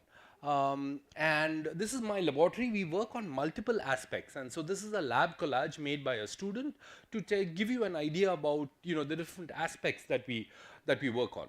Okay, in detail, so we work on microbial responses to stress, antibiotics and so on. With regard to host responses, we work on two aspects. One is inflammatory, the other is T cell biology. In addition to this, we also have a very active collaboration with Professor Umapati regarding Raman spectral analysis, biological samples, clinical samples and so on. But for today, I'll be focusing my talk on T cell biology. All right. Okay, so since this is a CME, I'll give a little bit of an introduction. So why do we have an immune system? Why is it required, right? So primarily, what we need to think about is that it helps protect us. So it's like the armed forces, you know, which protects us against different agents and so on. One good way for students to think about protection is as to why we need protection is to think in terms of doubling time. The doubling time of microbes, as you know, is much shorter than our doubling time. If I had more time, I would ask you as to what your doubling time is, right? And you can find out when your parents got married and decided to have kids, and that will give you an idea about, you know, our doubling time. And whereas microbial doubling time is a lot shorter, so we need ways to protect ourselves. So it's a good way to sort of think about it, but given the fact that we have less time, I will not get too much into it. But as I mentioned, the nation's defense forces, usually you have two. One are the first responders. In India, you have the border security force, and this is especially in places where you know, which are not disturbed. It's the border security force which is there, and in case there's an intrusion, then the armed forces are called. And even within the armed forces, you have different groups. You have the army, you have the air force, you have the navy, and so on. And within each of these, you have further subgroups. You have within the army, for example, you have the infantry, you have the tank, you have the paratroopers, and so on. So why are different groups required? Why do you need different groups? Quickly, students, quickly. Why do you need different groups? All right, because, okay, so you need different groups because the enemy also comes in different forms, and so therefore you need, you know, ways by which you can deal with them more effectively. So this is the other important aspect. So what would happen to us if we did not have an immune system? What would happen to us? You know, the fact that all of us are over here and, you know, we are listening to talks and, you know, what would happen if we did not have an immune system? So there are many ways by which you can think about it. I will again, you know, given the shortage of time, I will illustrate two examples. One is when you take a look at AIDS patients, which have very low numbers of CD4 positive cells, which make them immunocompromised, right? So they have a lot of infections from microbes that stay within us, and we are all perfectly fine. So the other good way to think about it is the case of the bubble boy or David Vetter. Now, there's been movies on the bubble boy, there have been books written, and since a lot of the young students spend a lot of time on social media, I urge you all to look up bubble boy and find out a little bit about David Vetter. So this was actually an experiment. They knew that the kid that was going to be born is going to lack an immune system. So how do you keep the kid alive, right? So the kid was, you know, was put in a bubble, and that's why the name Bubble Boy, okay, which is important. Unfortunately, he suffered from a severe combined immune deficiency. So as I said, this was an experiment where lots of people were involved, and you know, this was, you know, and the agencies were funding this, but you know, the kid started growing up. And when the kid started growing up, there were other problems, right? And a lot of us, we take social interactions for granted, but for the kid was in a bubble, so he had a lot of other problems, and so they wanted to do something about it. So at that point, they did a bone marrow transplant from his sister. Now the sister was apparently you know, absolutely normal. But hidden in the sister's bone marrow was a virus, and unfortunately it was injected, you know, and they did not detect the virus. The kid succumbed. So you know, it's an important, very important example for us as to how important our immune system is that helps protect us. Okay, so there are two main aspects over here. One is the innate, and these are the first responders, right? So this is where it's this line of defense that gets to meet the organisms first, and it's only later on that the adaptive immune system comes. But when the adaptive immune system kicks in, it's specific. There are two main hallmarks of the adaptive immune system. One is it's specific, so it's specific to particular pathogens. And the second part is that it has memory, right? It has memory, and that's again one of the hallmarks of vaccines. The reason we take vaccines is to develop memory so that when and if a pathogen attacks us, we are better protected. Okay, so again there are different cells involved over here. These are the cells involved in the innate response, and neutrophils, eosinophils, basophils. Neutrophils are one of the key hallmarks. So for example, if we have fevers and all, doctor often asks, get a blood test done. And what the doctor is looking for, if there's a rise in neutrophil numbers. A rise in neutrophil numbers often signifies you're suffering from infection, and so the doctor would prescribe certain medications and so on. But what I'll talk to you about is primarily adaptive responses, and there are two main types. One is humoral, where you have B cells being involved, and you can see these B cells are studded with antibody molecules on the surface, and once B cells get activated, they turn into what's known as plasma cells, and the antibodies are secreted out. Okay, but I will focus the talk today on mainly cell-mediated immunity, that's by T cells. And why are T cells important? Because they have T cell receptors, and cell-mediated immunity is important because you have cell-cell interactions that play very important roles over here. And this is what is seen. You have a T cell over here, and this is the T cell receptor that's recognizing MHC, as Javed mentioned. There are two main aspects about T cell activation. One is specificity comes from the T cell receptor MHC interactions, but this alone does not trigger T cell activation. You need not only this, you need what's known as co-stimulatory signals, and for that you have this is a classical co-stimulatory signal interaction that's between CD28 and its ligand CD8086. Okay. And so because you need co-stimulation, you need specificity as well as context, right? Its co-stimulation plays very important roles over here. I'll come now to immunomodulators, right? Immunomodulators come again in two flavors. Some can enhance immune responses, which is very important, and some can suppress immune responses, which are also important depending on the context. So for immune stimulators, for example, one of the best examples, interferon beta, is used for treatment of multiple sclerosis. The others are very well known, are checkpoint inhibitors, which play important responses in stimulating against anti-tumors or against the anti-tumor response, right? Immunosuppressants traditionally have been used for a long time because they are primarily used to suppress immune responses during transplantation, right? If I take a part of my skin, put it on someone else, chances are it will be rejected. And so therefore what needs to be done is you need to check for HLA matching. Despite HLA matching, there might be some molecules which might differ, and therefore to suppress those, immunosuppressants are often used. So immunosuppressants traditionally have been used for a long time, right? One of the first immunosuppressants to be used was this drug known as azathionine, right? Now azathionine was important. It was anti-proliferative, often used in combination with steroids, right? But unfortunately, it has side effects. It has hepatotoxicity, GI intolerance, and so on. Most people are sort of aware of steroids, and over here glucocorticoids were very important because they suppress the cytokine production and so on, right? Subsequently, you had other molecules, methotrexate, again anti-proliferative, right?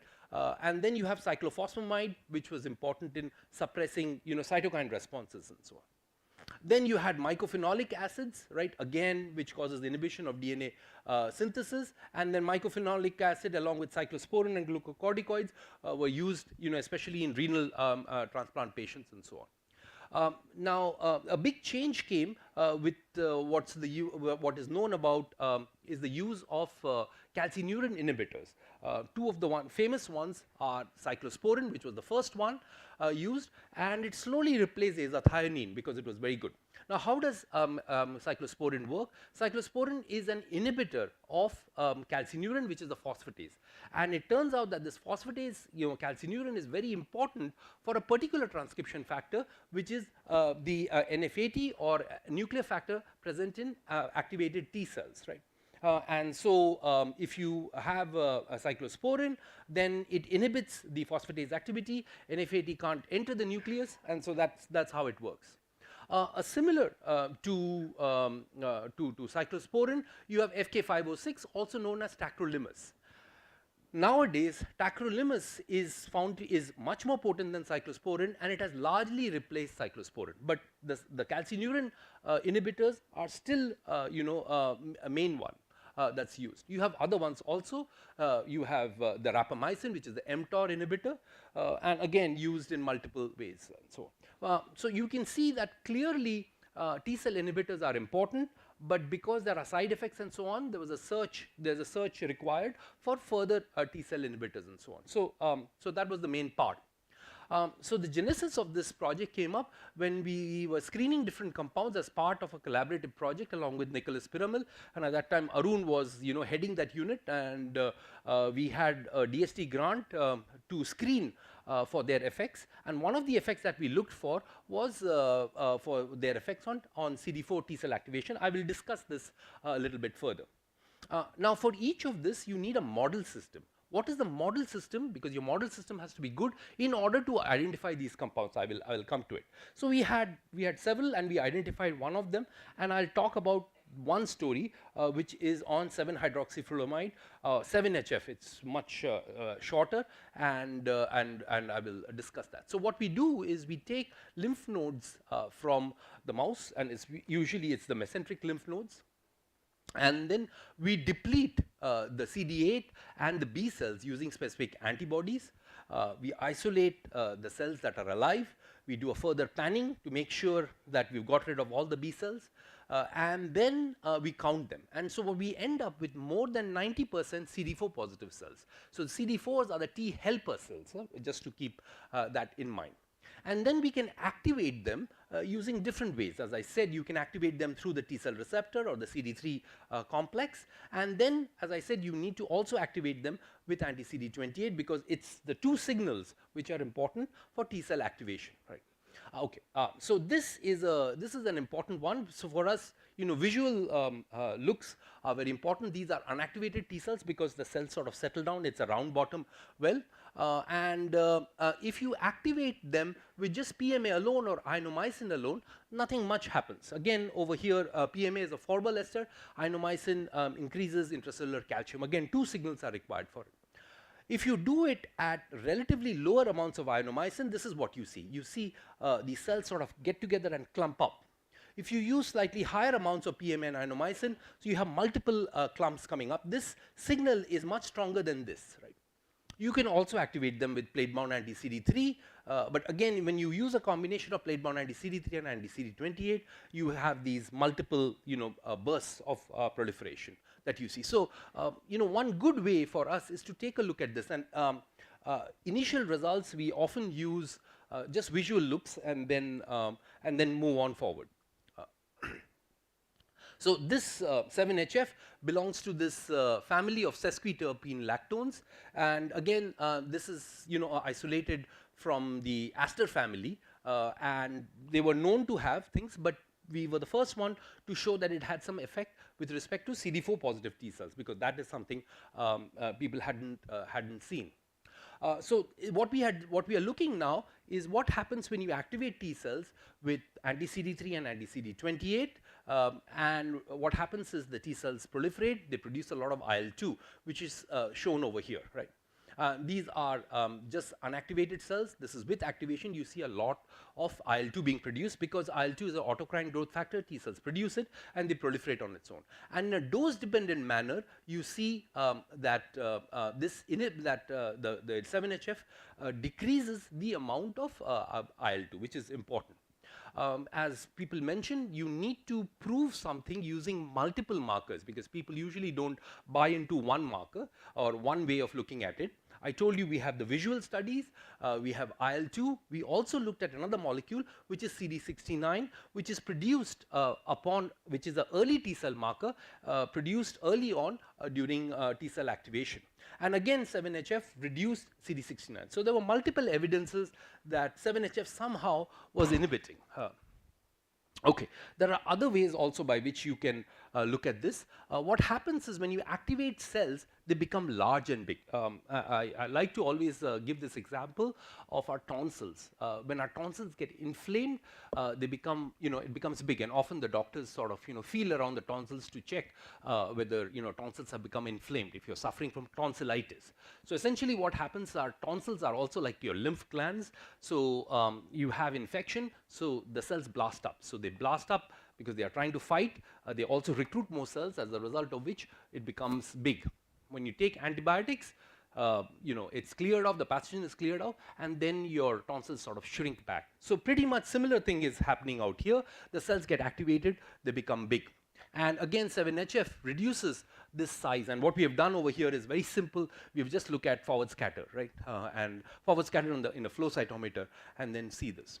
What you can do is also look at cycling cells, and this is what is shown. You have unactivated cells over here. When you activate them, you have a nice SG2M phase progression. And when you put in 7HF, and which is quantified over here, again in a dose-dependent manner, it's decreasing it. So thus far, what I've shown is these are all observations, right? Unfortunately, observations are good, but you need mechanisms in order for you to publish your findings. And so, how does 7HF work, right?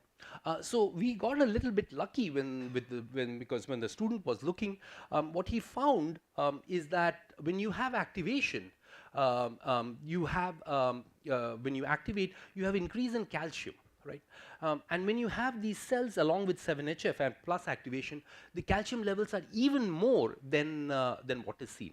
So there's an early burst of calcium. So it seems like 7HF is doing something to calcium, as a result of which there is excess calcium. Now, as I mentioned, calcium plays a very important role in T cell activation, because calcium is required for T cell activation. But what we are showing now is with 7HF, you have even more calcium, right?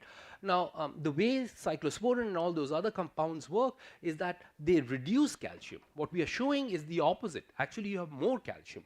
So this was important, and therefore, it was important to address functional aspects of the intracellular role of calcium. So how do you address functional aspects? So one is, can we use lesser amounts of calcium chelator and sort of chelate out this excess calcium, and which is what was done in this experiment, right?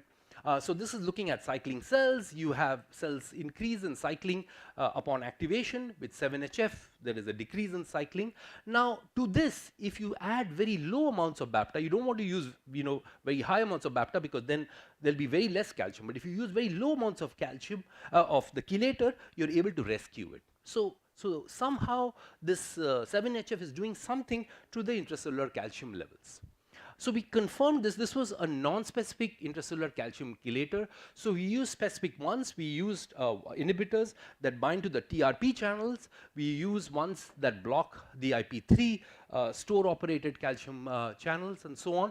In both ways, we found that whether you use a non-specific intracellular calcium chelator or you use the specific ones, you were able to get rescue. So somehow with 7HF, what was happening is there was excess of calcium, and then when you're chelating this excess calcium, you're able to get this rescue.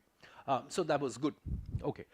So the question then became, when he presented the work, the student presented the work, people asked him, okay, you've shown it in T cells. What about other immune cells? Does it affect other immune cells? So we did not get any effects with lipopolysaccharide stimulated B cells, but I'll show you some effects that we got with adherent peritoneal macrophages. So the peritoneal cells contain both macrophages and B cells, but the macrophages are adherent. So you can separate the B cells out from the macrophages that are adherent, and if you do it very well, you can end up with almost 90% macrophages.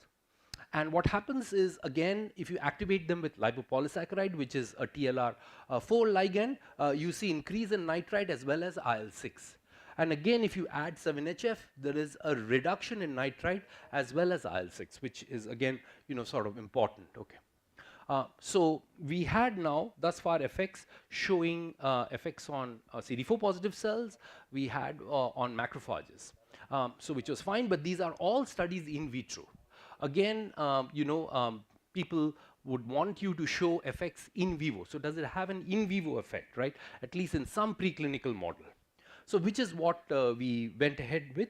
So the in vivo model that we picked was inflammatory bowel disease. What happens is the intestines get inflamed, and it's a very hurtful sort of disease. There are two main ones. You have Crohn's disease, which can affect any part of the gastrointestinal tract, and the other is the ulcerative colitis, which occurs mainly in the colon and rectum, and it's basically an autoimmune reaction. So the way we modeled it was to use, we used the model known as DSS induced colitis. So DSS is put in the drinking water, the mice drink it, and then what happens is DSS damages the mucosal epithelial lining, right, which sort of mimics the ulcerative colitis. And one of the gold standards is that there is a shrinkage of the colon length. So this is exactly what we did. We have mice, you give it DSS, and then you give, after giving DSS, you treat the mice at different time points post DSS treatment, and then they are sacrificed, and then you could do multiple assays to check for it. And this is what is shown. You have, this is PBS control, and with DSS you have shrinkage over here, which is sort of quantified over here. And now along with 7HF, if you put it, then you're able to see this rescue. And the best rescue that we see is more reproducible is with 25 mg per kg over here. And then you can ask, what about the other inflammatory signatures? With TNF, you see an increase, but no statistical significance. With interferon gamma in the mouse sera, there is an increase, and with 7HF, it brings it down. And the same is seen with IL-6, which are all inflammatory markers over here. So let me just tell you the highlights so far. You have 7HF, which inhibits CD4 as well as adherent peritoneal macrophages. It inhibits both. I've not shown you the data for this. I've shown you only for the data by a common calcium-dependent mechanism. And in silico studies, we've not done in actual ones, but in silico studies show that 7HF binds with significant energy to pockets of calcium channels, which is TRP1, IP3, and SERCA. So other members of 7HF family also do it, and we have actually shown that this happens. So it's probably a family members often doing it, but this is the first effect that we have shown with CD4 positive cells. And of course, and if you inhibit this, then you're able to rescue. And so, and we've also shown it's an anti-inflammatory molecule which inhibits DSS-induced colitis. So this is the cartoon that we showed, that it affects T cells, it affects macrophages, and it also affects it gives a survival benefit in in DSS-induced colitis. So the important part about this study is that calcium, as I mentioned, is known to play important roles in T cell activation. If you look at all the studies over here, and there are much more, this is only a sample shot, all of them say calcium is really important, and therefore if you chelate calcium, you're not able to get it. What we have shown is something different. We are saying that higher amounts of calcium can also inhibit T cells, and which is what this molecule is doing. So therefore, what we are interested in is in understanding what are the mechanisms by which high calcium inhibits T cell responses. So that's something interesting. And will molecules, so therefore, if as a direct follow-up of this, if you isolate molecules which increase calcium, will they work in vitro and in vivo? So that's the important thing, and there's a student who is following up on this observation. And do other family members, sesquiterpenes, lactones, have a similar effect on CD4 T cell activation? And then will it be effective in other autoimmune models? We have shown it only in DSS, but there are other molecules that one could take a look at.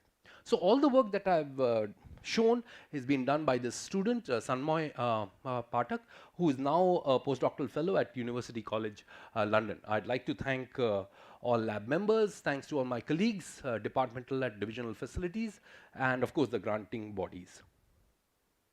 So before I end, I'd like to show you the lab members. So this is January 2020, before the pandemic hit us, and we are completely unaware of what was coming, right? And this is in July 2021. The lab has shrunk now, and we are all masked up. And this is August 2022. We are sort of trying to recover. And this is the IISc main building. I encourage you all to visit IISc. It's a wonderful place. And this is in April 2020 when there was a full lockdown. And these are the gulmohars in full bloom. I thank you for your attention.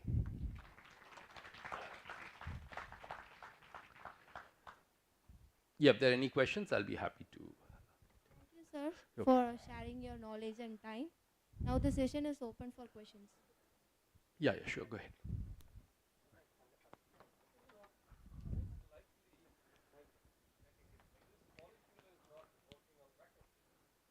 No, it's working. It's, ha. Your macrophages, number one, they are 90% pure only. Yeah. So contaminating T cells, which is 10%, maybe doing, this wonder. Oh, no, there are, in the peritoneal thing, the main cells are B cells and macrophages. But even T cells can be detected. Very few, very few. So those T cells probably are contributing. And the reason is, when you did cytokine, so TNF alpha is largely produced by macrophages. And there was no significant difference. No, that's correct, yeah. It was, the difference was in interferon gamma.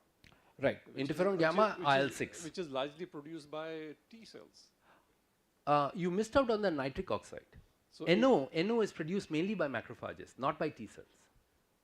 So what I will still suggest you that if you can show it on some cell line. THP1 or raw macrophages, so it will at least is going to substantiate largely your data. Yeah, good point. We could do that. I've tried to avoid as much as possible the cell line stuff because I feel primary cells are much more relevant. But yeah, certainly we could do that. Yeah, we could certainly take a look at that. You can put it in supplementary data. Yeah. So we'll have to do it with other molecules now.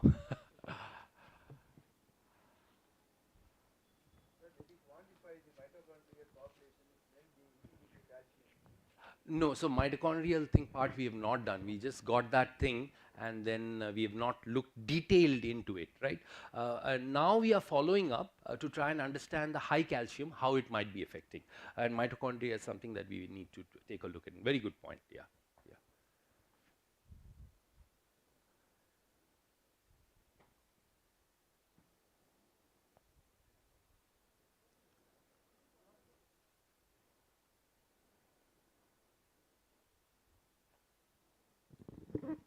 Any other questions? Okay, if there are no more questions, thank you, Dipankar, All for right, the nice thank you. presentation. Welcome Dr. Shankar to honor our lecturer, Dr. Dipankar.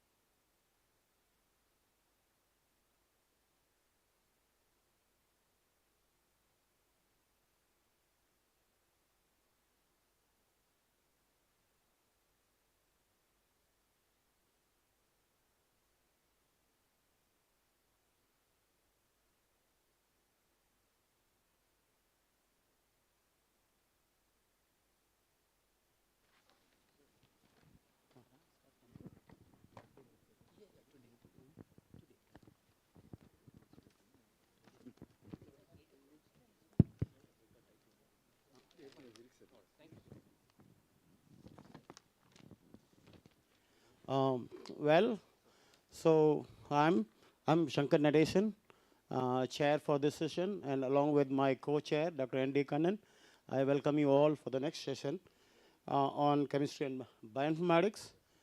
So I invite the first speaker, Dr. Arakyaswamy Arlandu. Actually, he's a group leader from International Center for Genetic Engineering and Biotechnology, New Delhi. And he's a proud alumni of Madurai Kamaraj University. Now, Sam, we fondly call him as Sam, and the stage is for Sam.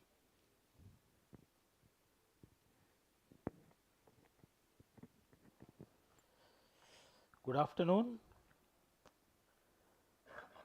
I thank the organizers for inviting me back to MKU for this nice event. I thank everyone in the organizing committee, including the Vice Chancellor, and who is instrumental in bringing me here. I'm always happier to come back. It's like homecoming for me. I'm also from local, right? Just right behind this mountain where I was born and raised. So am I shouting? Is it okay? Should I bring my voice down a little bit? Okay, so because I'm louder even without the mic. So I'm Arakyasamy Arulandu, Kobai Sam, and I work at ICGB New Delhi. And so today what I will be presenting you is one of the two major projects that we are doing. And the current work that I'm going to present is on structure guided targeting of oxidized LDL receptor LOX1 for cardiovascular therapy. Soon you will realize, or you can actually associate with the work that I'm going to present, because we are all one day either already there or we are going to get there. Okay, all right. So next, so what is atherosclerosis? So it's basically a deposition of so if you take a cross section of an artery, so that's a normal artery, how it looks like, and then this is the beginning of fatty streak deposition in your artery, and then so over time the plaque gets matured, and then at the end of it the plaque is actually grown really to a level that it can now rupture. This rupture can lead to thrombus formation. So the effect of this results in either cardiovascular, myocardial infarction, which is a heart attack. It could be massive, right? Or stroke if it happens in the arteries that supply blood to the brain. So what are the risk factors? So risk factors are elevated LDL in the serum, and diabetes of course accelerates atherosclerotic plaque formation in the arteries. That's well known. And hypertension, of course. Why? Hypertension itself, if it is not attended well in early, it can lead to lesion in the vasculature that can cause actually atherosclerotic plaque formation. That can accelerate. So, and of course modern human beings, our diets are now different, right? And then it's pretty much a divide of antioxidants in general. So anyway, diet is another important key factor in this modern era, and also smoking. So these are the risk factors associated with somebody developing atherosclerosis in early on, right? So if you look at the disease burden overall worldwide, and I want you to look at two figures. So say for example 2 points here in this map. If you look at the percentage change in between 2010 and 19 in terms of number of cardiovascular deaths due to cardiovascular disease, and look at India, our percentage is increasing, and it's increasing in an alarming rate. Okay, and then I'm going to show you the data for state-wise. So we'll take a quick look. But right now, if you look at the key, another important change in the risk factor ranking, if you look at it, so high body mass index has taken over smoking. So what does it mean? We are becoming more obese people, right?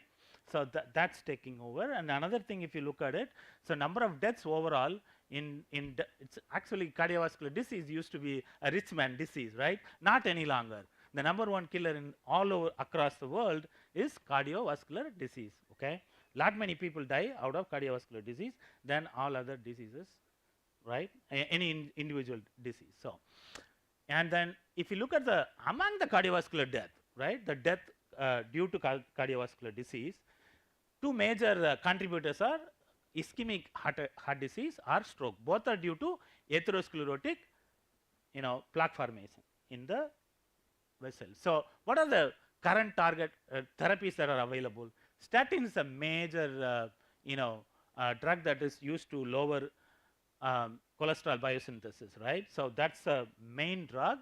There are multiple statins available in the market that target HMG-CoA reductase at the IC50 of 2 to 10 nanomolar. There is another drug.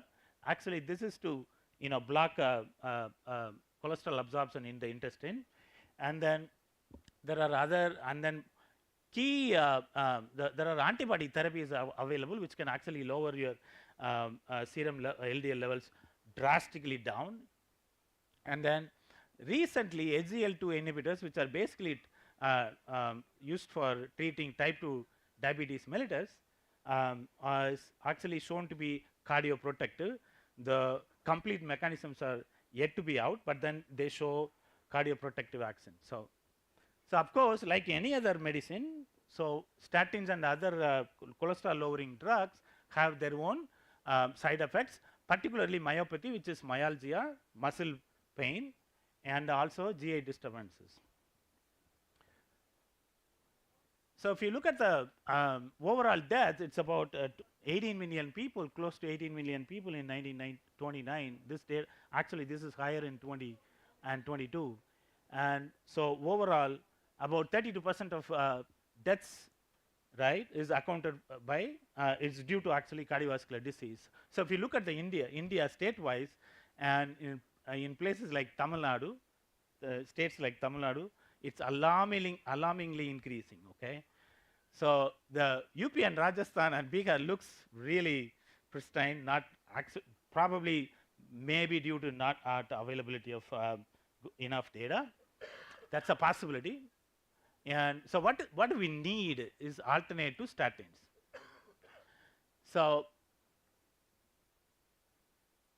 how atherosclerosis actually starts? What is the etiology of atherosclerosis? If you look at it, chronic oxidative stress. Let's say in the circulatory system you have, so due to chronic oxidative stress, the LDL gets oxidized to become oxidized LDL, okay? So please pay attention. Why? Whenever you take a lipid, profile test, only LDL is, overall LDL is actually quantified, not oxidized LDL. In certain countries like America, yes, and that too, it's not mandatory, you have to ask for it. Ask your physician to prescribe that. So now in India, we never look at it. And so what happens is oxidized LDL is uptaken by the vascular endothelial cells through its receptors, and then LDLs that are in the intima also get oxidized due to chronic oxidative stress. So ultimately what happens is the macrophages, they come in, monocytes come in, and these macrophages uptake these oxidized LDL and then become foamy macrophages. When you become foamy, what happens is that you become dysfunctional. Now you don't do your work any longer, okay, because you are dysfunctional. So that's foamy macrophages, and then you have smooth muscle cells beneath the intima. This is the layer beneath the intima, smooth muscle cells. Smooth muscle cells also gobble up oxidized LDL. Now they also become dysfunctional. So basically, this is a atherosclerotic plaque. We call it a necrotic plaque with a fibrous cap on here. When this fibrous cap, collagen cap, breaks open, now this is the most dangerous plaque. Now this plaque can actually form thrombus, pinch off and form thrombus and form sudden cardiac arrest, okay, or stroke. So that's the etiology of it. So now coming to oxidized LDL, so when in your blood circulation, if there is so much of LDL and then there is chronic oxidative stress, meaning there are a lot of reactive oxygen species. So what happens is LDL gets oxidized to oxidize LDL through in vivo oxidation, or and then you could actually quantify them using multiple epitopes on this LDL particle, like oxidized LDL. And there are vascular cells and macrophages, which these vascular cells include smooth muscle cells and vascular endothelial cells. They express variety of receptors are called scavenger receptors. What do? They scavenge oxidized LDL. They try to remove the oxidized LDL away from the blood circulation, okay? Okay. So these are the cell types that express LOX1 upon exposure to oxidized LDL. Without oxidized LDL, you don't get to see much of LOX1. So in 1997, the oxidized LDL receptor was discovered. LDL receptors are, was discovered way back in 70s and got Goldstein and Brown got a Nobel Prize for it. And they missed out discovering oxidized LDL receptor, which was discovered by a Japanese group in 1997.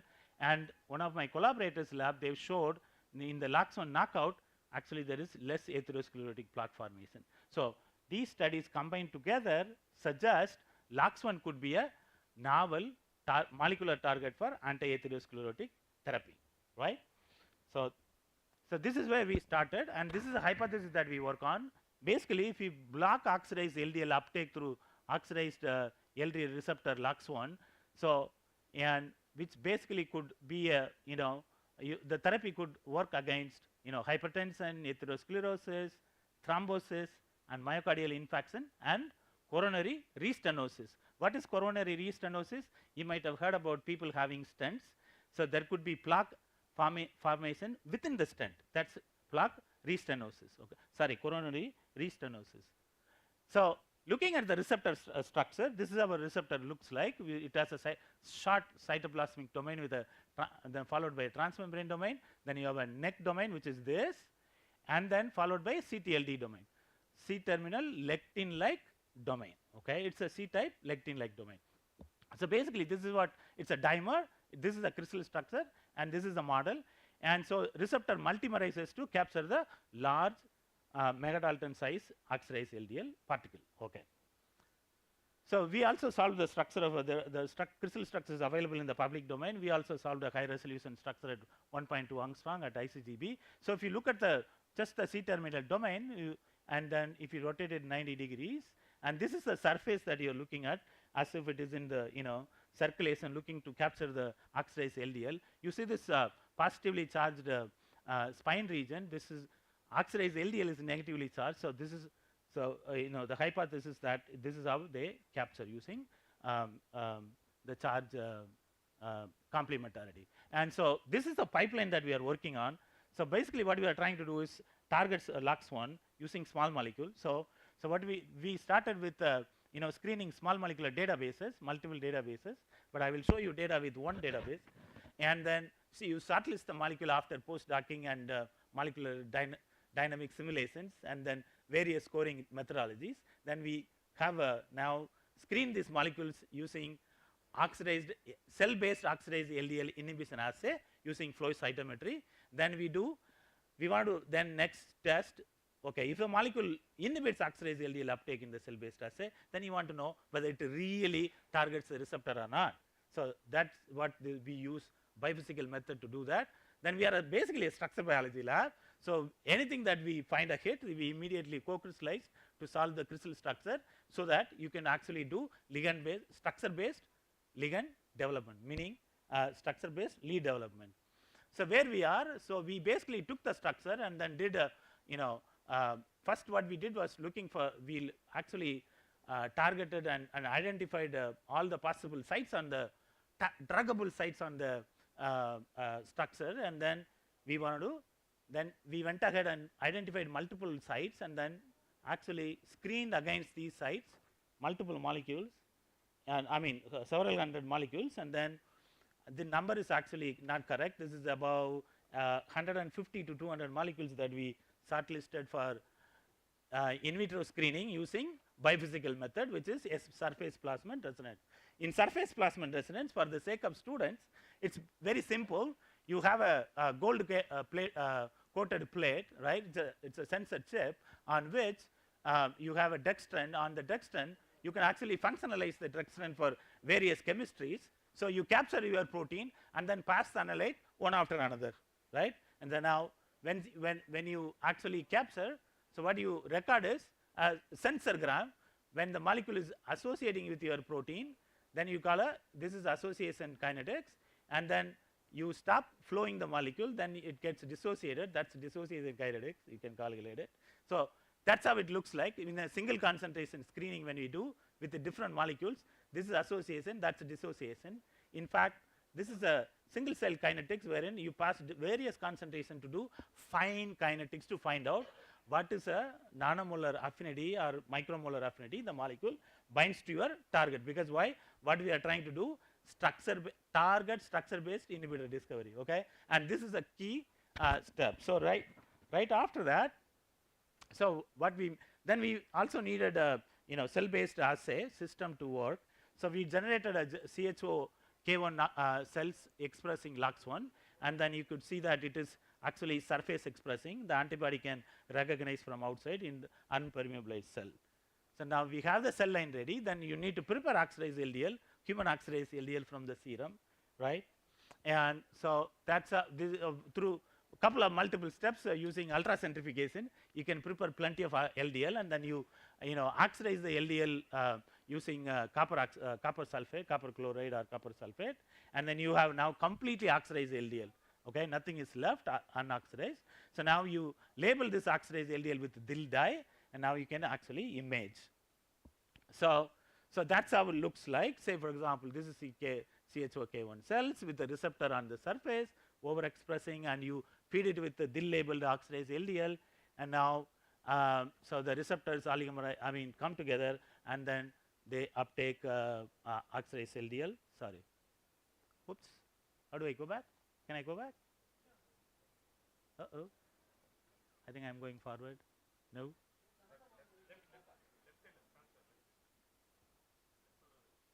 Oh, sorry, yeah, I got it.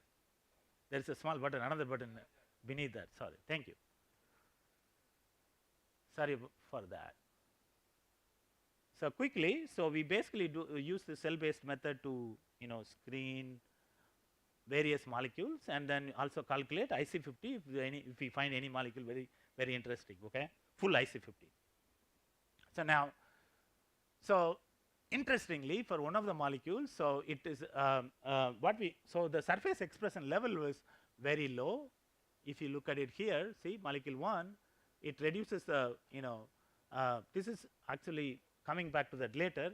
It reduces the surface expression here, right? And then when we looked at it in microscopy, we found that this molecule treating this molecule in the K1 expressing LOX1, the receptor is internalized.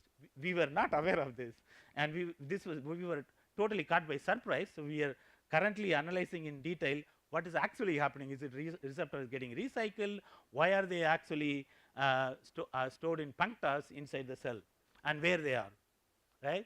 So now, so we having established the cell-based assay and also biophysical method to screen, then we wanted to validate further in animal model. So these are the existing various models for atherosclerosis, small animal model of atherosclerosis. So these are the two animals that we have acquired at ICGB from Jackson Laboratory, and ApoE is one of it, where this is a homozygous mutant and deletion mutant, and then it actually, if you feed this mice with a high-fat diet, remember high-fat diet, and this can now form atherosclerotic plaques like here, right, in the aortic arc and then in the aorta. And so what is the latest animal model is ApoE and crossed with FPN1 1039 cysteine to glycine mutant. Actually, what happens is this forms unstable plaques like human beings, right? It's not very similar to human, but then that's the closest model that we have so far. So first our idea is to screen in ApoE, then the molecules that pass that, we will use this advanced model of atherosclerosis. So this is so we basically established atherosclerosis at ICGB Animal House for the first time. I'm very excited about it. So being a structural biology guy, so this is a whole heart with a cleaned up aorta. This takes about 3 hours or so to clean and get this clean aorta, right? And now we cut open the aorta to actually stain it with the oil red stain. So this is called the NFAS assay of the aorta. You can basically quantify the number of plaques and also plaque surface area, right, using this assay. Okay, so that's where we are. We are just now started evaluating the toxicity and bioavailability for the few of the molecules that we have already screened. And so I will take a step back and then actually give you a data on. So another thing that we are doing is, so this was known that statins, which are used for cholesterol lowering, target LOX1 receptor, but mechanism was not known. So people knew that it is targeting, but nothing was known whether. So what we show is here with a purified receptor, we show that all marketed statins. Here I'm showing only 5. There are many more, few more that bind to the LOX1 receptor at very high affinity. There are 2 events of binding. One at high affinity, nanomolar, and up to even here is with 0.4 nanomolar, and then there is another event in micromolar. So then we also found that it is binding to the oxidase LDL receptor at the surface site.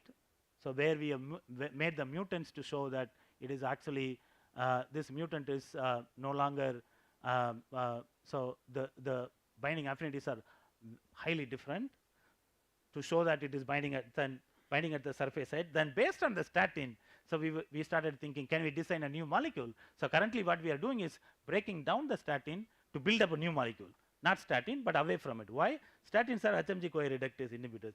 What we want is a clearly targeted selective LOX1 therapeutics. Okay, so that's what we are doing. So we basically synthesize this molecule to make sure that okay, this is essential for all the statins. This is a common moiety, so that is actually binding to the receptor at the same affinity.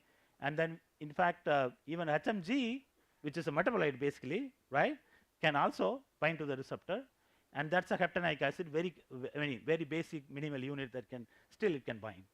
So we are trying to build this molecule up from this fragment while we are looking for a new chemical entities. Okay, and so in addition to cell-based assay, we developed a new SPR-based method. So wherein what we do, I've just briefly explained this before. So you take a L1 biosensor chip, which is basically functionalized with a hydrophobic ligand, which you can actually capture oxidize LDL on it. Now you pass, premix LOX1, purified LOX1 receptor with a small molecule of your interest from a library. Then you co-incubate and then you pass it. Now you can actually see the, so we made a calibration curve and then determine the oxidized LDL concentration and also LOX1 concentration to incubate with the small molecules. So, and then you get a dose response curve actually. So this is what we did with the statins first. So this is what we are doing with the new molecules also. So in addition to cell-based assay, we can also do a quick biophysical assay, which is working, right?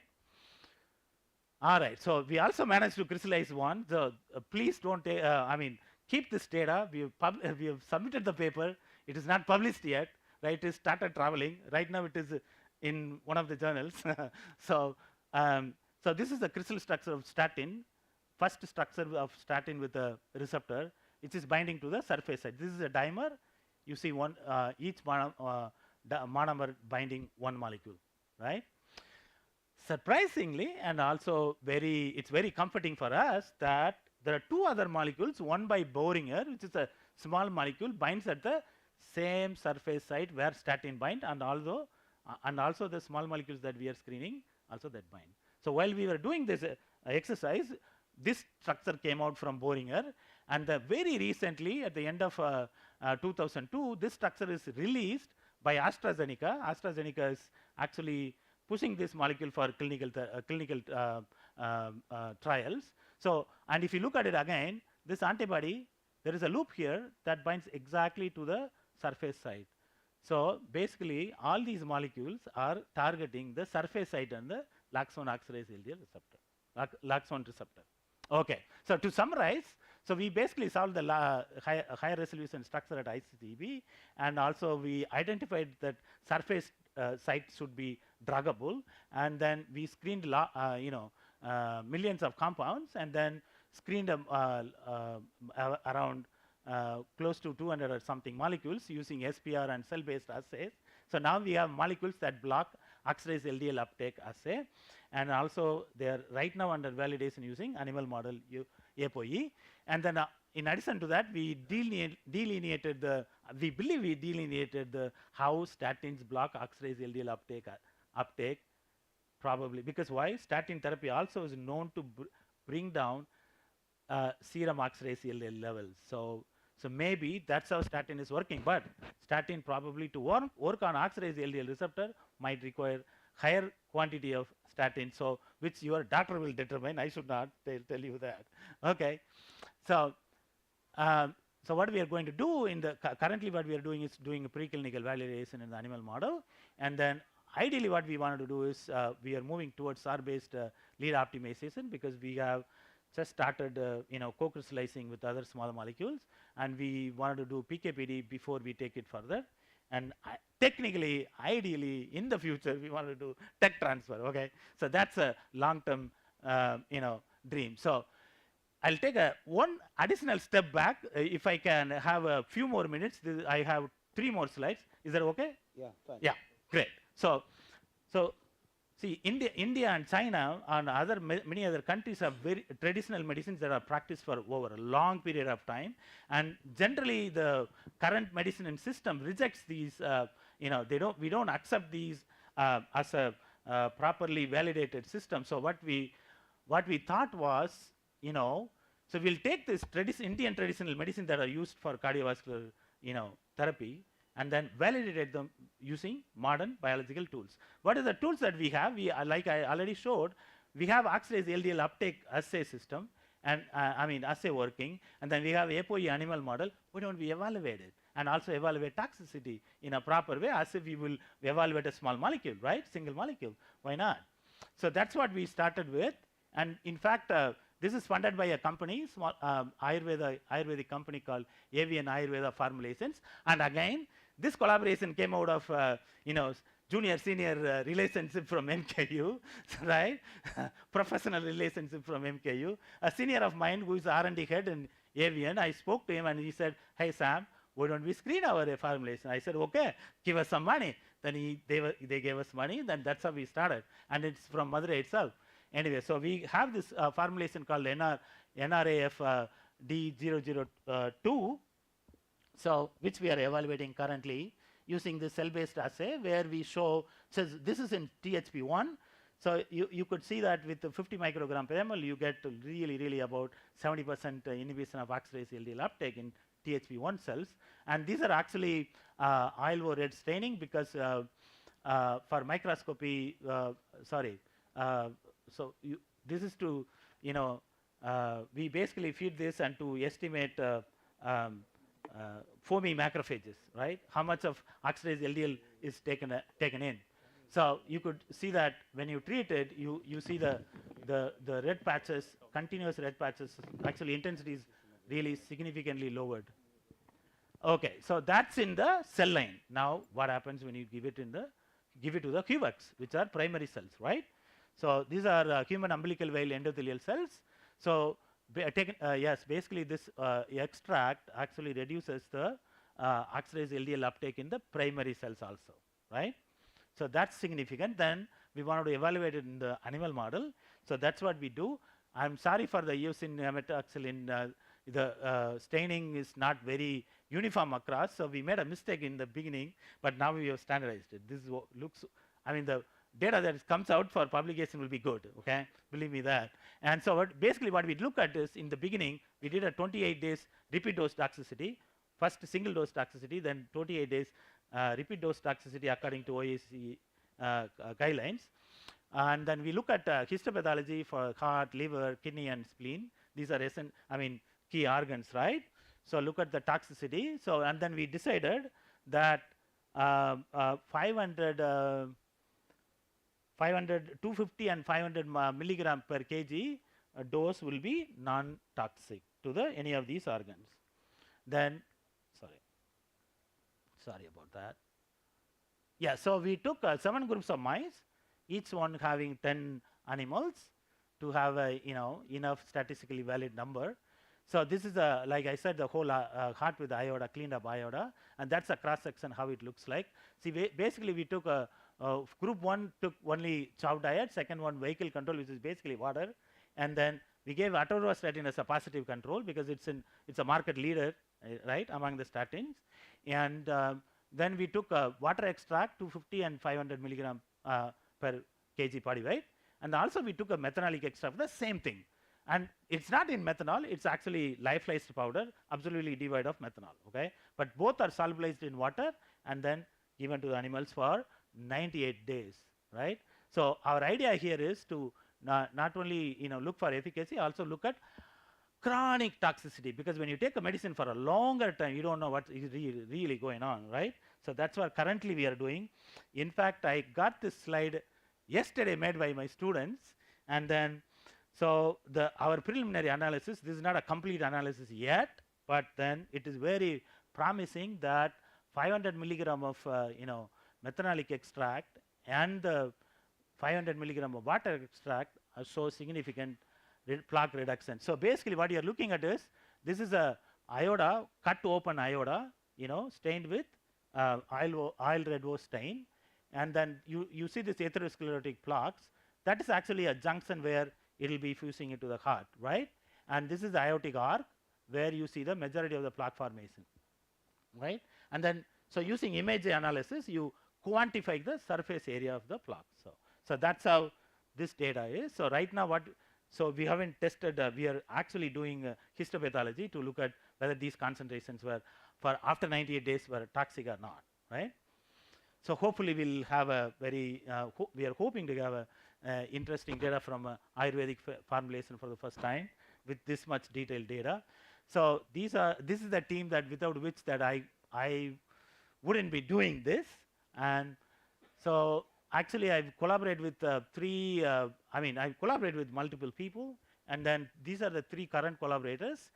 Dr. Jawaharlal Mehta, who is a cardiologist at UAMS and also Veterans Health System in Arkansas, and Dr. Kotaril Varghese is a structural biologist. Basically this whole project stemmed out of my sabbatical for about 11 months in US, right? So we thought, okay, this is an interesting system, and then India being a hotbed now for cardiovascular disease, why don't we take this up?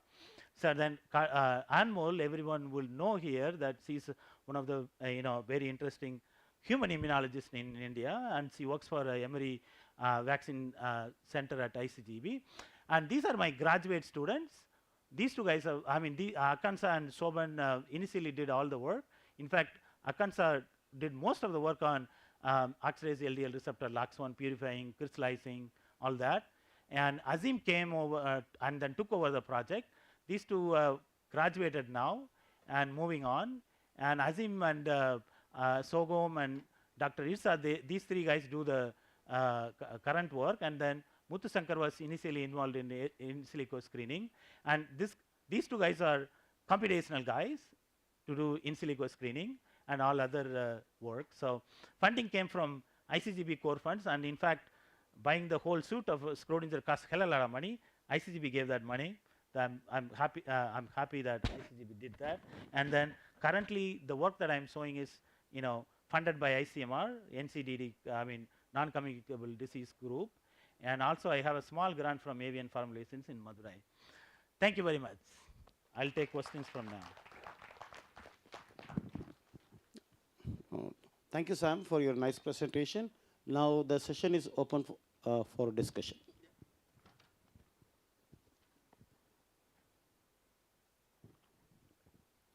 Sam, very nice work, and I would like to comment on your previous. Can you show the slides, please? Second last slide, where you have shown comparing it with atrovesicin. Yeah. So you should have compared with the equimolar concentration, right? Rather than comparing with the milligram concentration. Okay, so then only it's an extract. Right. A total extract. You cannot do that. Oh, it's totally extract. It's a total extract. Okay, yes. so it's a the formulation has 10 ingredients, 10 herbal ingredients, and it's a total extract of the whole formulation. So in that case, probably you have to use different doses of extract. Yes. Right. That's what we did. Second question is regarding if you do like histopathology. If you do immunohistopathology and identify whether these foamy macrophages are also inhibited. Exactly. So that would be wonderful. So with the extract, that's what I showed in the cell. In animal model you are talking about, or cell line? Cell line it works. No, not cell line. I'm talking about. Yeah, animal model. Yeah, we will be looking at it. Yes. Into atherosclerosis plaque. Yeah. Yeah, we ideally what we want to do is in the future when we have more money is to actually look at these plaques in further details in molecular level. Yeah. And when you give this extract, do you see that HDL goes up when LDL goes down? Thank you for a nice question. So in addition to doing this, what I have not shown you is the data that we are still analyzing, because like I said, that slide I got it yesterday, because So last week we did this, we got the blood analysis reports back. So this is for about 40 animals, so we are still analyzing it. So what I could tell you is the LDL levels are not reduced, but good thing is triglyceride levels have gone down really well, and also VLDL, which are actually they cause atherosclerotic plaque formation. So, and plus this formulation.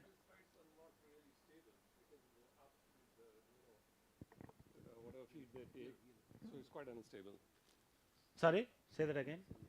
Triglyceride levels, they are quite unstable, right? So depending upon when you take food, the automatically goes up. Yeah. So it depends what time you're measuring it. Yeah. So most stable are like HDL, LDL, VLDL. That's the reason you have these 7 groups to compare. Right. Yeah, Yes. I'm talking about comparatively in treated animals. Yes. Yeah, so nice talk, Sam. Is LOX1 the only receptor for oxidized LDL? No, there are other scavenger receptors that can bind oxidized LDL. So exactly, I was coming but to that. On endothelial cell, vascular endothelial cells, LOX1 is a major receptor.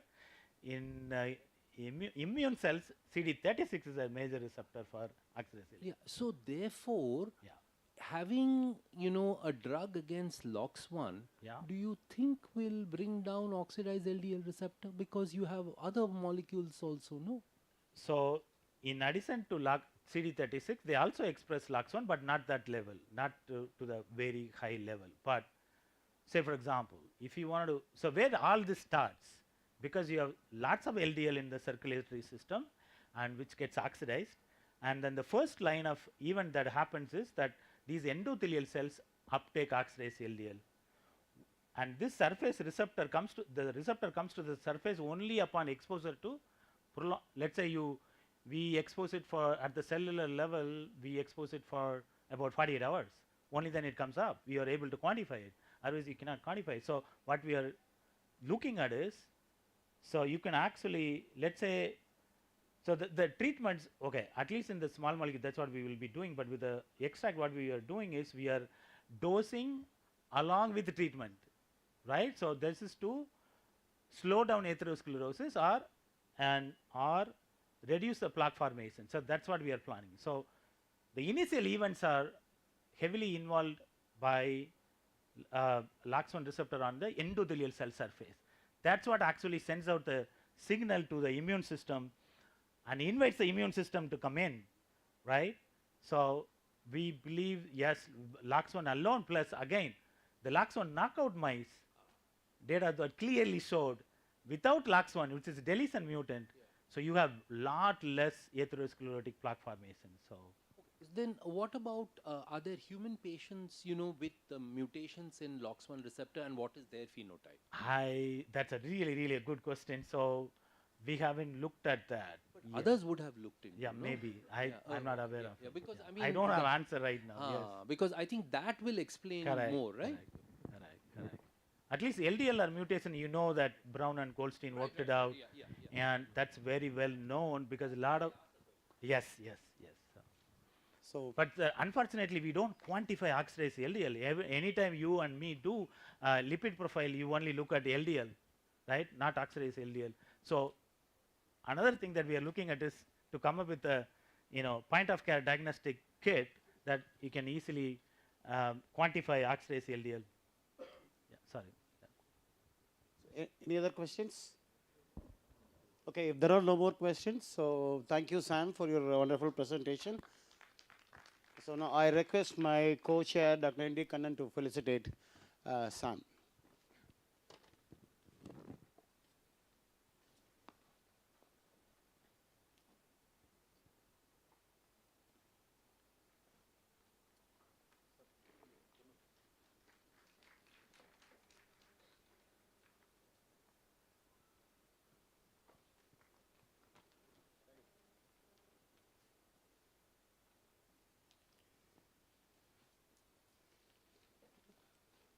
So next we'll move on to the next lecture.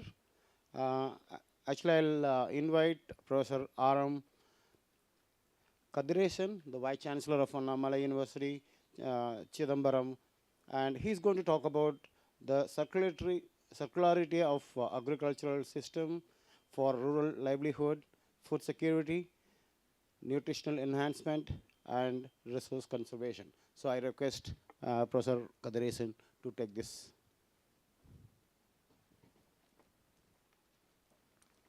Good evening, all of you. First, let me thank Vice Chancellor, Madurai Kamaraj University, my good friend Dr. Kumar, for having invited me and almost compelled me to be here, because I thought that I was having the opportunity of listening to the previous speaker at the end, and I could see very well the audience, the participants here. I don't know how much my subject is going to percolate, because you have been talking about a high-fee science like metabolism within the humans and other things. But what I'm going to tell you in short about maybe 20-25 minutes is something basic, of course related to metabolism in humans, but which is very basic and may not be of much high-fee science, but there is science in that. I'm going to talk about agriculture, and the title I have given is Circularity of Agriculture. And yeah, you can go for the next one is yeah. So this is Madurai. All of you are sitting here. Madurai Kamaraj University is almost like say when you grow up, what is that probably you had in your lunch? Today's lunch? Rice. Rice. Rice. Rice is grown and it is almost like a girl. A rice plant is like a girl. It grows up in the mother's home and gets wedded and passed on to another home. So this is called nursery, where we have the seedling, and we take the seedling and put it in another field that is called as main field, and that is normally grown. It's a unique plant. Rice is a unique plant, and we have been growing rice, almost all the South Indians, for that reason. We grow rice, we eat rice, and we die with rice. Because you may think why rice is grown. Rice is a compulsory crop, not an optional crop for our farmers. I would rather say, if you take, for example, Indian agriculture, once probably delegates from outside the country will be here. About 35 years back, in the year 1997, I was in California as a Rotary ambassador.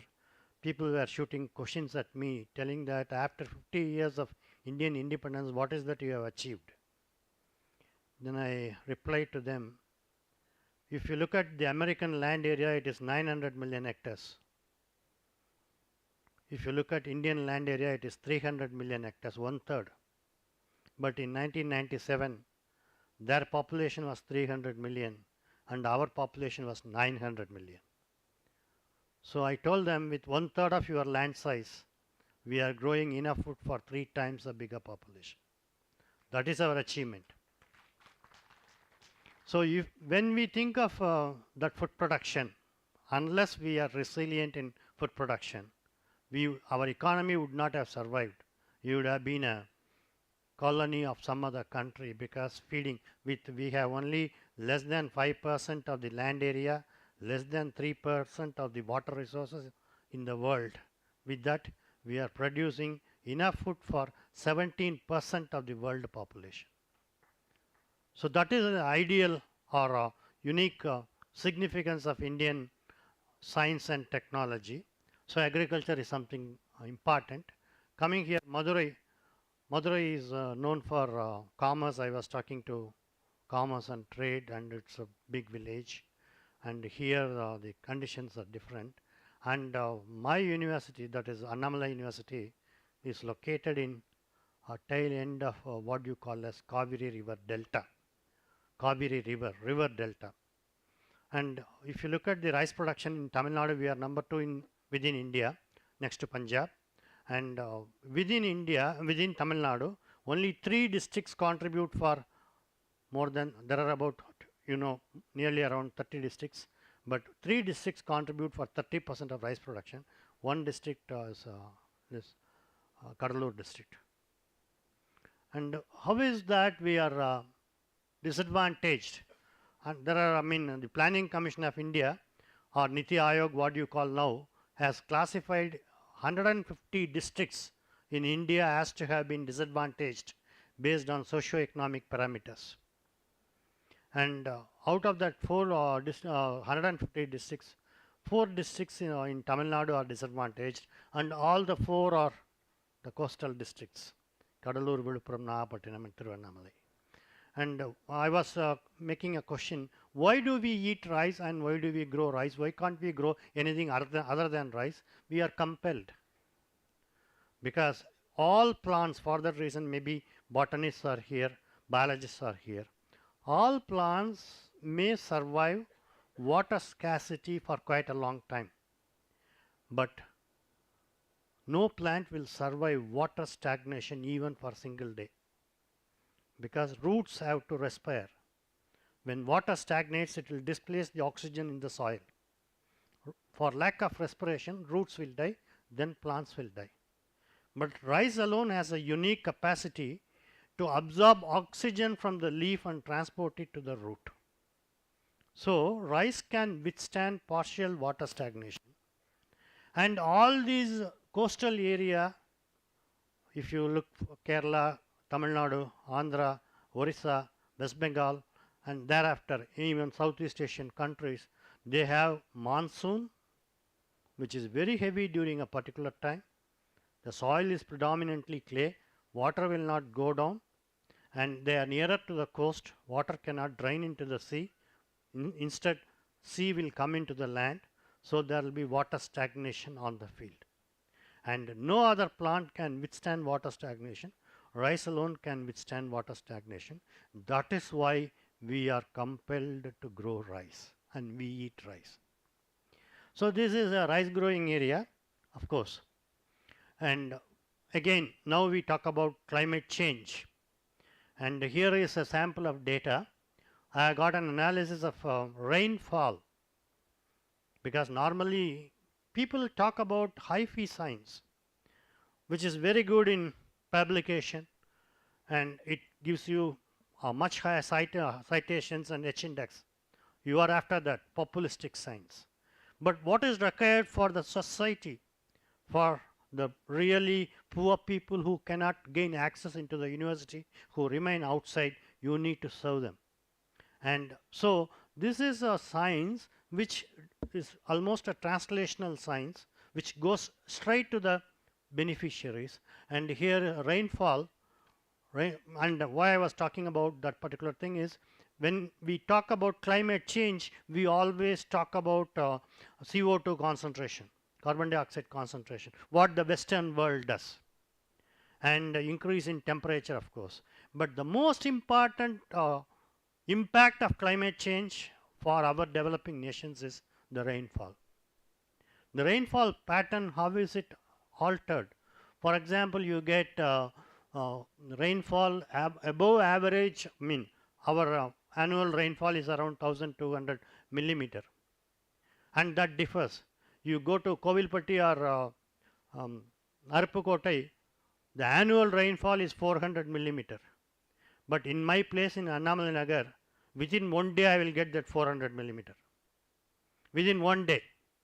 What they get for 1 year, we will get in 1 day. So our rainfall is 1500 millimeter, and it's not properly distributed within 1 month. Aipasi Kartigai, what is that?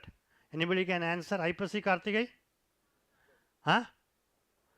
Aipasi Kartigai Adaimalai. Adaimalai. Aipasi Kartigai Adaimalai. Improper distribution. So when a year gets more than 10% of the average annual rainfall, that year is said to be wet year. And if you look at the data, between 19 to 2000, there had been only 2 wet years. And between 2000 to 2010, there had been 5 wet years. That means there had been more occasions of flood. Here is the annual rainfall.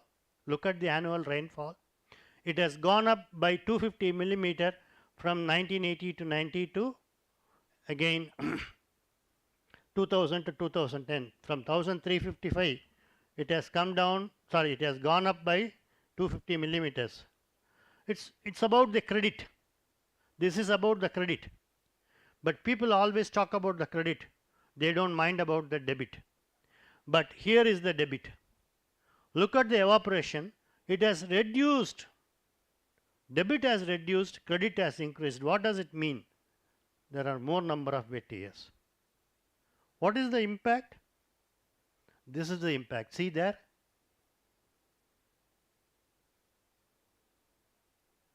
Very often we get this situation. Submergence, complete submergence, and thereafter, see, rainfall temperature set to go up in India after deluge. See, if this happens, now, what do you infer from this? See, Sodanadu, Sorudaitu, and I told you those 3 districts are growing rice. And if you, and again I will tell you Mahatma Gandhi's quote, agriculture in India is not mass production. Agriculture in India is not mass production. It is production by masses. It is production by masses. What does it mean? Fragmented land holding. The average annual holding of a farmer in India is around 0.75 hectares, that is 1.5 acres. And if a farmer has 1 acre of rice, if he grows 1 acre of rice, maximum he will get 20,000 rupees as benefit. And he has only 1.5 an acre of rice. So 30,000 rupees alone will be his saving by growing 1 acre of rice or 1.5 an acre of rice. Earlier, Kaveri water was with us. We were growing 3 crops of rice, June to September 1 crop, then September to December, January another crop, and January to March another crop, 3 crops. So 3 into 30, 90,000 rupees he was earning. But now with the dispute with the adjoining state Karnataka, we don't get water for the first crop June to September, washed out. Third crop also, we don't have water on the channel. So only season that we can grow rice is between September to December, which is having that northeast monsoon rain, which is very heavy, and that is where this occurs. And if that is happening, what will happen? Rice can withstand water stagnation partially. But if it is fully submerged, then rice again will be washed away. And the farmer is now getting only 30,000 rupees, remember. 30,000 rupees an year. So per year it is how much? Around 5,000, not more than that. 2,000. And even a beggar sitting at Meenakshi Amman temple gate will get more than that. So if the farmers are let down like this, who will grow rice? Where from we get rice? So there must be a technology that saves these farmers to pull them out of this difficulty. So these are the constraints that we experience in growing rice. Lack of diversification of enterprises. When we talk about the Honorable Prime Minister's and the Chief Minister's concept of going back to the previous, what was existing in the earlier years, natural farming.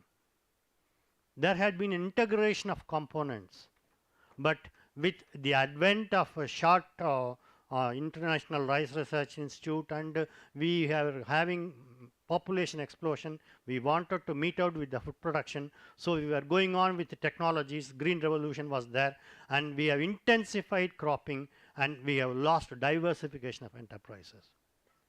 So now the lack of diversification of enterprise is one constraint. Then monsoon dependent seasons, because monsoon is unpredictable, either it fails or it pours down. Then frequent inundation and crop failure, and meager returns from rice, poor economic status, underemployment and undernourishment. The FAO and World Health Organization report says almost all Asian population are malnourished in animal protein intake. Almost all Asian population. So with that, remedial measures what we have suggested is what we call as a farming systems approach, additional return and employment load, improved nutritional, and with one single approach of farming system, we are able to address all the concerns, namely additional return employment, nutritional security, enhanced resource conservation, flood damage and optimized agro input use, because this is again becoming another problem. Of course, India is safe where we have small farm holdings and lesser the dumping of fertilizers and pesticides, but even then we may have to reduce the fertilizer usage and pesticide usage. How are we going to achieve all this with that farming systems approach? That is what I am going to talk to you. So initially, when we wanted to integrate animal components with rice, we thought of selecting the best component. We tried Japanese coil. So you can see rabbit here, rabbit, chicken, ducks, fish, etc.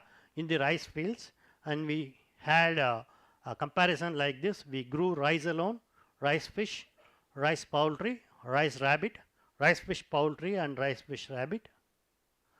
And with that we had on-farm, what we call as on-farm participatory trial is doing an experiment in the institutional field is different, doing an experiment in the farmers field is different, because farmers field will get us a real picture of the constraints. So we took it for on-farm participation, and these are all the on-farm participations we had. And we initially had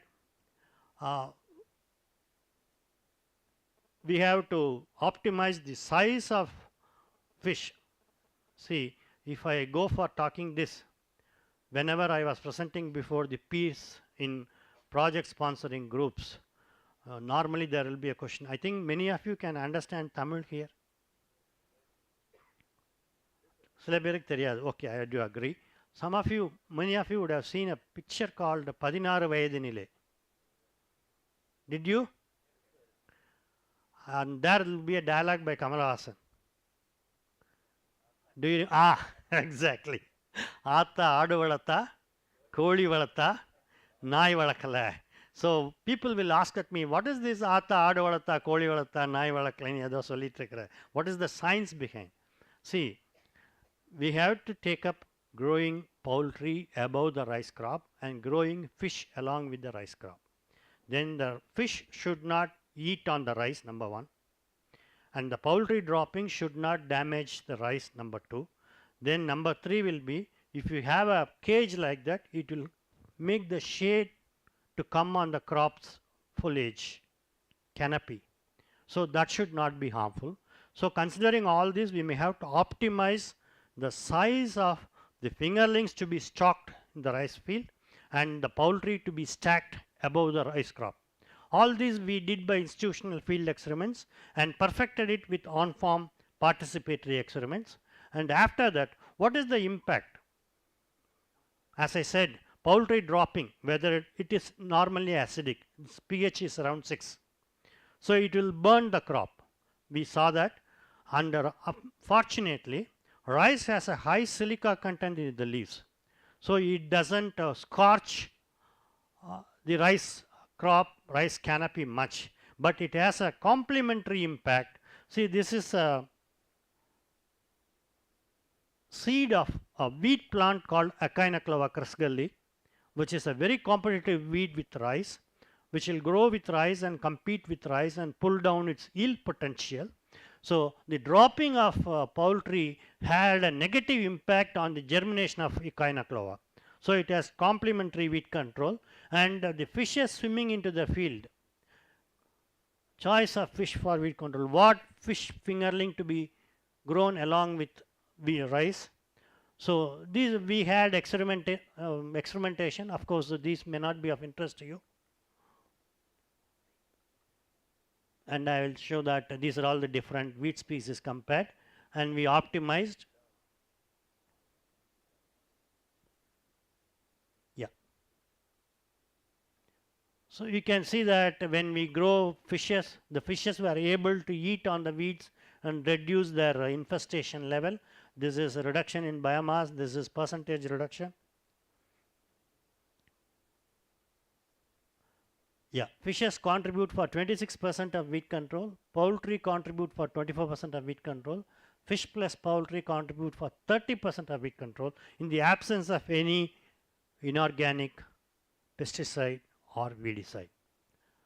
Then rice, fish, poultry farming reduces pest incidence too. Even on the omnivore nature of some of the fishes involved, they were able to feed on the egg masses and larvae.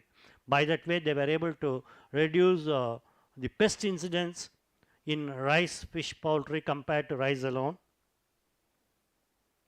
So compatibility, of course, whether if I take this technology to the farmer will ask, I cannot displace the use of pesticide or fertilizer immediately because my yield will go down.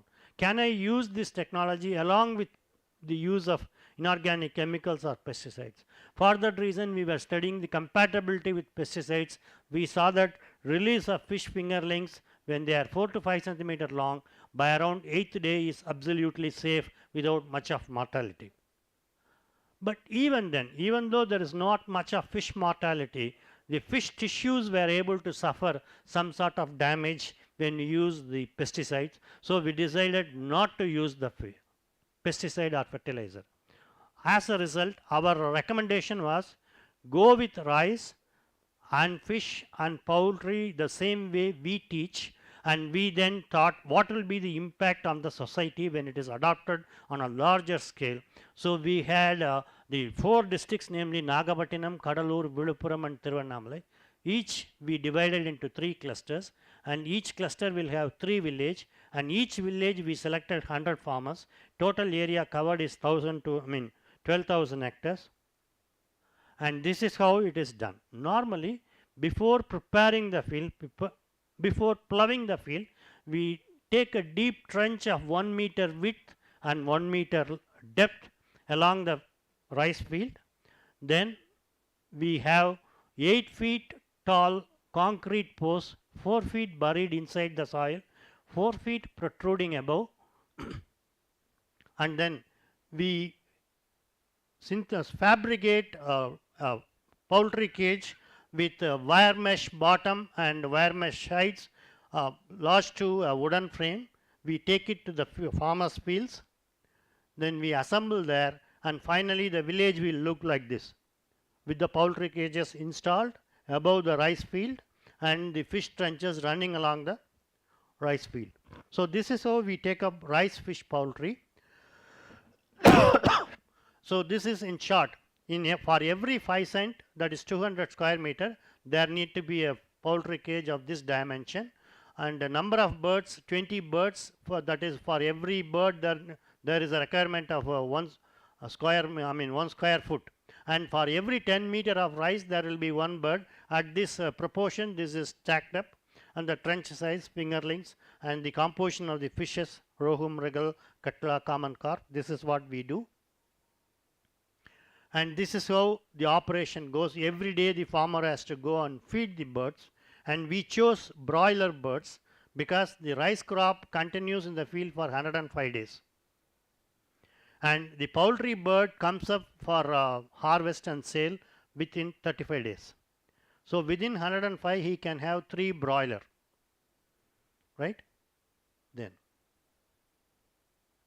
fishes harvested from rice fields in the project. This is how they harvest the fishes in the rice fields, and this is about the economics of it, cost of production. And finally we saw that the livelihood enhancement after 3 years is almost 100% in certain districts, and where they don't follow with some sort of rivalry or communist attitude, this, that and all, there is a reduction. But normally from 80 to 90, what is our Prime Minister's motto?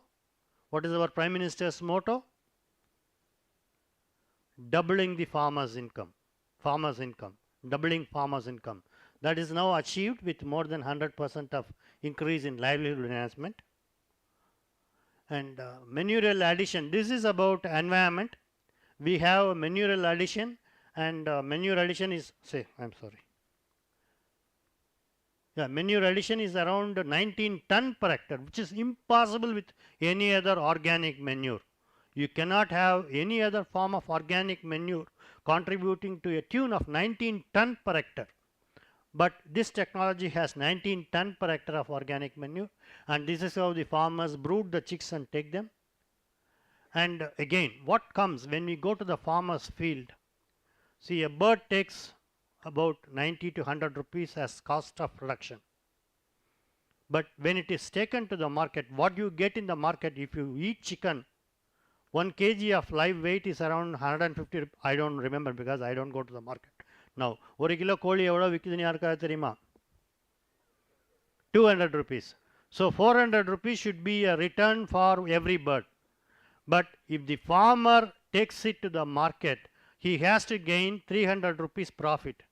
But he will not have the patience to sell. He will give it to a market dealer. The market dealer will give only 20 rupees per bird. So look at the role of intermediaries in swindling the farmers. So instead of getting 300 rupees a bird, he will get only 20 rupees a bird. So what we have done is, we have organized local markets for the farmers, asked them to sell it by themselves. All these are required unless these farm technologies will not reach the farmer or the end user. Farm output, poultry meat, every village was getting 9,000 kg, vegetable 675 kg, livelihood is around this much. Diet diversification. See, what is the impact on the village?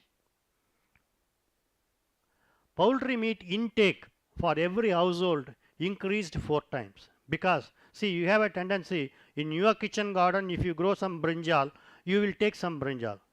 Likewise, when the farmer takes poultry rearing, he takes at least 3 to 4 birds out of 20 birds. So by that way, the poultry meat intake increases 4 times. Fish meat increases has gone 24 times high. Vegetable intake has grown up, increased by 2 times.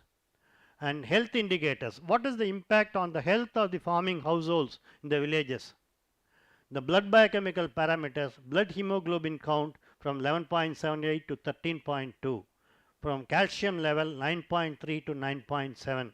Likewise, child anthropometry also, we could see some sort of an improvement. So this is a general livelihood, environment, then nutrition. Of course, this is economics, you may not be interested in that.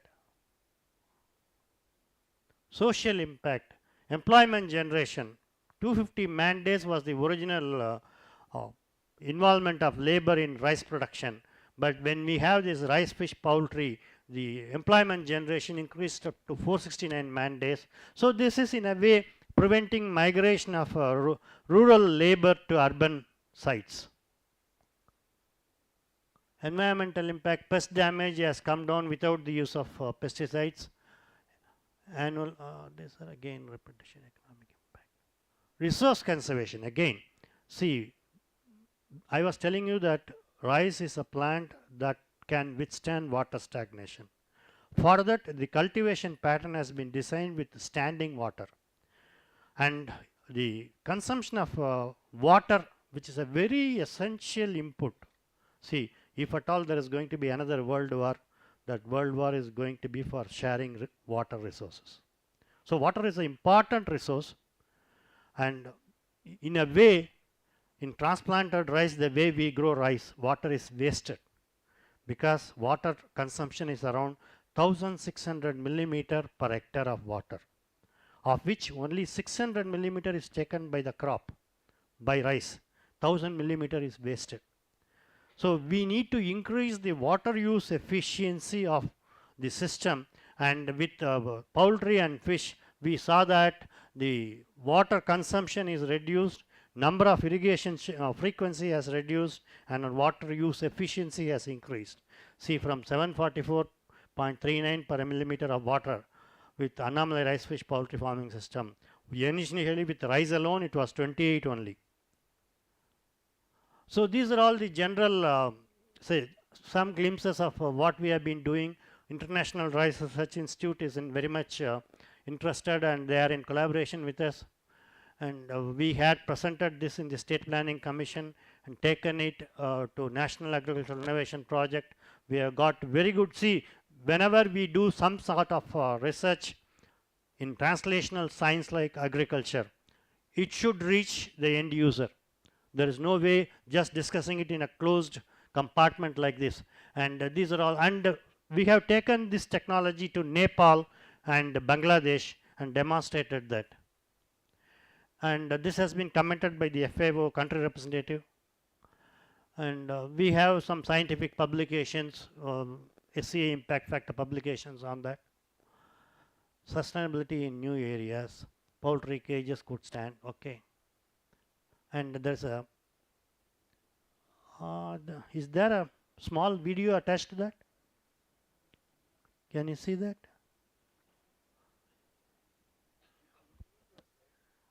Yeah, I'm just using it, but it is not coming.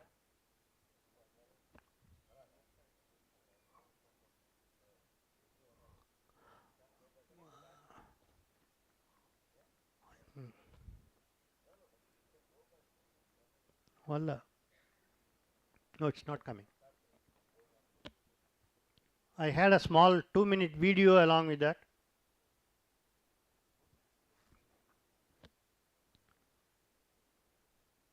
Yeah, please.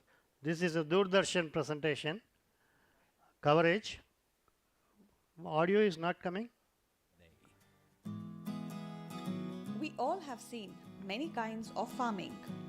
Paddy farming, pulses farming, farming of fruits and vegetables. But we may not have seen a scenario like this, where paddy farming, fish farming, as well as poultry breeding happens in the same farm. Surprised?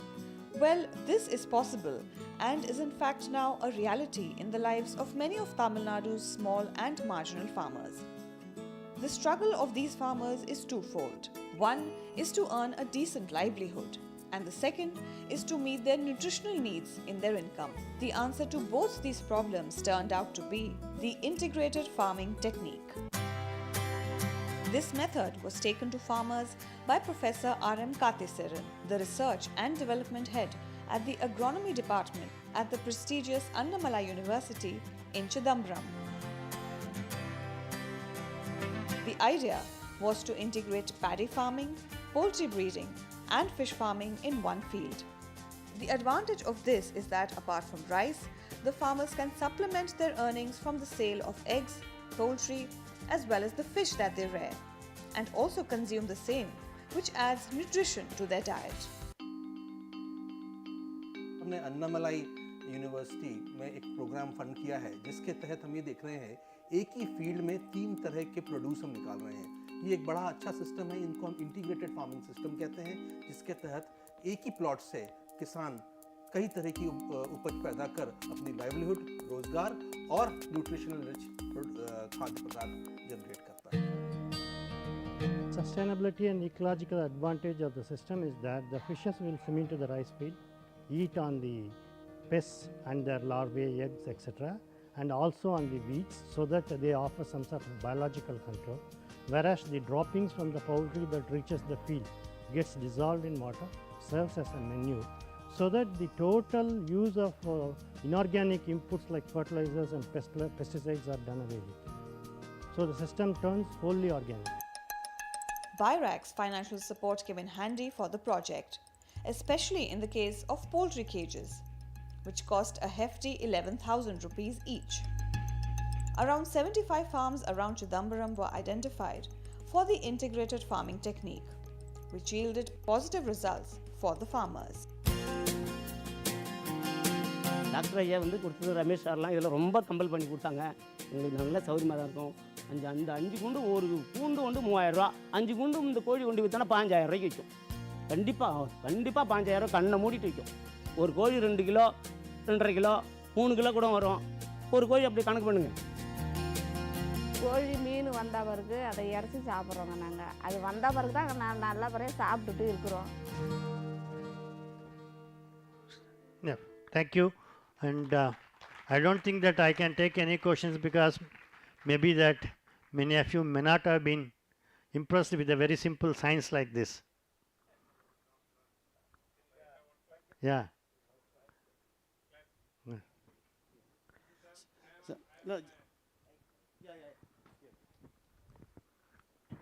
I am Parthasarathi. Yes, sir. Thank you for taking me to Annamalai after 42 years. 42 years. I Thank left Annamalai 42 years back. And one thing I just want to share is Vice Chancellor Madurai Kamaraj University is also a prestigious alumnus of Annamalai. Yes. And there are about 13 universities in Tamil Nadu, state universities now, for which 7 university vice chancellors, sitting vice chancellors, are alumnus of Annamalai University. Oh, thank you. My thing is, this year, 2023, is the year of millet. Millet. And India is leading the millet, this millet production. I want to know your view where Tamil Nadu also would forget about rice and transform to millet because of groundwater consumption. I am really worried. Why? Because of climate change and all, they are pushing for millet. Because rice consumes more water than millet. This is what. Yes, sir. Millet is definitely something extremely good in terms of fiber content. Yes. But as a staple food, nothing can replace rice. Yes, yes. Right. Number 2 is whomsoever is telling that rice can be replaced or an alternate crop can be taught in place of rice, it's all fake. Okay. Rice can never be replaced Yes. because, as I said, that is the only plant that can withstand water stagnation. Our climate forces that water stagnation during the growing period, cropping seasons. Other Miri, say for example, if you have sandy soil like Madurai, it's okay.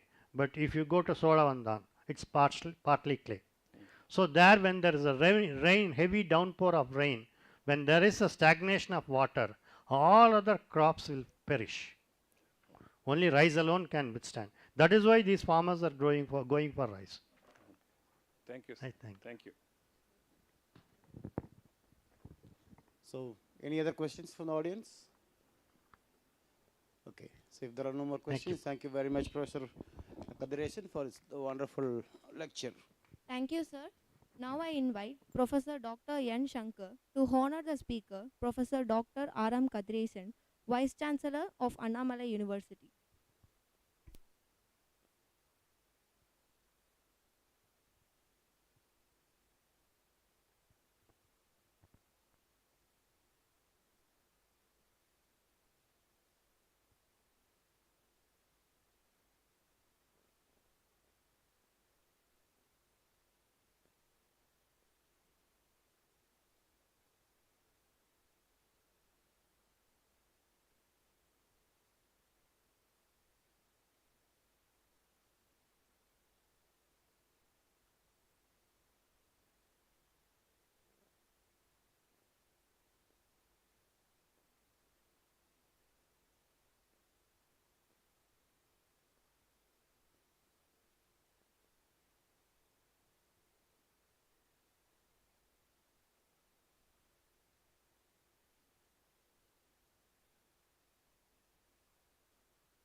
So now we will have a tea break for 10 minutes.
Start பண்ணிடலாமா?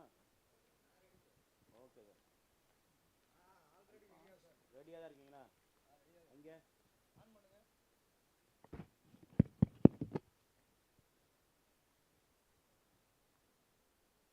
ரெடியாக இருக்கா sir? ஆரம்பிக்கலாமா? Okay, welcome back. So now we are going to the next session, and the next speaker is Dr. Sridhara Volati from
Vignesh, என்னோடது accept பண்ணுப்பா.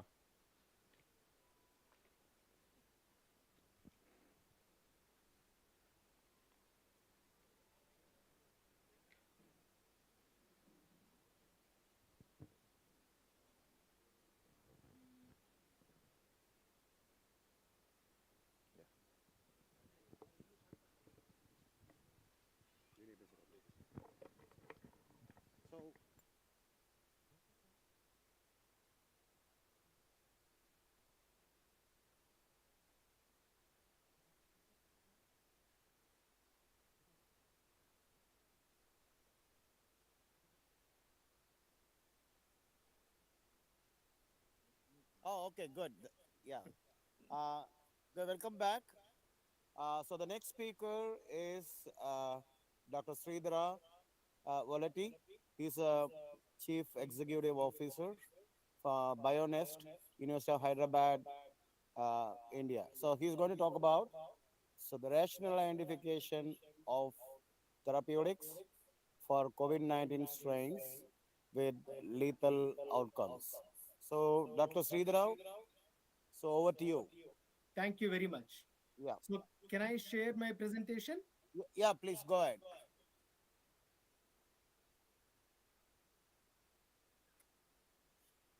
I hope you can see this. Yes. Excellent. So how much time I have? 25 minutes? So you have 25 minutes and 5 minutes for discussion. Excellent. So thank you so very much, Dr. Gyan Kumar, and of course, all the rest of the team which are coordinating this conference. It's a great conference. And thanks for having me as a speaker in this conference. And my name is Dr. Sridhar Voleti, and call me Shri, and I am the managing director and founder of a company called Indras, in short form called In Silico Discovery Research Academic Services Private Limited, and we are located in Hyderabad. And you have my website and my email IDs on this first slide. And students, if you have any interest, you may reach out to me for further information.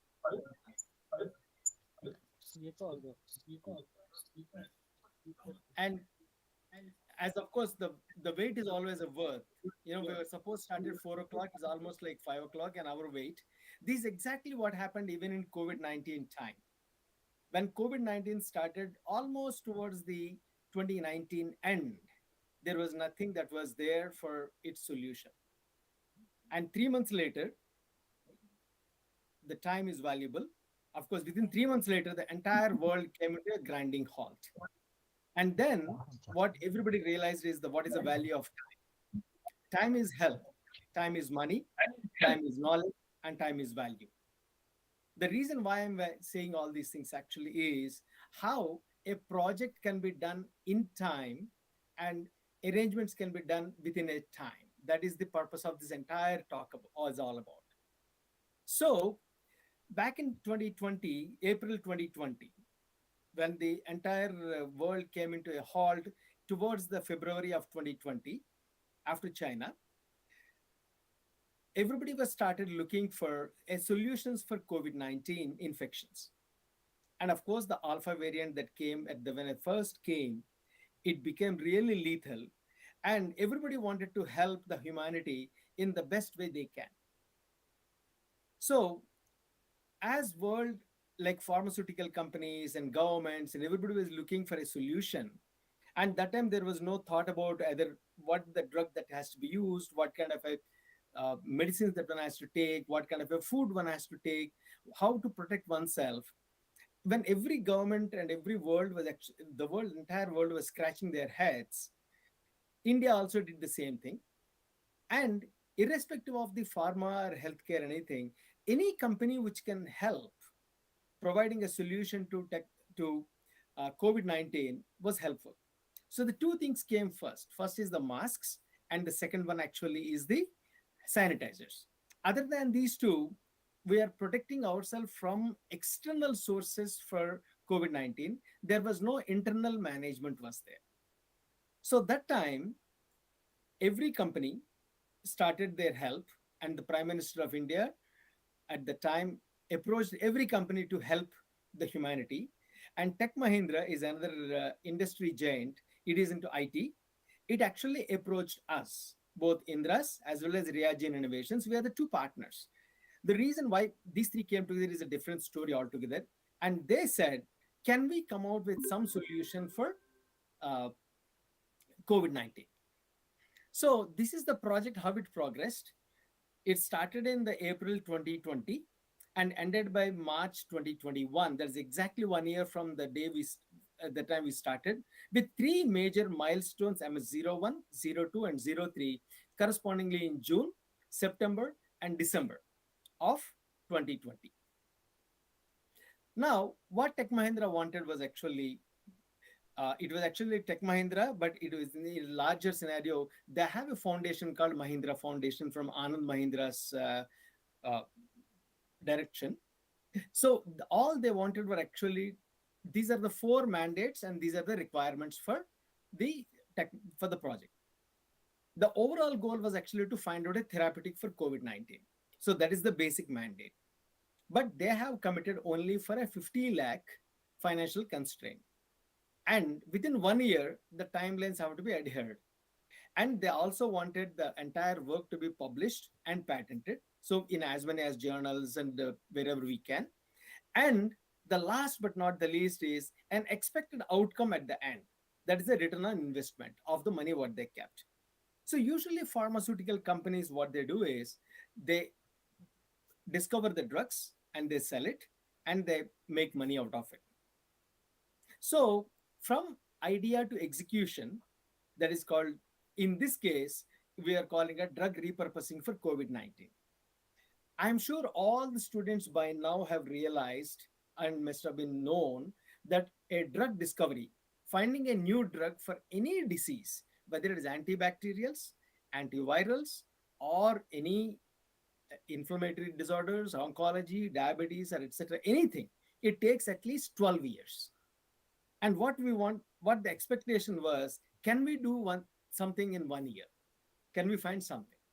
So since a new drug cannot be discovered or invented within the 12 months, the question was asked by the Tech Mahindra, said, what can we do? Then the answer we gave was, can we do drug repurposing? That means for COVID-19, can we find existing solutions, compounds that we have, can we repurpose them? And that repurposing can be happening in 3 ways. And here, of course, you see 2 photographs. One on the left is me, Dr. Sridhara Voleti. I'm the CEO and MD of Indras Private Limited. And my expertise is completely in silico, that is computational. And we just don't want to do any computational drug discovery alone, but we also wanted to append that with in vitro proof of concept, because the time is short. And on the right, you see Dr. Uday Saxena, who is the chief scientific officer of Dr. Reddy's Private Limited at one point of time, and he's now retired. He himself has his own company called Reagen Innovations, and I'll talk about what they have done for us. So this project is to find drugs, natural products,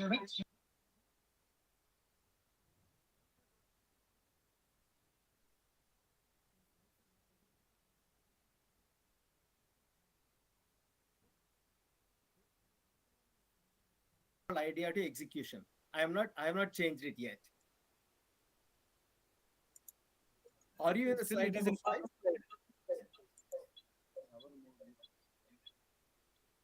Hello. Sir, it's in slide first. So can you see the slides moving now?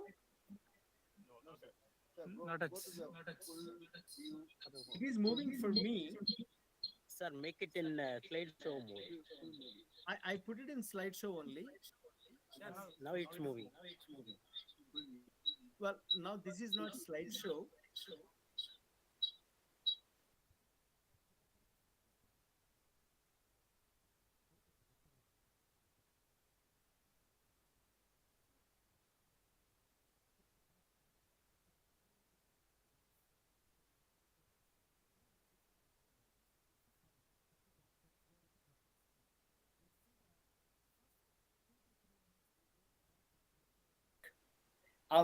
And we screen computationally antivirals, existing antivirals, where about 22 of them are there. And while we do the computational work, in vitro setup will be done for 3 aspects, which I'll talk about as we go along. And once the in vitro of the antivirals is done, we'll pick up from May, June, all the way to July up to that point is we select a screen of entire drugs that are available in the market. Around 8,000 drugs are there. We're going to screen them. And when the shortlisted drugs will be given to the in vitro, we go to the natural products and we screen them and we prioritize them. So at the end of the project, by March, all the in vitro natural product screening and drug bank screening, antiviral screening, all are done. In the next 2 to 3 months, we'll write publications and patent. That is the process. So I'm sure you can see this slide, the next slide. So what is the ideal drug profile for a repurposing? So drug repurposing has, especially for COVID-19, history of extensive human safety is already established. So that is assumed because it's already a drug. And ease of availability and cost globally. That means the drug should be freely available. If you take, for example, paracetamol, metformin, these are all very freely available across the globe. But these are all existing drugs, but they're not known for COVID-19. So patentability is a question. So if we can come up with a drug which is already existing, and if we can patent it, it's well and good. So these are the technical requirements, and the scientific requirements are the following. Since COVID-19 binds to human ACE and blocks the creates inflammation, that if we block COVID-19, it should block the viral entry into human cells. And it should also block inflammation, that is a pain or anything associated with it, and block cytokine storms, because cytokines are the ones which are white cells. They fight with they're the immune cells. And sometimes what happens is under the high inflammation, there is a huge amount of infiltration happens of these cells, and that will act against your own human body, and that storm should be avoided. And last but not least, a blood clot formation, the anticoagulant properties should be there. So as we go along, we understood that these are the minimal requirements and these are the desired properties of any ideal drug that can be used against COVID-19. So of course, I don't want to go more details into the genesis of COVID-19, but a COVID-19 drug that needs to block the viral entry and should have anti-inflammatory and anti-thrombotic properties. Okay. So at the time, in the month of March of 2020, there were so many publications came and they said, oh, one can use hydroxychloroquine, ritonavir, lopinavir, remdesivir, favipiravir. These are all the existing antivirals developed for something else. So you can see that the current, under the column called current usage, you can see all of them, and none of them for COVID-19. Except one thing says rheumatoid arthritis, tocilizumab, it is not a small molecule, it is an antibody. Okay. So this is all what we have, and doctors basically depended on this at the start of the meeting, at the start of the project. So now, let's understand how we see a coronavirus, how does it look like, and what is it that we wanted to work computationally. So if you see on the left-hand side, there is a spherical crown-like structure is there with the red tentacles. These are all the spike proteins. And other than spike proteins, you also have something called M protein, E protein, N protein, and the RNA inside. You can attach, you can try to target any one of them, but they are not accessible for small molecules. So spike protein is the only one that is understood to be the best way, because that is the one that binds to the human ACE. So if you block spike protein, that will be well and good. So within the spike protein, there is a binding site called MPRO site. Okay, but that by the time we started the project, so many companies and so many scientists across the globe have actually studied the binding site of MPRO, and they already came up with some molecules that can bind to it. And there were co-crystal structures that were available for MPRO with peptide and peptidomimetic structures. But these are all really large site. Okay, so our strategy for patenting and finding new molecules is to first to find whether there are alternative sites in the spike protein other than the MPRO site. So if we block them, then the entire spike protein could be denatured, and it will not be able to bind to human ACE. That is the first requirement. So if you look at the monomer S protein, that's how it looks like. So there is an N-terminal domain. If you start from the S1 domain and S2 domain, the two large domains are there. S1 domain is the one that contains the N-terminus, and RBD, which is the receptor binding domain for the ACE2. And of course, you got a receptor binding motif, which is between 437 to 508. There was about 560, 70 amino acids are there. And then, of course, the rest of things will continue, which we are not interested because they are deep buried into the protein. So our interest was within the receptor binding protein, can we find any interesting sites? And of course, if you look at the main protease structure, the MPRO site and everything, they're all within the receptor binding domain only. So now our interest was actually to find, other than the receptor, other than the MPRO site in the RBD, can we find something smaller, something which can be looked into? So what we did was we took the crystal structure of 6LU7, which is the N3, this is the entire COVID-19 molecule. And this is the overall surface area and active site volumes and everything are there, and within which MPRO is there. And we found out there are actually 7 sites are there, both S1 and S2 sites.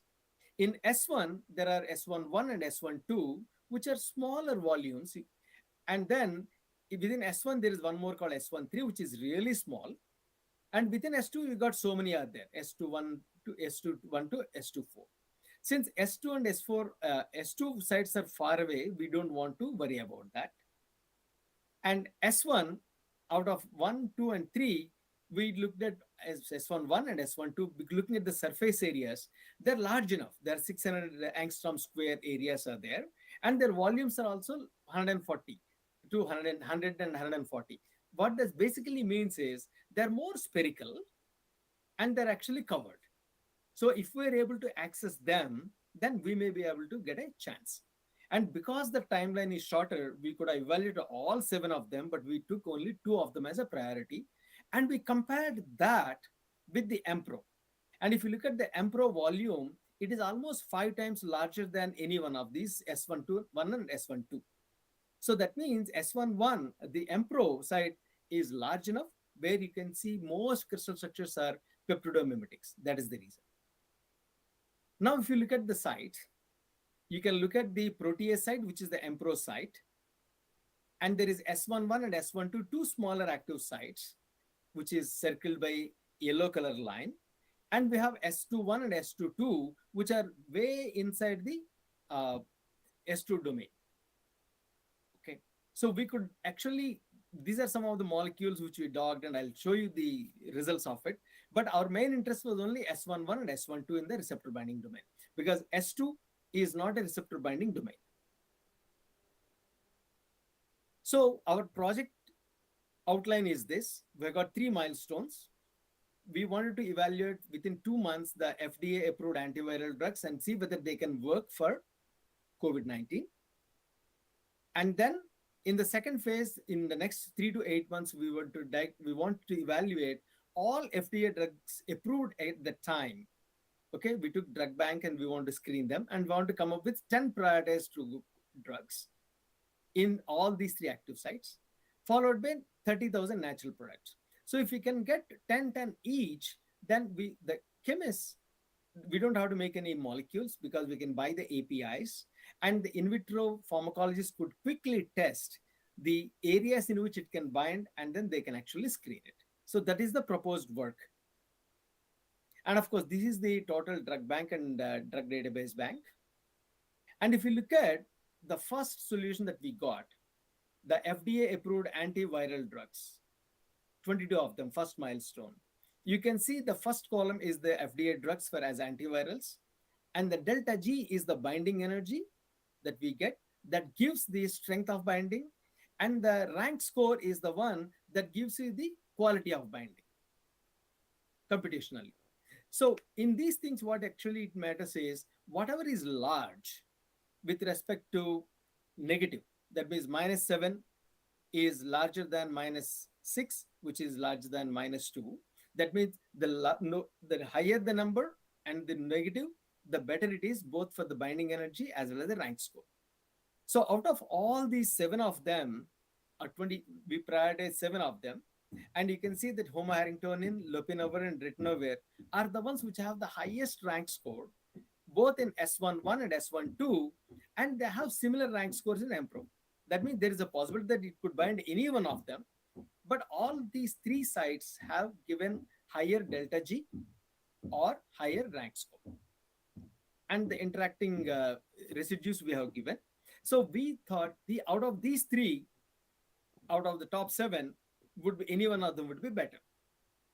And this is what we are given it to in vitro guys, where they bought lopinavir, ritonavir, and homoharringtonin, and they tested for all these 3 in vitros. And of course, we'll come back to other 2 etiquilofenyl lapatinib later on. But homoharringtonin of all these 3 has given a better consistency of the orientations. What does orientation means is when a drug binds into an active site, it has to have conformational consistency. If all of them look exactly similar, that means that is the best orientation that is possible. For example, if we see the second one, etugliflozin, in the MPRO site and S1 site and S2 site, there is a huge conformational consistency. That means all of the RMS deviation between the conformers is almost close to 0. Same happens with lapatinib also. So this gives us the confidence that yes, our activity is right. Our computational activity is right. So this is how homoharringtonin binds in the MPRO site and S1 and S2 sites. And of course, there is the binding analysis, what are the interacting regions, etc. of this one. And then we followed into the next stage where we took 8,000 drugs and we screened all these 8,000 drugs through all these 3 active sites. And we find one drug called etugliflozin, which is nothing but a SGLT2 inhibitor for diabetes, which found to be best among all the drugs that we have. So out of these, and we also found a drug, and these are all the top 10 out of the 8,000 drugs what we have, which have from different structures, and they're different drugs for different disorders. If you look at dasatinib, lapatinib, etc., they are the anti-cancer drugs. And etugliflozin is a SGLT2 drug. And the ones in the top are anti-inflammatory drugs. So all these molecules have highest rank score and highest delta G, that means binding, that gives us confidence that there may be a possibility that these drugs could become as therapeutics for COVID-19. And the next followed was the natural products. There were about 30,000 of them. We screened all of them. And these are some of the natural products which are yet to be evaluated. So what we found out interestingly was, since SGLT2 inhibitors really did well, we have taken all possible computationally, all flozins, okay? And these flozins are the ones evaluated, and we found that erdagliflozin and glucocorticoid and ipragliflozin computationally found out to be best, okay? Both from the rank scores as well as the delta G. And these are all the various drugs that we have done, rank scores, etc., for binding energies for final drugs. And then from this point forward, we are going to do all in vitro assays.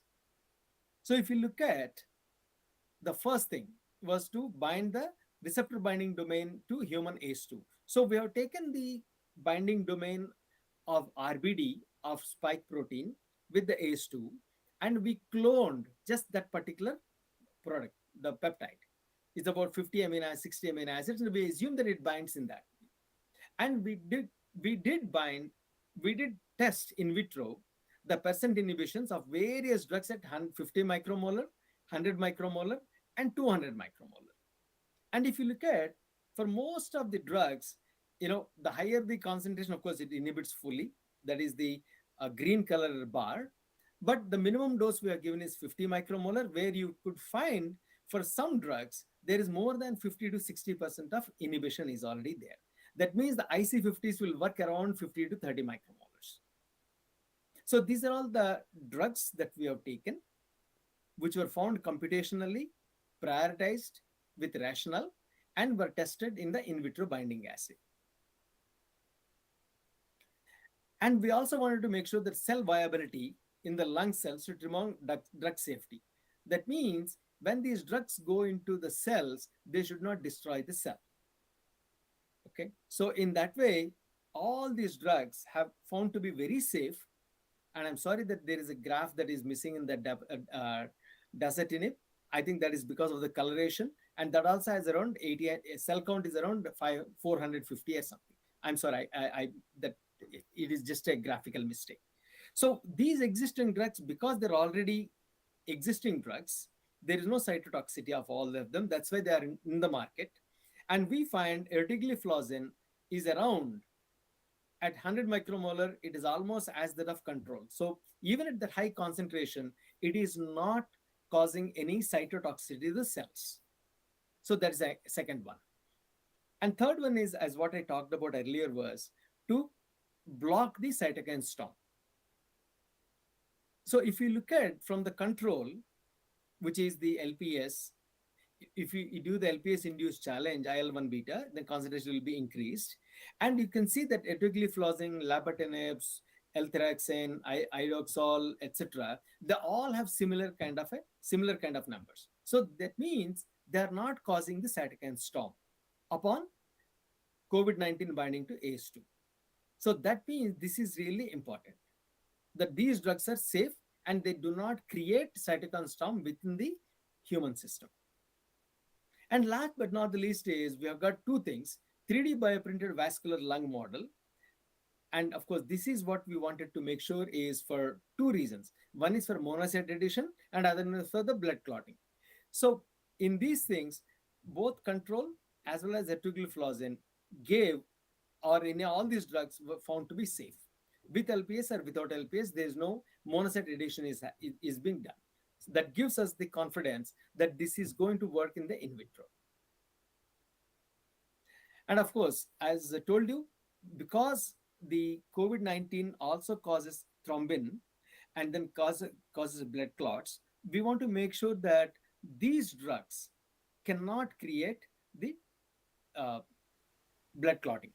So since we cannot do it in vivo, which takes time and humans, we have to do it in a smaller way. So what we do is actually we have created, the Reagin Bioscience created a 3D bioprinted vascular lung model. It is a marker for thrombus formation. It is now used as a platform technology of their own patent. And then you can see that if LPS even does the concentration at 40 or 45 on the y-axis, you can see ertigliflozin, dasatinib, lapatinib, all these things, they're actually coming back to either less than or equal to that of LPS. Because LPS also can create thrombus formation, but these things are actually preventing the thrombus formation and thrombomodulin secretion, which causes the clotting. So what we found out in the entire work, both from the in silico and in vitro, is we found from the desired properties, which I showed in the earlier slide, yes, they have human extensive safety and availability globally. Yes, these are molecules available, they're in the market, and they're patentable because none of them was actually done for anything for COVID-19. So we have taken ertigliflozin as an example. It gives all parameters that were asked for.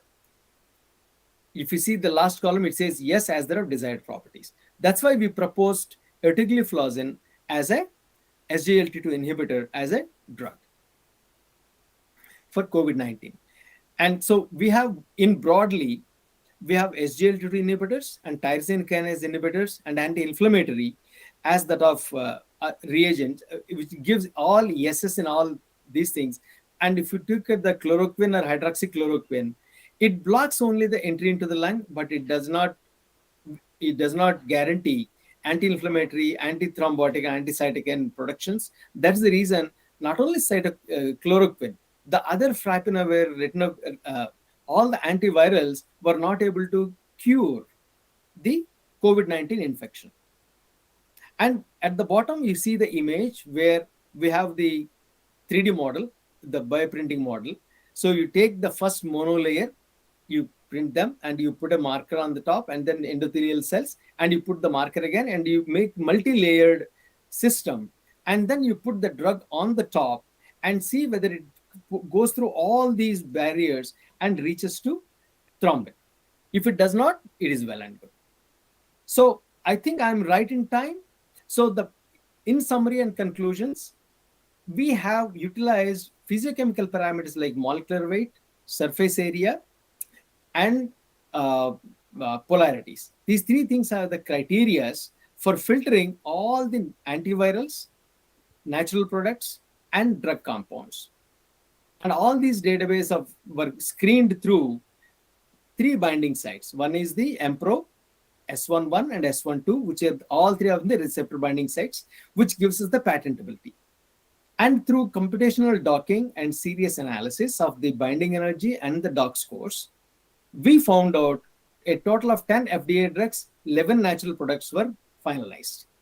And the other observation what we found was none of the antivirals were found to be effective for mitigation of COVID-19, like what most of the doctors at the time of the start of the COVID-19, they gave them.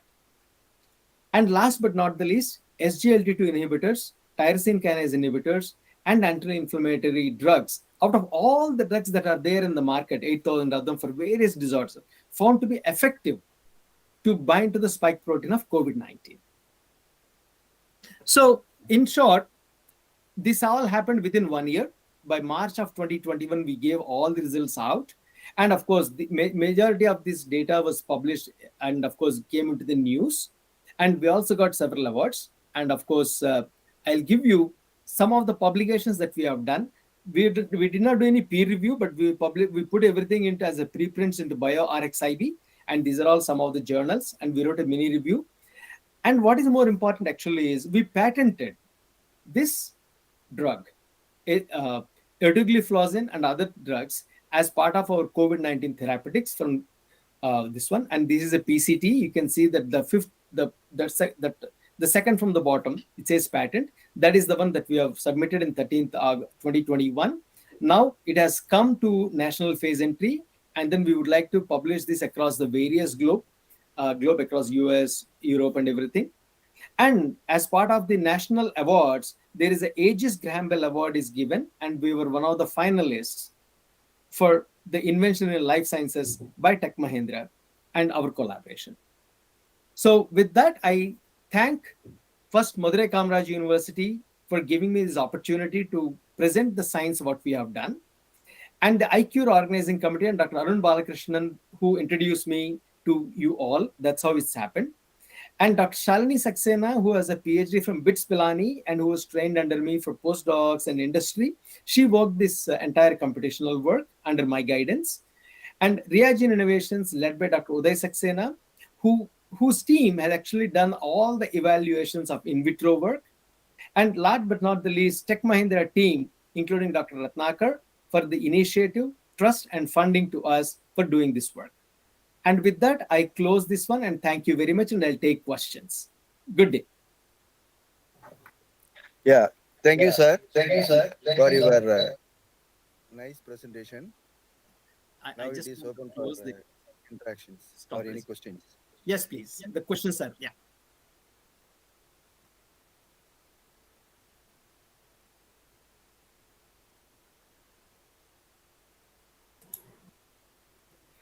Yeah, if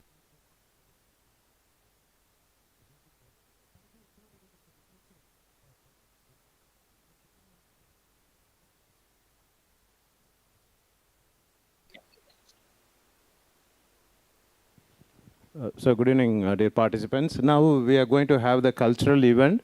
So they will take 5 minutes for the preparation. Then once the cultural event is over, we will provide the conference banquet dinner at 7:30. Okay, please enjoy yourself. Please give us 5 to 10 minutes to prepare the stage for the cultural event.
check, check.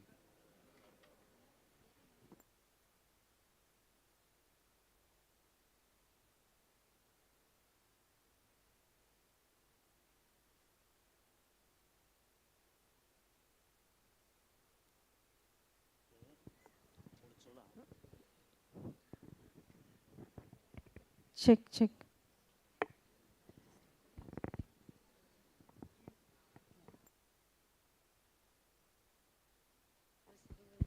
Check.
Good evening, Madurai Kamaraj University. Can I hear a cheer, please? Cheers. Can I get a louder cheer? Is this it, Madurai Kamaraj University? Can I get a louder cheer, please? All right, this is just the beginning. So, Mark Twain, American writer, rightly says about India and its culture. He says, India is the cradle of the human race, the birthplace of human speech, the mother of history, the grandmother of legend, and the great-grandmother of tradition. Our most valuable and most instructive materials in the history of man are treasured up in India only. These are the words by Mark Twain. Good evening to this beautiful gathering, to the cultural extravaganza by the students of Madurai Kamaraj University as a part of the conference held by iCURE, Consortium of Universal Research Erudition. Welcome all of you. Today we shall celebrate traditional folk and other forms of cultural performances. On behalf of Madurai Kamaraj University, I, Faukia Wajid, welcome you all once again as part of iCURE conference. So let's have a huge round of applause at the beginning of the conference, please.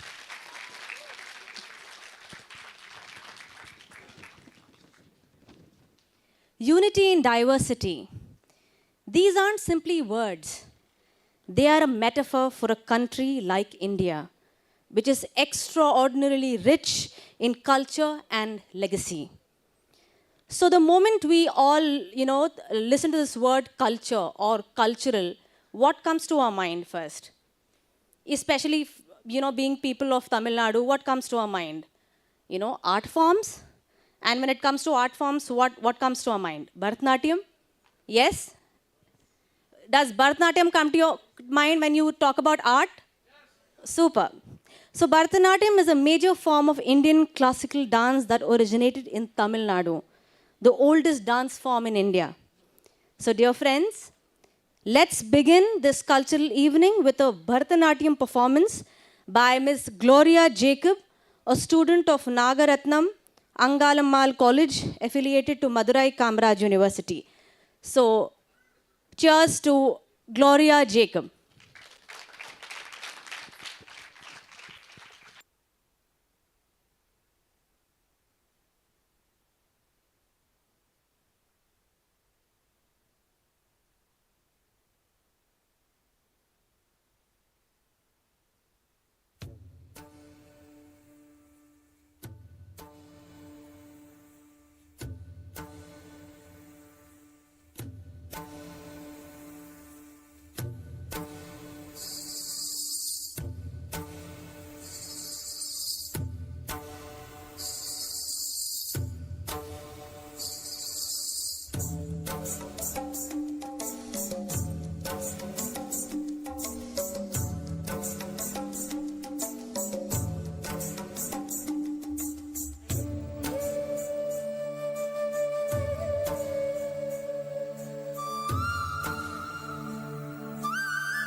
நறுமுகையே நறுமுகையே நீ ஒரு நாழிகை நில்லாய் செங்கனி ஊறிய வாய் திறந்து நீ ஒரு திருமொழி சொல்லாய் அற்றை திங்களன் நிலவில் நெற்றித் தரள நீர் வடிய கொற்ற பொய்கையாடியவள் நீயா அற்றை திங்களன் நிலவில் நெற்றித் தரள நீர் வடிய கொற்ற பொய்கையாடியவள் நீயா திருமகனே திருமகனே நீ ஒரு நாழிகை பாராய் வெண்ணிற புறவியில் வந்தவனே மேல்விழி மொழிகள் கேளாய் அற்றை திங்களன் நிலவில் கொற்ற பொய்கையாடுகையில் ஒற்றை பார்வை பார்த்தவனும் நீயா அற்றை திங்களன் நிலவில் கொற்ற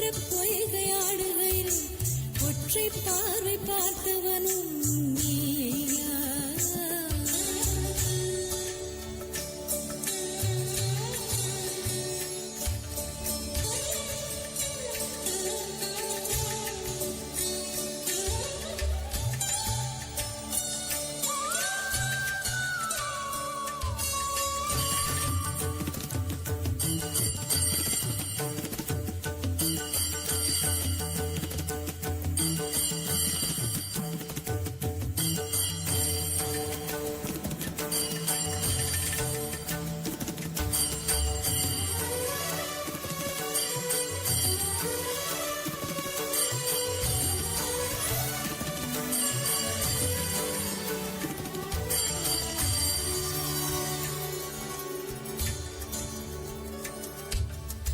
மங்கை மான்விழி அம்புகள் என் மார்துளைத்ததென்ன மங்கை மான்விழி அம்புகள் என் மார்துளைத்ததென்ன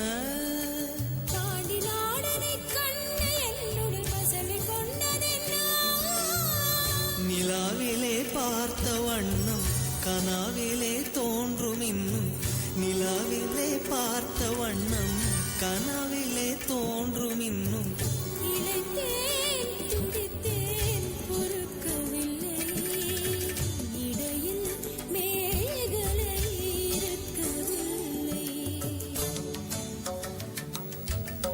நறுமுகையே நறுமுகையே நீ ஒரு நாழிகை நில்லாய் செங்கனி ஊறிய வாய் திறந்து நீ ஒரு திருமொழி சொல்லாய் அற்றை திங்களன் நிலவில் கொற்ற பொய்கையாடுகையில் ஒற்றை பார்வை பார்த்தவனும் நீயா அற்றை திங்களன் நிலவில் நெற்றி தரள நீர் வடிய கொற்ற பொய்கையாடியவள் நீயா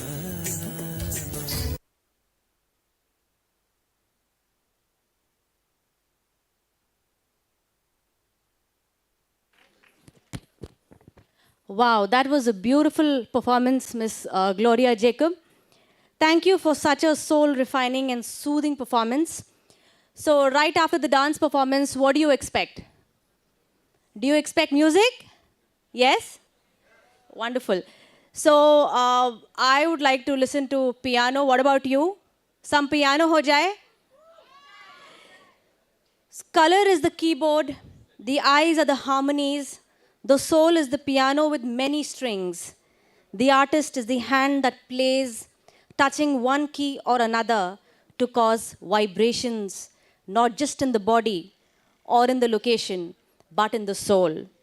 Get ready for some heart-wrenching piano performance by Mr. Harish of 2nd MSc Film and Electronic Media Studies of Madurai Kamaraj University. Over to you.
That was a fantastic performance. Let's have a huge round of applause for Harish.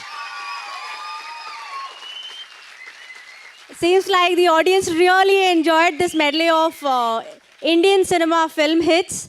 So thanks a lot, Harish, for this performance. So the next up we have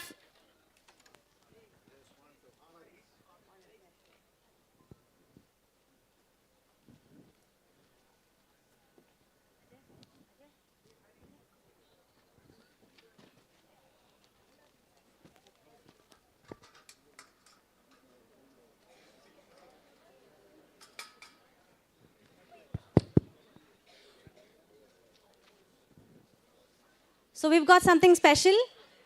We've got our respected Vice Chancellor, sir, to honor Harish. So let there be a huge round of applause.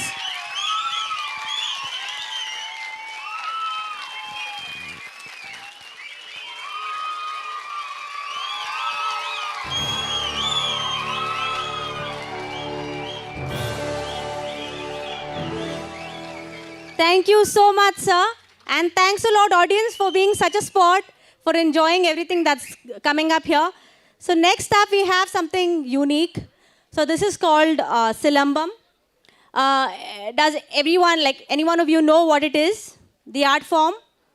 All right. So Silambam is a weapon-based Indian martial art dance form originated in our state, Tamil Nadu.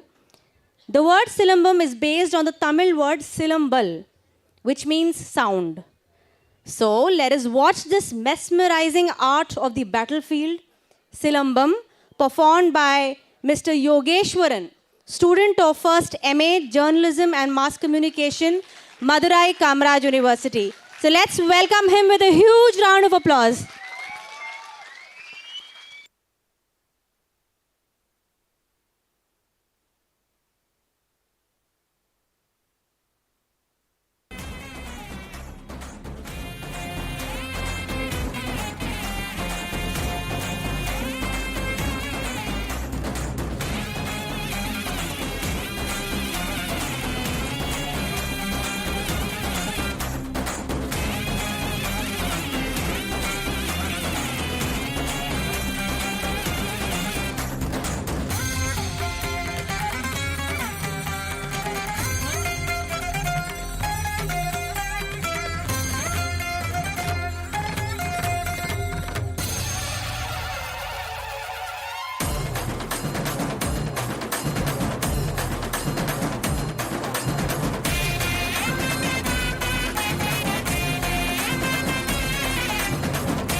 So that was a fantabulous performance.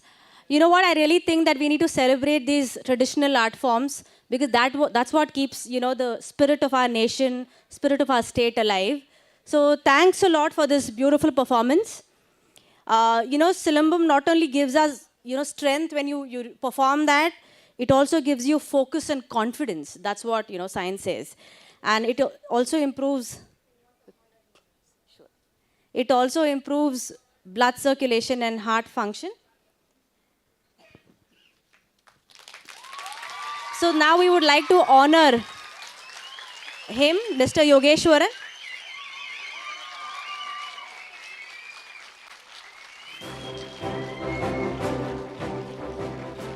Thank you. Thanks a lot, ma'am. And thank you, Yogeshwaran. So now we have another something new. So what do you think it is going to be? Any guesses? Mime. Okay, that's the first word. That's really cool. So that means you know the list of items. So mime is a form of silent art, you know, that involves acting or communicating using only movements. So you have only movements, gestures and facial expressions. Mimers tell you their story without using a single word. So when they perform, they're going to tell you a story and you will understand the story, but they will not use a single word. So let us witness this unique art form by Charulata and team, students from Department of English Literature, Madurai Kamaraj University. So 3 cheers for them.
காலம் இனிமேல் உலகம் பார்க்க பாகுது மனிதனின் வீரங்கள்.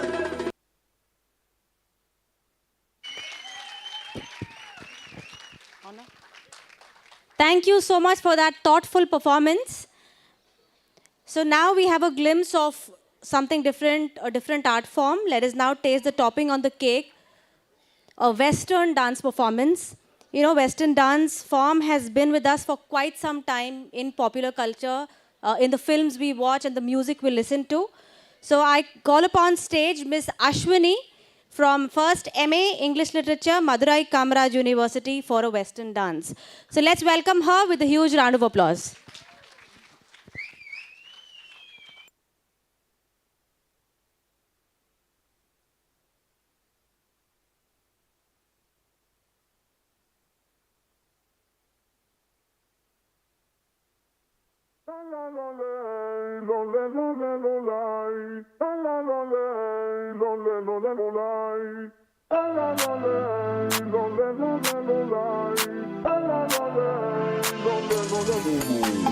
외로워서 어떻게 미움마저 삼켰어.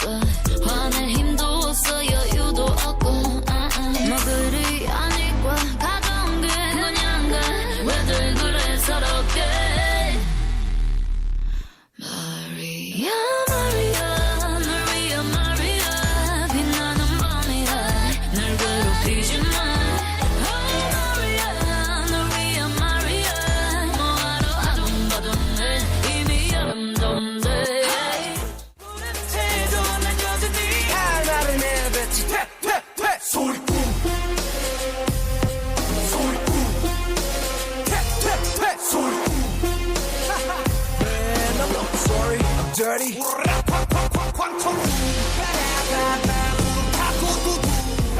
바람과 함께 등장한 불. Man, I'm not sorry, I'm dirty. Keep on talking, we don't play by the rules. 'Cause I know what you like, boy. You're mine, can't make you like, boy. 내 지난 날들은 눈 뜨면 있는 cool. High boy 너만 원해, high boy 내가 전해. And we can go high. 나도 봐야 이렇게 봐. Take it to the sky. You know I have you, boy. 우리가 나도 봐야 이렇게 봐. Take it to the sky. You know I have you, boy. Lamborghini go vroom, vroom, vroom, vroom. When we pull up, you know it's a shutdown. 간판 내리고 문 잠궈 shutdown. Whip it, whip it, whip it, whip it. Whip it, whip it, whip it, whip it. It's black and it's pink once the sundown. When we pull up, you know it's a shutdown. 간판 내리고 문 잠궈 shutdown. Whip it, whip it, whip it, whip it. Whip it, whip it, whip it, whip it. Keep watching me shut it down. I got the feels for you, yeah, yeah, yeah, yeah. You have stolen my heart, oh yeah. Never let it go, oh, oh. No, never let it go, oh, oh, oh. Lightning straight to my heart, oh yeah. I got all the feels for sure, yeah. I got all the feels for ya. Boy, yeah, boy, yeah, boy, you know.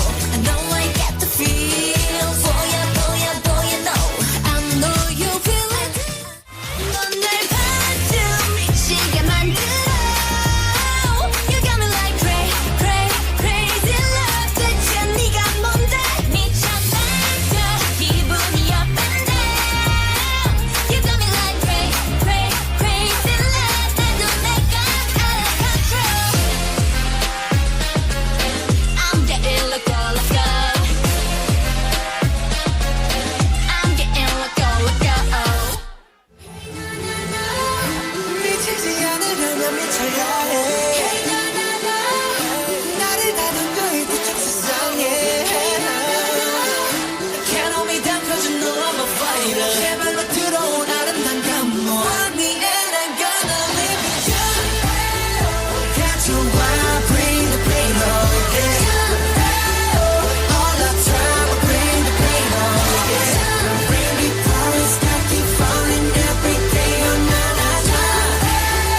Can't you bring the pain on, yeah.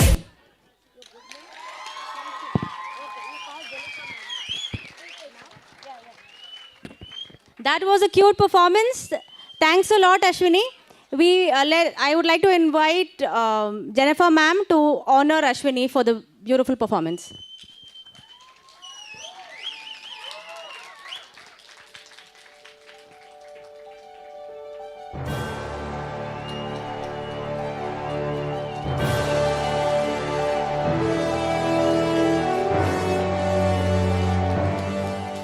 I would like to also invite Charulata and team to be honored, please. So please come up on stage.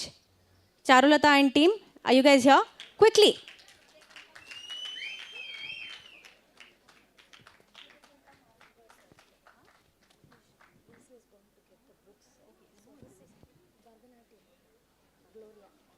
So before that, could you please wait for a bit?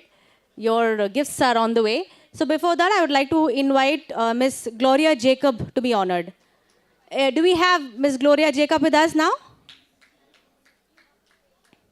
Yeah, so quickly, with a round of applause.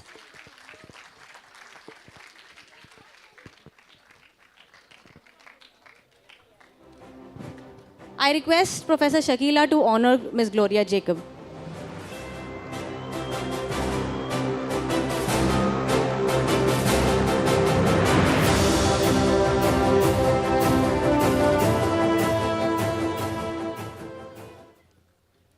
Thank you so much, ma'am and Gloria. So, India is an ethnically and religiously diverse country. I am sure you're aware and you'll agree with me.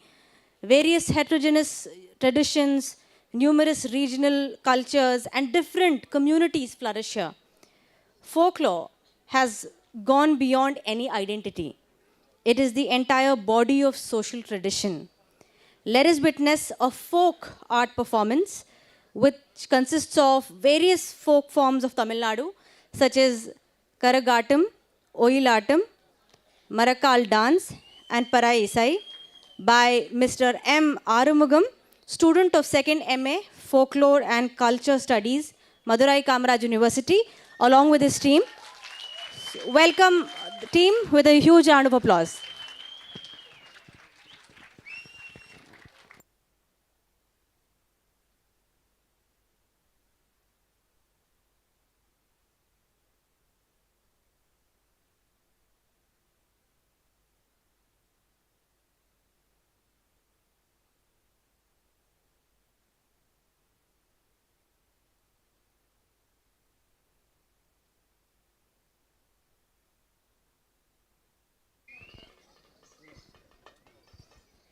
Hello, check.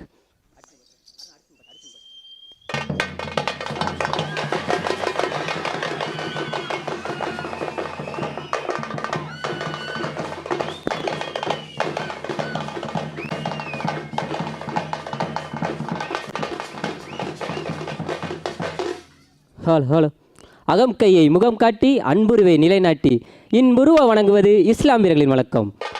புறம் கையை முகம் காட்டி புன் சிரிப்பை நிலைநாட்டி கண் சிலிப்பால் வழங்குவது கிறிஸ்துவரின் வழக்கம். அந்த இஸ்லாமிய கிறிஸ்துவ சகோதரிகளை இரு கை கூப்பி இன்முகத்தோடு வழங்குவது நம் இந்துக்கள் வழக்கம், நம் தமிழர்களின் வழக்கம். அனைவருக்கும் மாலை நேர வணக்கத்தை உறுத்தாக்கி கொண்டு எங்களது கலைக்குழுவின் முதல் பாடலாக பக்தி பாடல்.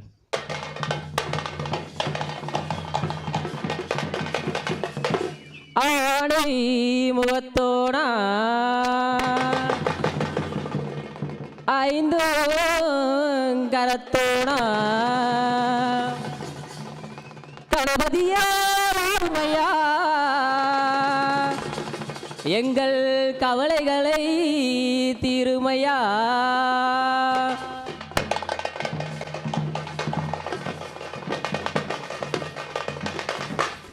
ஆடை முகத்தான பிள்ளையாரே ஐந்து கரத்தான பிள்ளையாரே, ஆடை முகத்தான பிள்ளையாரே ஐந்து கரத்தான பிள்ளையாரே, பானை வயிற்றான பிள்ளையாரே பானை வயிற்றான பிள்ளையாரே, பகவான பிள்ளையாரே எங்கள் பகவான பிள்ளையாரே, ஆனை ஆனை ஆனை முகத்தான பிள்ளையாரே ஐந்து கரத்தான பிள்ளையாரே.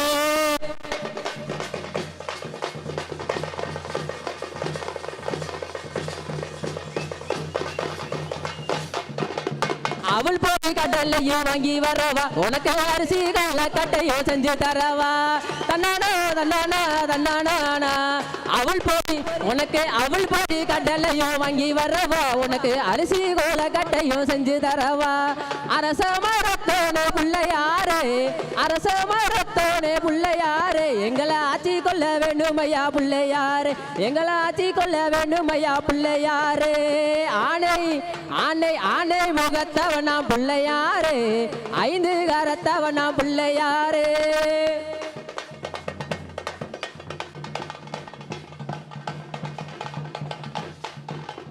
பால்பான பச்சரிசி பொங்கலிடவா உனக்கு பாலால அபிஷேகம் செஞ்சு விடவா தன்னானா தன்னானா தன்னானா பால்பான பச்சரிசி பொங்கலிடவா உனக்கு பாலால அபிஷேகம் செஞ்சு விடவா முருகனுக்கு முத்தவனே பிள்ளையாரே முருகனுக்கு முத்தவரே பிள்ளையாரே எனக்கு முன்னேற்றம் தந்திடையா பிள்ளையாரே எனக்கு முன்னேற்றம் தந்திடையா பிள்ளையாரே ஆணை ஆணை ஆணை முகத்தவனா பிள்ளையாரே ஐந்து கரத்தவனா பிள்ளையாரே பானை வயிற்றோனே பிள்ளையாரே பானை வயிற்றோனே பிள்ளையாரே பகவானே நாயகனே பிள்ளையாரே எங்கள் பகவானே நாயகனே பிள்ளையாரே எங்கள் பகவானே நாயகனே பிள்ளையாரே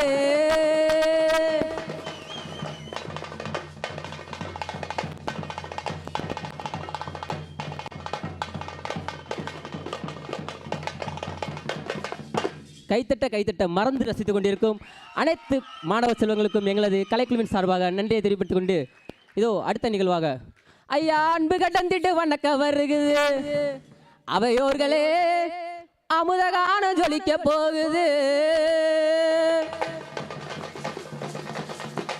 ஐயா அன்பு கடந்திட்டோம் நண்பர்களே அன்பு கடந்திட்டோம் தாய்மார்களே அன்பு கடந்திட்டோம் வணக்க வருகுது அவையோர்களே அமுதகான ஜொலிக்க போகுது ஐயா அன்பு கடந்திட்டு வணக்க வருகுது அவையோர்களே அமுதகான ஜொலிக்க போகுது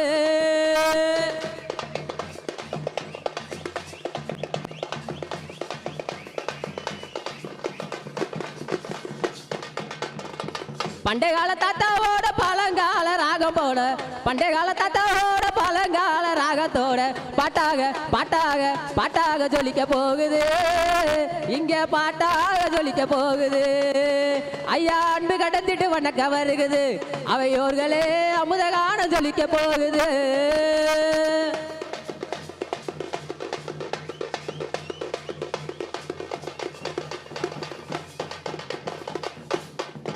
ஐயா நாத்து பாட்டு நடவு பாட்டு நடுகையோட கொலவ பாட்டு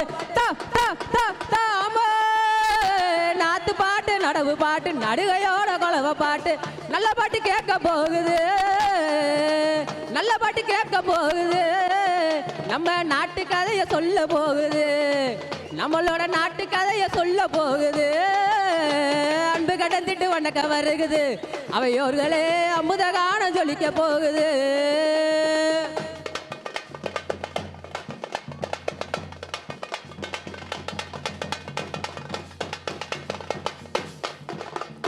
கிராமத்து காட்டு கிளிகிளிக்க வைக்கும் பாட்டு கிராமத்து காரன் பாட்டு கிளிகிளிக்க வைக்கும் பாட்டு தந்தான பாட்டு தானுங்க தந்தான பாட்டு தானுங்க இது தமிழகத்தின் சொத்து தானுங்க நம்ம தமிழனோட கெத்து தானுங்க அன்பு கடந்திட்டு வணக்க வருகுது அவையோர்களே அமுதகான ஜொலிக்க போகுது ஐயா அன்பு கடந்திட்டு வணக்க வருகுது அவையோர்களே அமுதகான ஜொலிக்க போகுது ஐயா அன்பு கடந்திட்டு வணக்க வருகுது அவையோர்களே அமுதகான ஜொலிக்க போகுது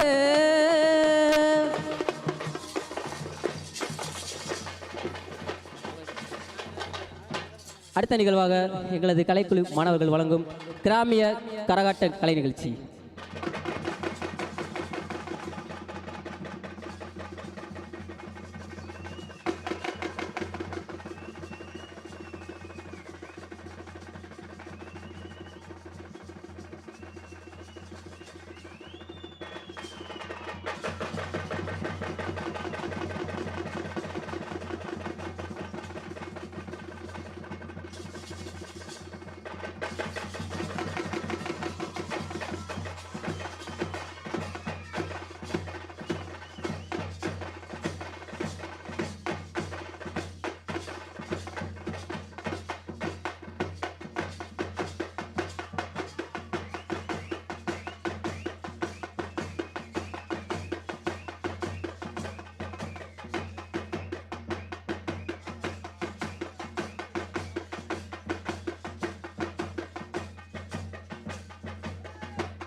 அடுத்ததாக கிராமிய கலைகளில் அழகு என்று வழங்கப்படும் ஒயில். அழகு என்றால் ஒயில், ஒயில் என்றால் அழகு. இதோ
கைத்தட்டி உற்சாகப்படுத்திய அனைத்து கலை சொந்தங்களுக்கும் எங்களது கலைக்குழுவின் சார்பாக நன்றியை தெரிவிப்பது. இதோ தமிழர்களின் பாரம்பரிய வீர விளையாட்டை உணர்த்தும் வகையில் கிராமிய மாடாட்ட கலை நிகழ்ச்சி.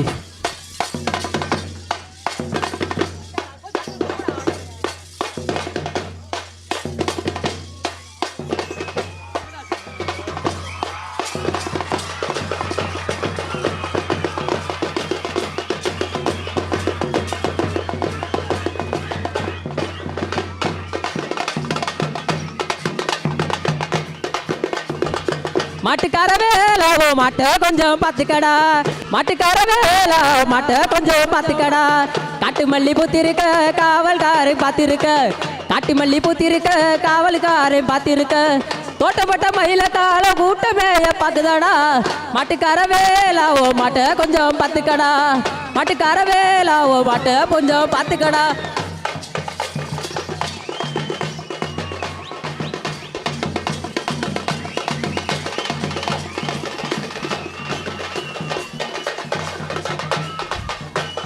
கோட்டை சுவர் போல வேலி இருக்க குத்தும் கரு வேலை முள்ளும் இருக்க, கோட்டை சுவர் போல வேலி இருக்க குத்தும் கரு வேலை முள்ளும் இருக்க. தோட்டக்காரன் கையை கம்பும் இருக்கு, தோட்டக்காரன் கையை கம்பும் இருக்கு, துட்டி தள்ளக்க வெத்தம்பும் இருக்கு.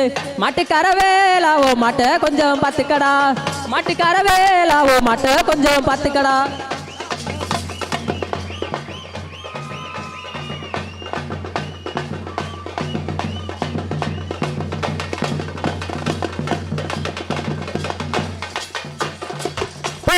பாதையிலே போகக்கூடாது சும்மா, புத்தி கட்டு அங்கோ இங்கோ நிக்க கூடாது போகாத பாதையிலே போகக்கூடாது சும்மா புத்தி கட்டு அங்கோ இங்கோ நிக்க கூடாது மாடாகவே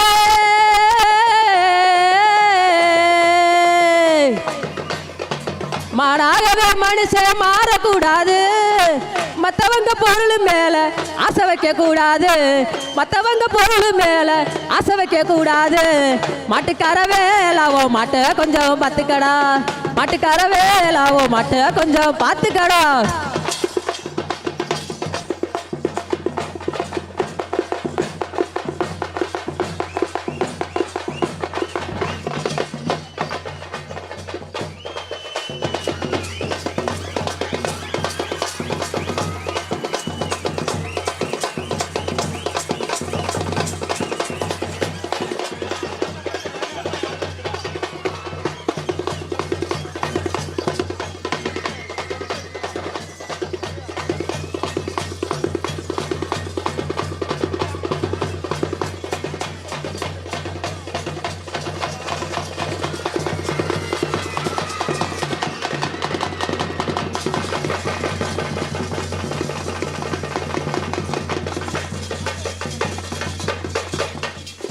நன்றி நன்றி நன்றி கைத்தட்டி கைத்தட்டி உற்சாகப்படுத்திய அனைத்து கலை சொந்தங்களுக்கும் எங்களது கலைக்குழுவின் சார்பாக நன்றியை தெரிவிப்படுத்திக் கொண்டு இதோ எங்களது வீர விளையாட்டான சிலம்பாட்ட கலை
இதோ கால்களில் கட்டைகளை கைட்டுக்கொண்டு ஆடக்கூடிய மரக்கால் நடனம் எனும் கலை நிகழ்வு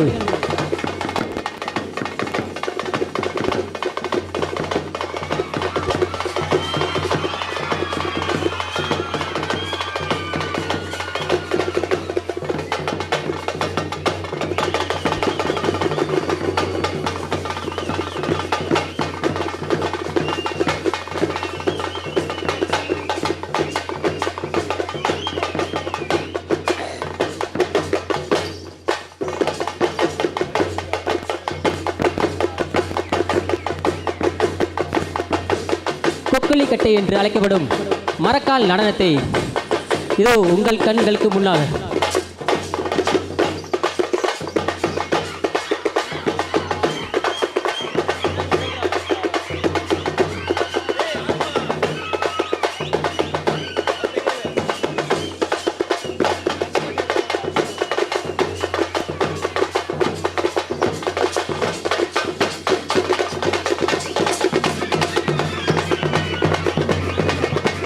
வண்டியில நல்ல வரும் வண்டியில நல்ல வரும் வண்டியில நல்ல வரும் வண்டியில நல்ல வரும்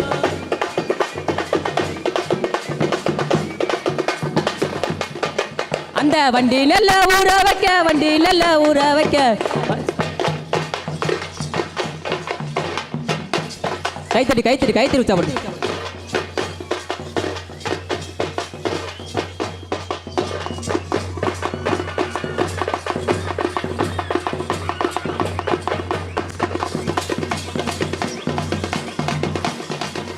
அந்த வண்டி நல்ல ஊற வைக்க வண்டி நல்ல ஊற வைக்க வைகையாத்து தண்ணி வரும் வைகையாத்து தண்ணி வரும்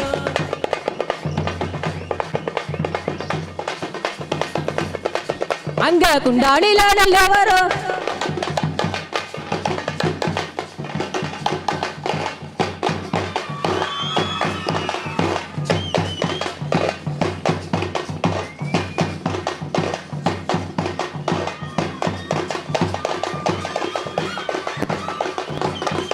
அந்த குண்டானல்ல ஊற வைக்க குண்டானல்ல ஊற வைக்க கொள்ளிடத்து தண்ணி வரும் கொள்ளிடத்து தண்ணி வரும்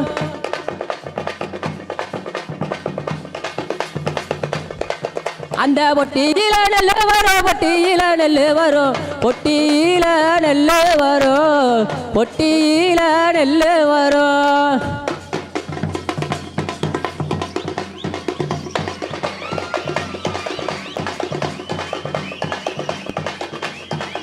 அந்த பொட்டி நல்ல ஊற வைக்க பொட்டி நல்ல ஊற வைக்க பொய்கையாத்து தண்ணி வரும் பொய்கையாத்து தண்ணி வரும்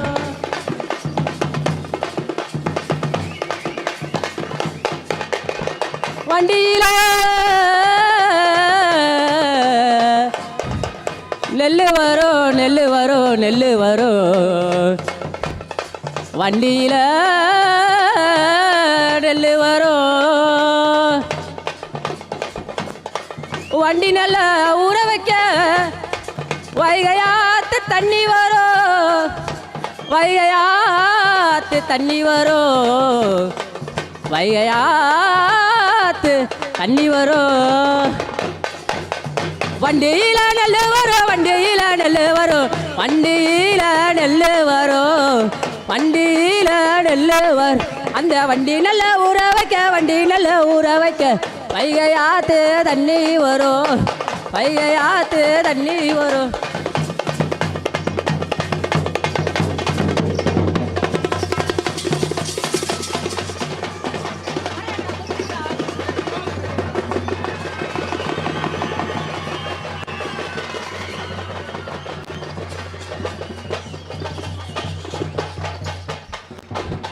நன்றி நன்றி நன்றி கைத்தட்டி உற்சாகப்படுத்திய அனைத்து கலை உறவுகளுக்கும் எங்களது நன்றிகளை தெரியப்படுத்திக் கொள்கிறோம்.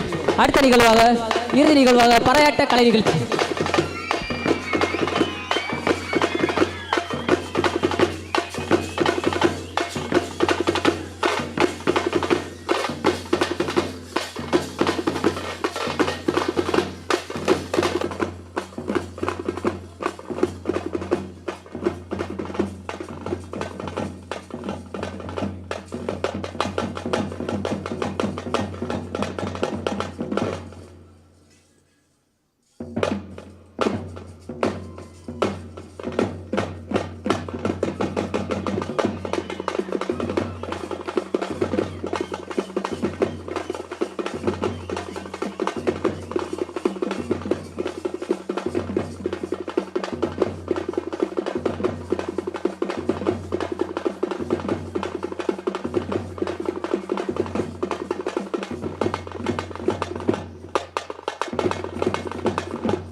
Wow, that was a pack of jaw-dropping performances, isn't it?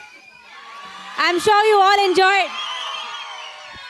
Can I have the leader of this team, please? Leader of this team. I request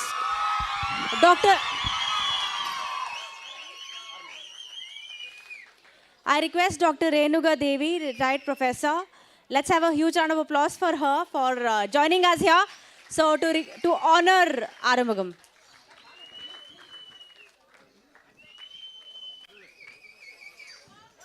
A round of applause, please.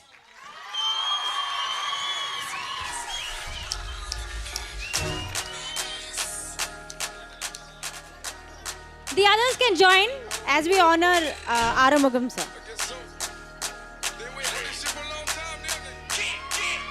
Quickly. Join the photograph.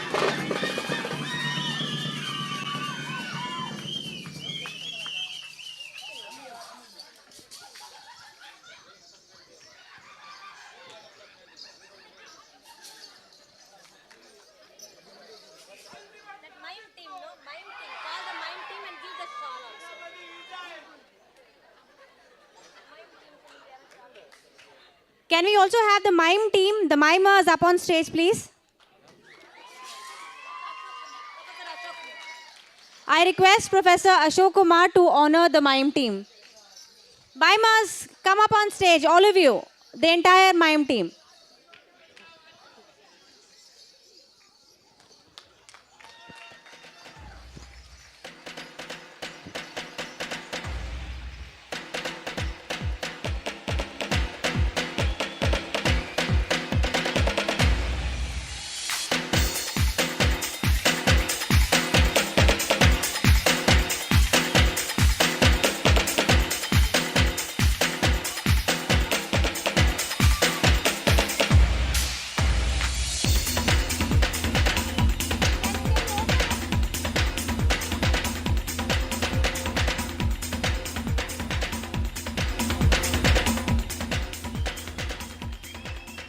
Thanks a lot, Professor Ashok and the mime team. So here we come almost to the end of the program.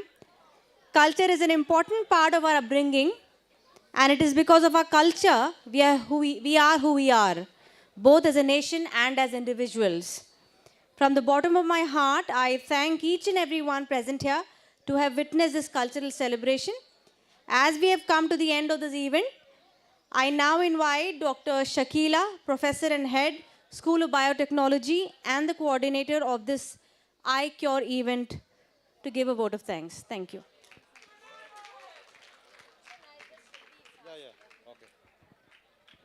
Thank you so much, my dear students.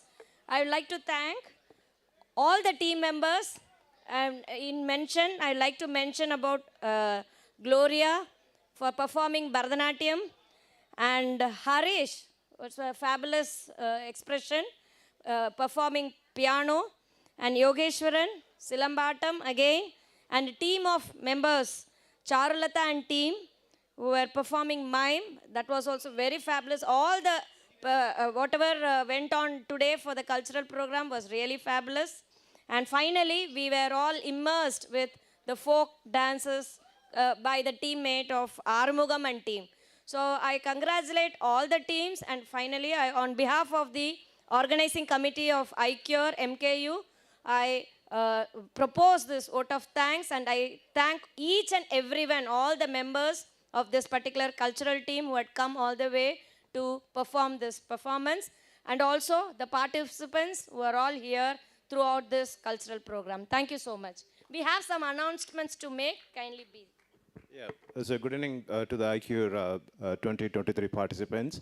There are a few announcements for the relevant participants.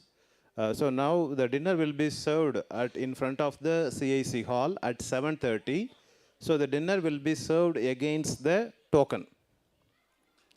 So dinner will be served against the token, and it is said to be that conference banquet dinner. Please enjoy your dinner at the most. And secondly, attendance for the 4 days is compulsory. So the participation certificate will be provided against your 4 days attendance. So please ensure that you should reach the auditorium, APJ Auditorium Hall at 9:15, and please stay tuned with us till the end of the technical sessions on every day. So on at the 4th day, you will be provided attendance as well as participation certificates. And we have received a few requests from the participants regarding the oral presentations. We have considered your request, and it will be considered by the committee, and you will be provided opportunities on tomorrow and the day after tomorrow. Okay? So oral participants, please get ready with your presentation. Thank you so much, and please enjoy your dinner. Let us now stand for the national anthem.